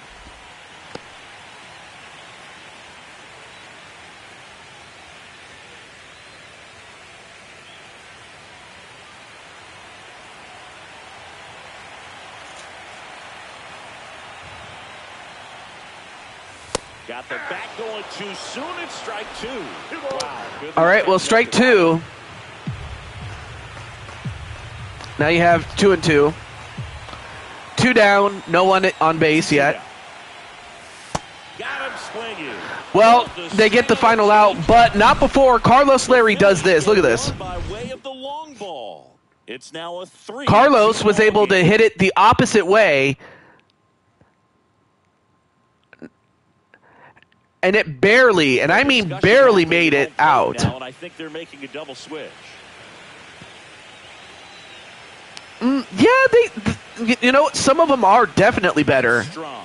Out of the bullpen It just now, and it's he'll it go just into matters center like field. how the Lineup design with the double goes switch. and whether it works Johan Rojas. or not. He'll move into the 9th spot in the lineup. The back is we have a pinch hitter to lead it So we off. have Jesse Winker. And he would be the tying run, Boog, so we may see him try to launch one if he gets a good pitch. Although he certainly does not have anything Looking to on get the Wink tying run Martindale. on base. A little out front there as he swings through it. 2 strikes. Double switch. So basically, a double switch is that you not only substitute somebody in the batting order, but you also substitute the order of the batting order. Struck him out. Slider got him for strike It was hard for me to understand at first, but that's what a double switch is. Yeah, it just does so much to change the outlook of an important And once again, Nighttime Luigi catching the heat, but that's actually his job. But now you have Goku Blue, who could possibly hit the heat. Blue. Let's find out if he does. Next offering. Well, that was too low. 2-1. 2-1.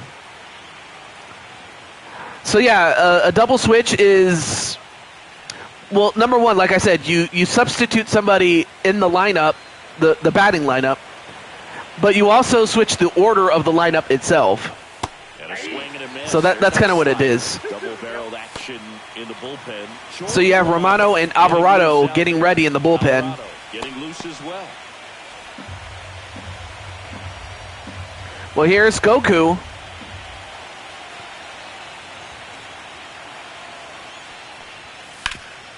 And then, well, that was a good hit, but it was hit right towards first, right to Harper, and he was able to make a play for it. 2 down. This game is a lot harder than it looks, partner. So 2 down now, and here is Jeff McNeil. Jeff McNeil has that sacrifice fly that gave him a 2-0 lead at one point, but has not been able to get anything else after that. Although he does get a hit. Now you have a runner at first with 2 down. Good hit there by McNeil, though. Now it's the right fielder, Juan Soto. Juan Soto.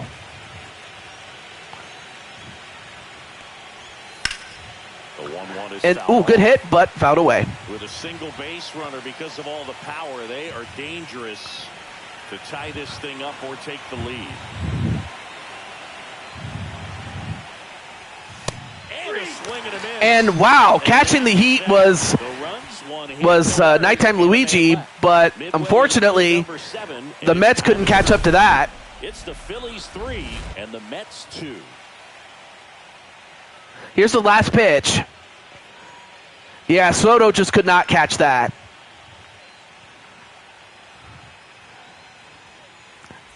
Well, I imagine that Nighttime Luigi could catch the rabbit from Mario 64. The guy was not going to be able to catch that ball. You know, Juan Soto. Next up is Sean Reed Foley. Again, no relation to Mick Foley.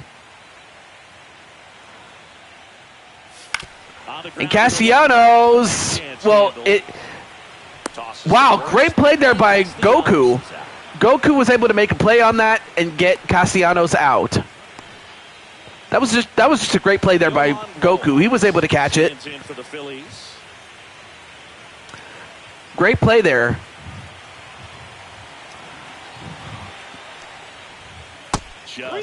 Just out. Johan Rojas.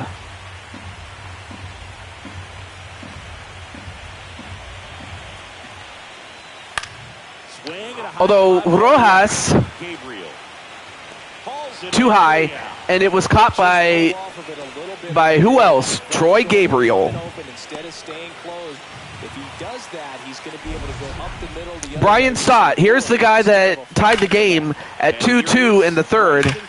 His two-run homer back into third was an important swing of the bat in this one. Yeah, there's no doubt he helped set the tone fairly early, and certainly part of the reason why they've got the lead right now.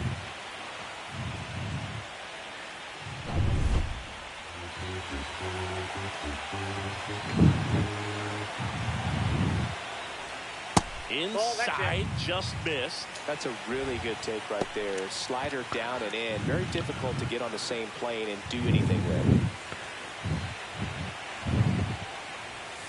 Late swing, foul to the left.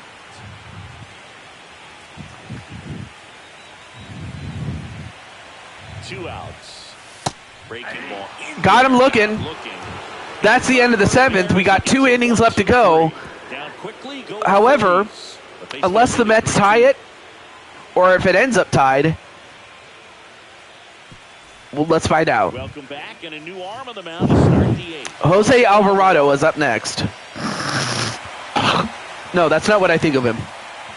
Yeah, beautiful pitch indeed. Hold that thought.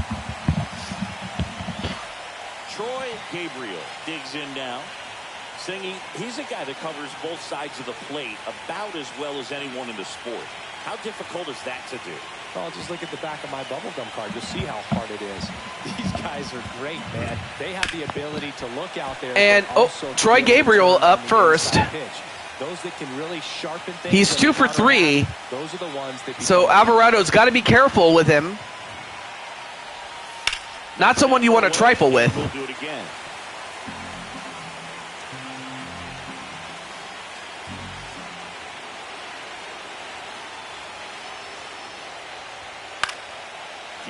Fouled away.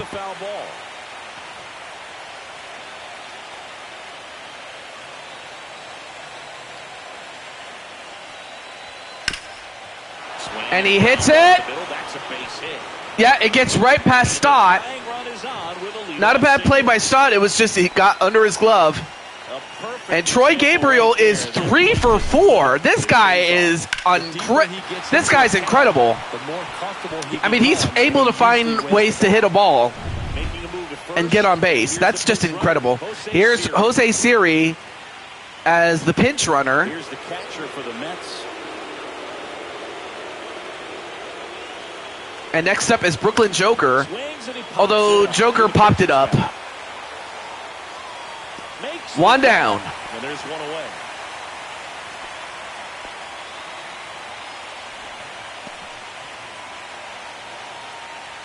And now it's Frankie Lindor. And things could change quickly here with one swing. With the tying run on at first here in the late stages of game 1. Runner takes off. Rolled softly. And Francisco Lindor fouls it off.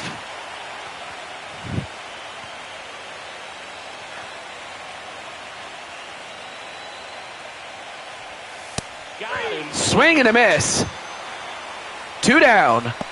And Alvarado throwing some heat, especially with those cutters. Beautiful pitch indeed to piggy off of what Nighttime Luigi just said. Snap throw to first. Ooh. And he's back in there. And Siri almost got caught, but anyway. This situation, all eyes are going to be over there trying to keep his lead. Highlights of Jose Siri. I get it. By the way, we do have a Jose, and his name is Jose Blanco. And gonna miss. Of course, he was here earlier in the previous game. Runner on the move. And then, ooh. Okay, that actually got fouled off of the mask of Nighttime Luigi off his helmet. Well, that time, Nighttime Luigi was able to catch the heat, but Alonso couldn't. I will say this, though. Alvarez definitely did his part. Clearly, he's happy with those results.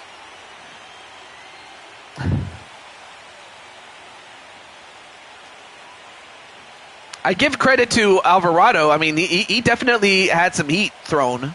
And possibly a double switch coming. Oh, here's another double switch, but this time by the Mets.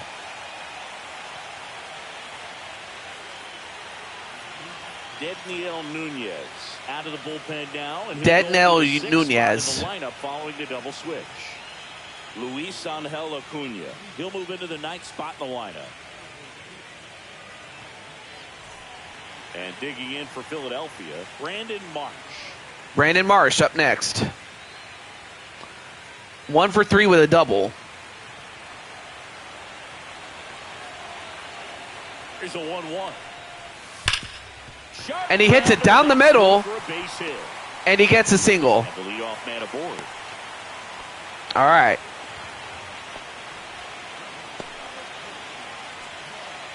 Next to hit, Paul McIntosh.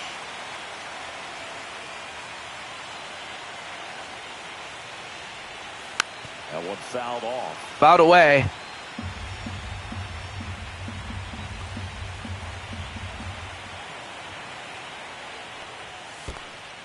And too low, and Joker lost control of the ball,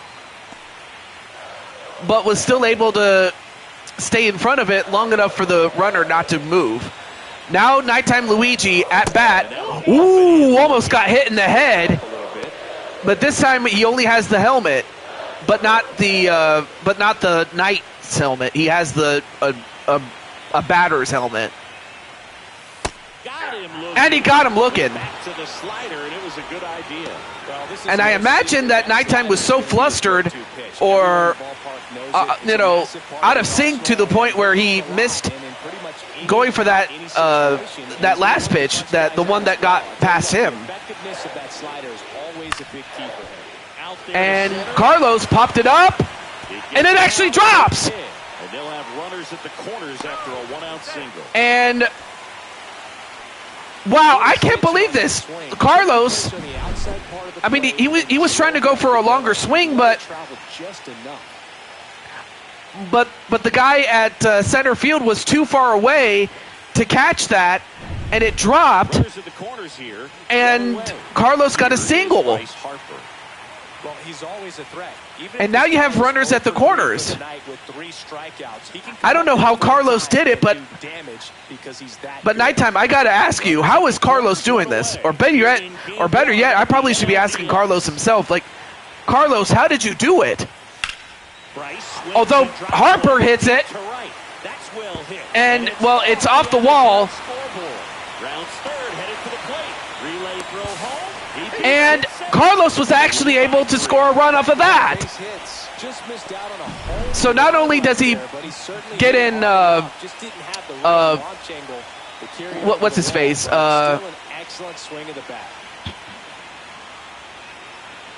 He was able to get Brandon Marsh in, okay, but then Carlos, with his speed, was able to get another run with confidence, okay. And he's ready to make the move. Apparently with enough confidence to be able to run to score from first base. That's, like, you have to be so fast to be able to do that. And he was. I mean, nighttime. You got Speed Racer. Although I'm certain that Mr. Daytona would have something to say about it. If you know who Mr. Daytona is, he's a cool guy, and he's the guy that I based him off of Speed Racer. Basically, I have Mr. Daytona as a wrestler, and of course his gimmick is that of Speed Racer.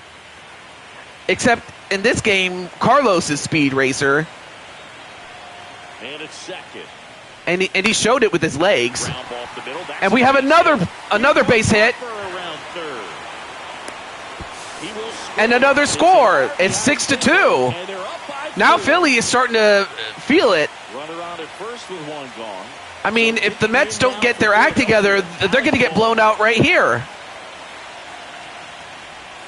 And they'll certainly need... I can talk. And they'll certainly need to get together, especially by the time we get to Game 2. Because if they don't, Philadelphia could sweep them 2-0 in a best-of-3 series. And make their way over to the National League Championship Series. Just missed. Meanwhile, activity in the bullpen. Oh, yeah. Buto appears to be getting ready. But up next is Buto. Feeling some nerves. I mean, his name, not mine. This would be his major league debut.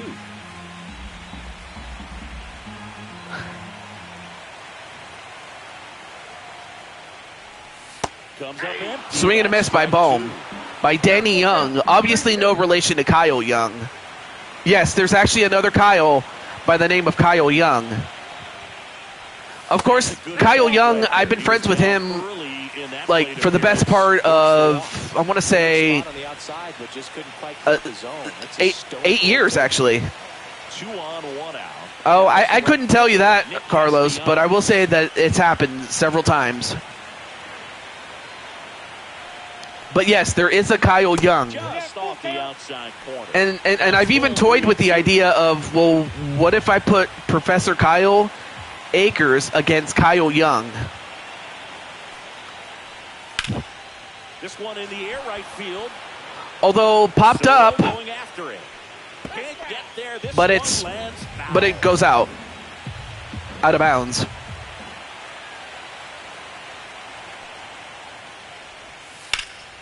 Hit in the air. And it's popped up. Has it sized up. He's there. He's got it. 2 down. And of course, they're not going to tag up because why would they? And by they, I mean Philadelphia. Okay. So first and Johan second. Rojas up next. Johan Rojas will hit next.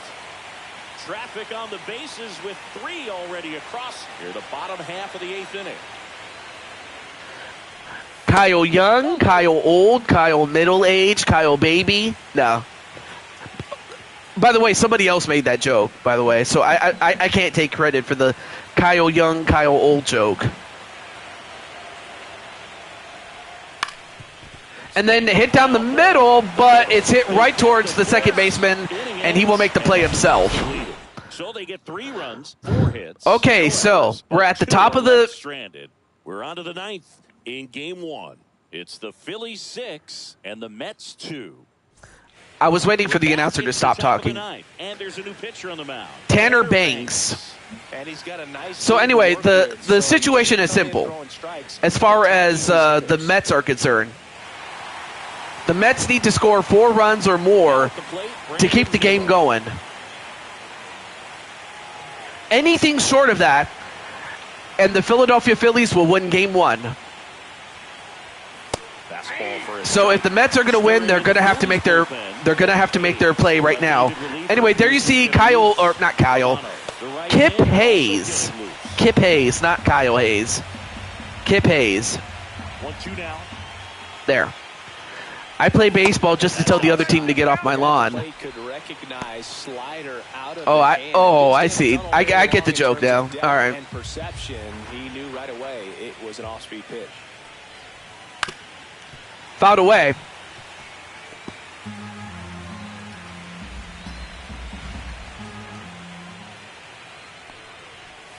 And the slider too low. Misses.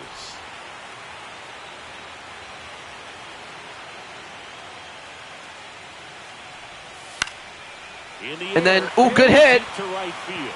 Castellanos. Under this But one. Castellanos gets it 1 down. 2 to go. He's 2 outs away.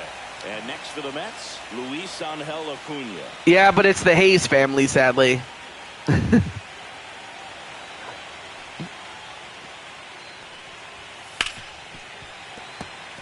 Fouled away.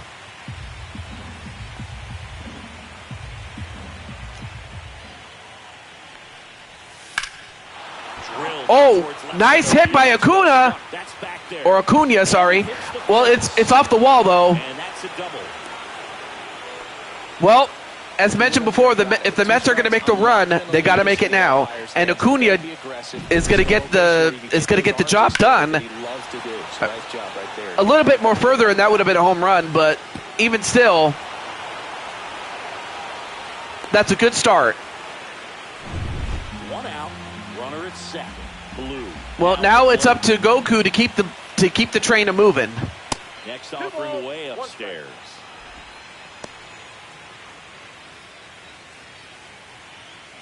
You know, they got to keep the train moving.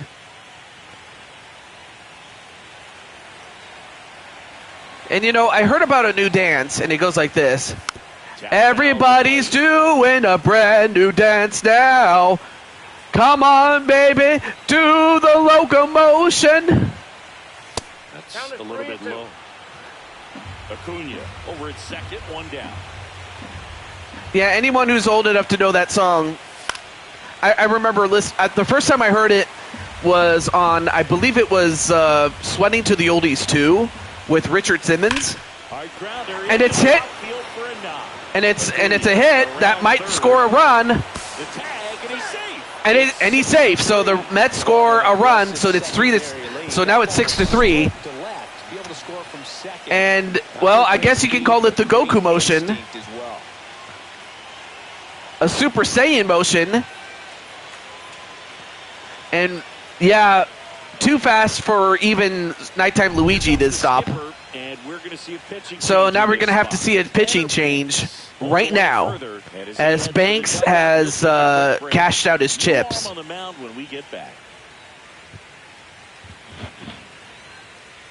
I mean, he cashed out his chips before he went bankrupt. Well, here is the closer, and that man for the Philadelphia Phillies is the GM, Kip Hayes. Save opportunity for him right here, and he's their guy. Time to lock this one down. He's got a Vulcan change and a forkball that you got to watch out for. But if anyone can handle the heat, it's got to be Nighttime Luigi. Something in the infield, runner at first base, get 2, get out of this. I mean, he's no Satchel Paige, but oh, well, it's a hit off the wall. Coming home. Now a relay to the plate. Tag. Safe at home. No way. Now a 2-run game. Now it's a 2-run game. A lot of times in today's game, right fielders are able to get to a ball that stays in like that, but he hit that one pretty well. And if he hits it just a little bit different on the barrel, it's out of here easily. Yeah, it was mentioned. Extra bases right there. Well, now the Mets are starting to make a comeback here. And the batter now, Juan Soto. Well, Kip Hayes is going to have to calm down a little bit. They have 1 out. Next, too high. Close up high. Lots of anxious fans in the ballpark right now. You can feel it.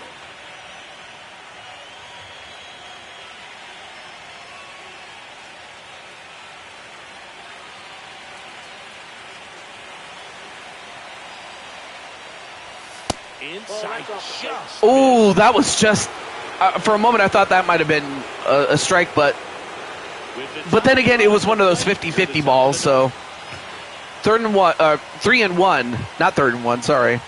Wrong sport. Swing and a miss. Now a full count. Closers and back-end relievers just throw absolute gas these days. I never would have had a chance. Swung on, and he pops it up. 2 down, 1 to go. Juan Soto is out.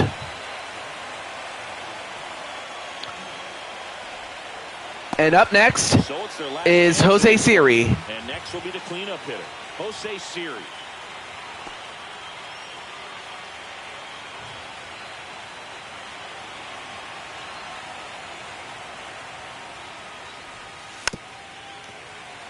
And that was a changeup.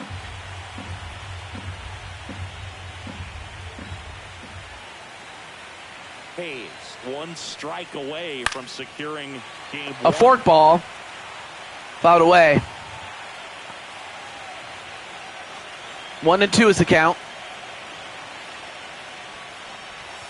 And that's downstairs and outside. Yeah, 2 low and 2 away. 2-2 is the count. Got him! That's the ball game. The Phillies win. Early in this series to say a must-win game, but when you've got home field advantage, it's a luxury, but you have to protect it. Huge Phillies win, and they take the first game. However, this series will go to New York, and we'll find out if the Phillies can finish them off over there, or if the Mets can win over in New York and force it back in Philadelphia. Two-run game, and Only time will tell. just really made the difference. But the final score is 6-4 in favor of Philadelphia. Score of 6-4. The Phillies hang on to win it. For Chris Singleton and our entire outstanding crew here at MLB The Show, I'm John Shambi. We'll see you soon. Wow. Well, Kip Hayes does get the save. And Kirkerine gets the win.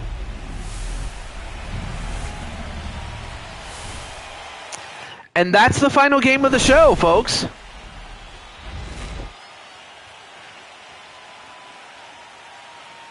Well, Soto, of course, got the party started with a home run of his own. But then Stott tied the game when it was 2-0 to make it 2-2. And then it was Carlos Larry who gave the Philadelphia Phillies a lead at 3-2. And then an 8th inning led to a 3-run inning that gave them a 6-1 lead. Or I'm sorry, 6-2. The Mets get to within 2 with 2 runs of their own, but in the end, it was too short. Chop Zombie. Yeah, I guess it was. I'm thinking that was Rob Zombie's, cousin, or maybe his brother. I'm thinking more like his cousin, 6 times removed. No, I'm sorry. Scratch that. 7 times removed. But anyway, Goku was 2 for 4 with an RBI. And while sadly Nighttime Luigi didn't get a hit, Carlos Larry was able to carry the load and get a home run of his own. In fact, he was 2 for 3 with a home run and a single.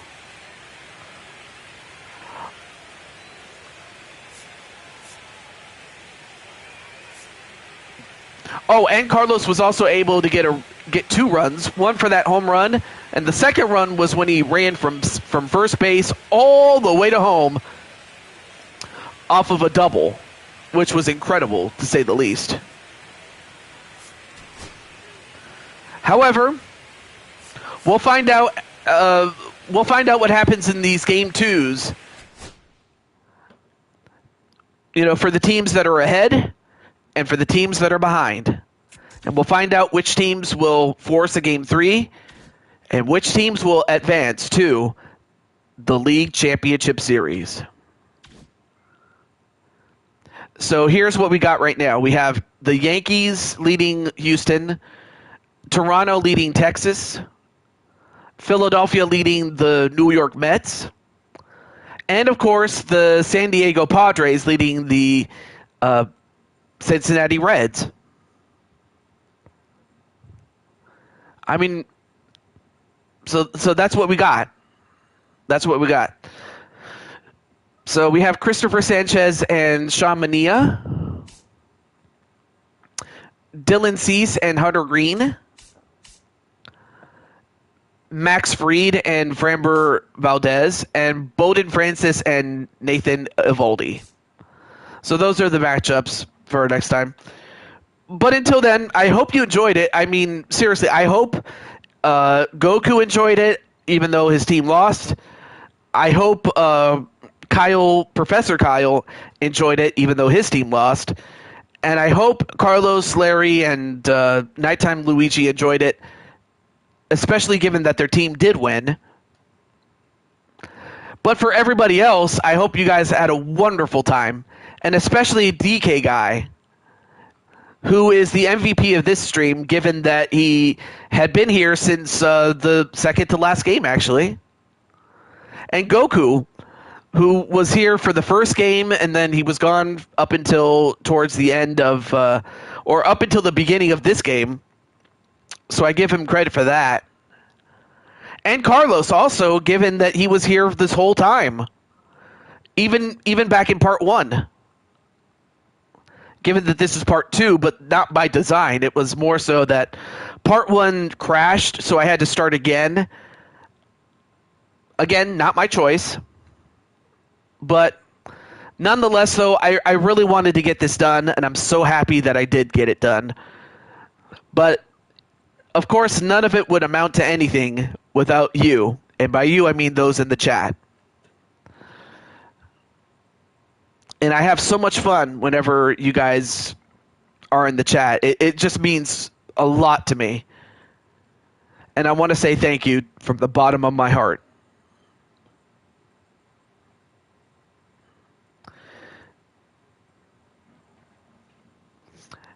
And for that, I love you very much. In fact, let me find this. Hold on. Where's the thing?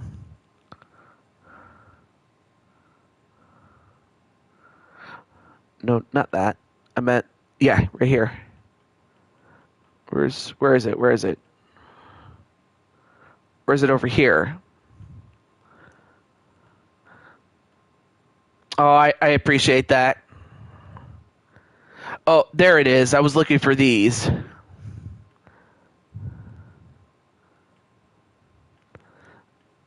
I was looking for the hearts.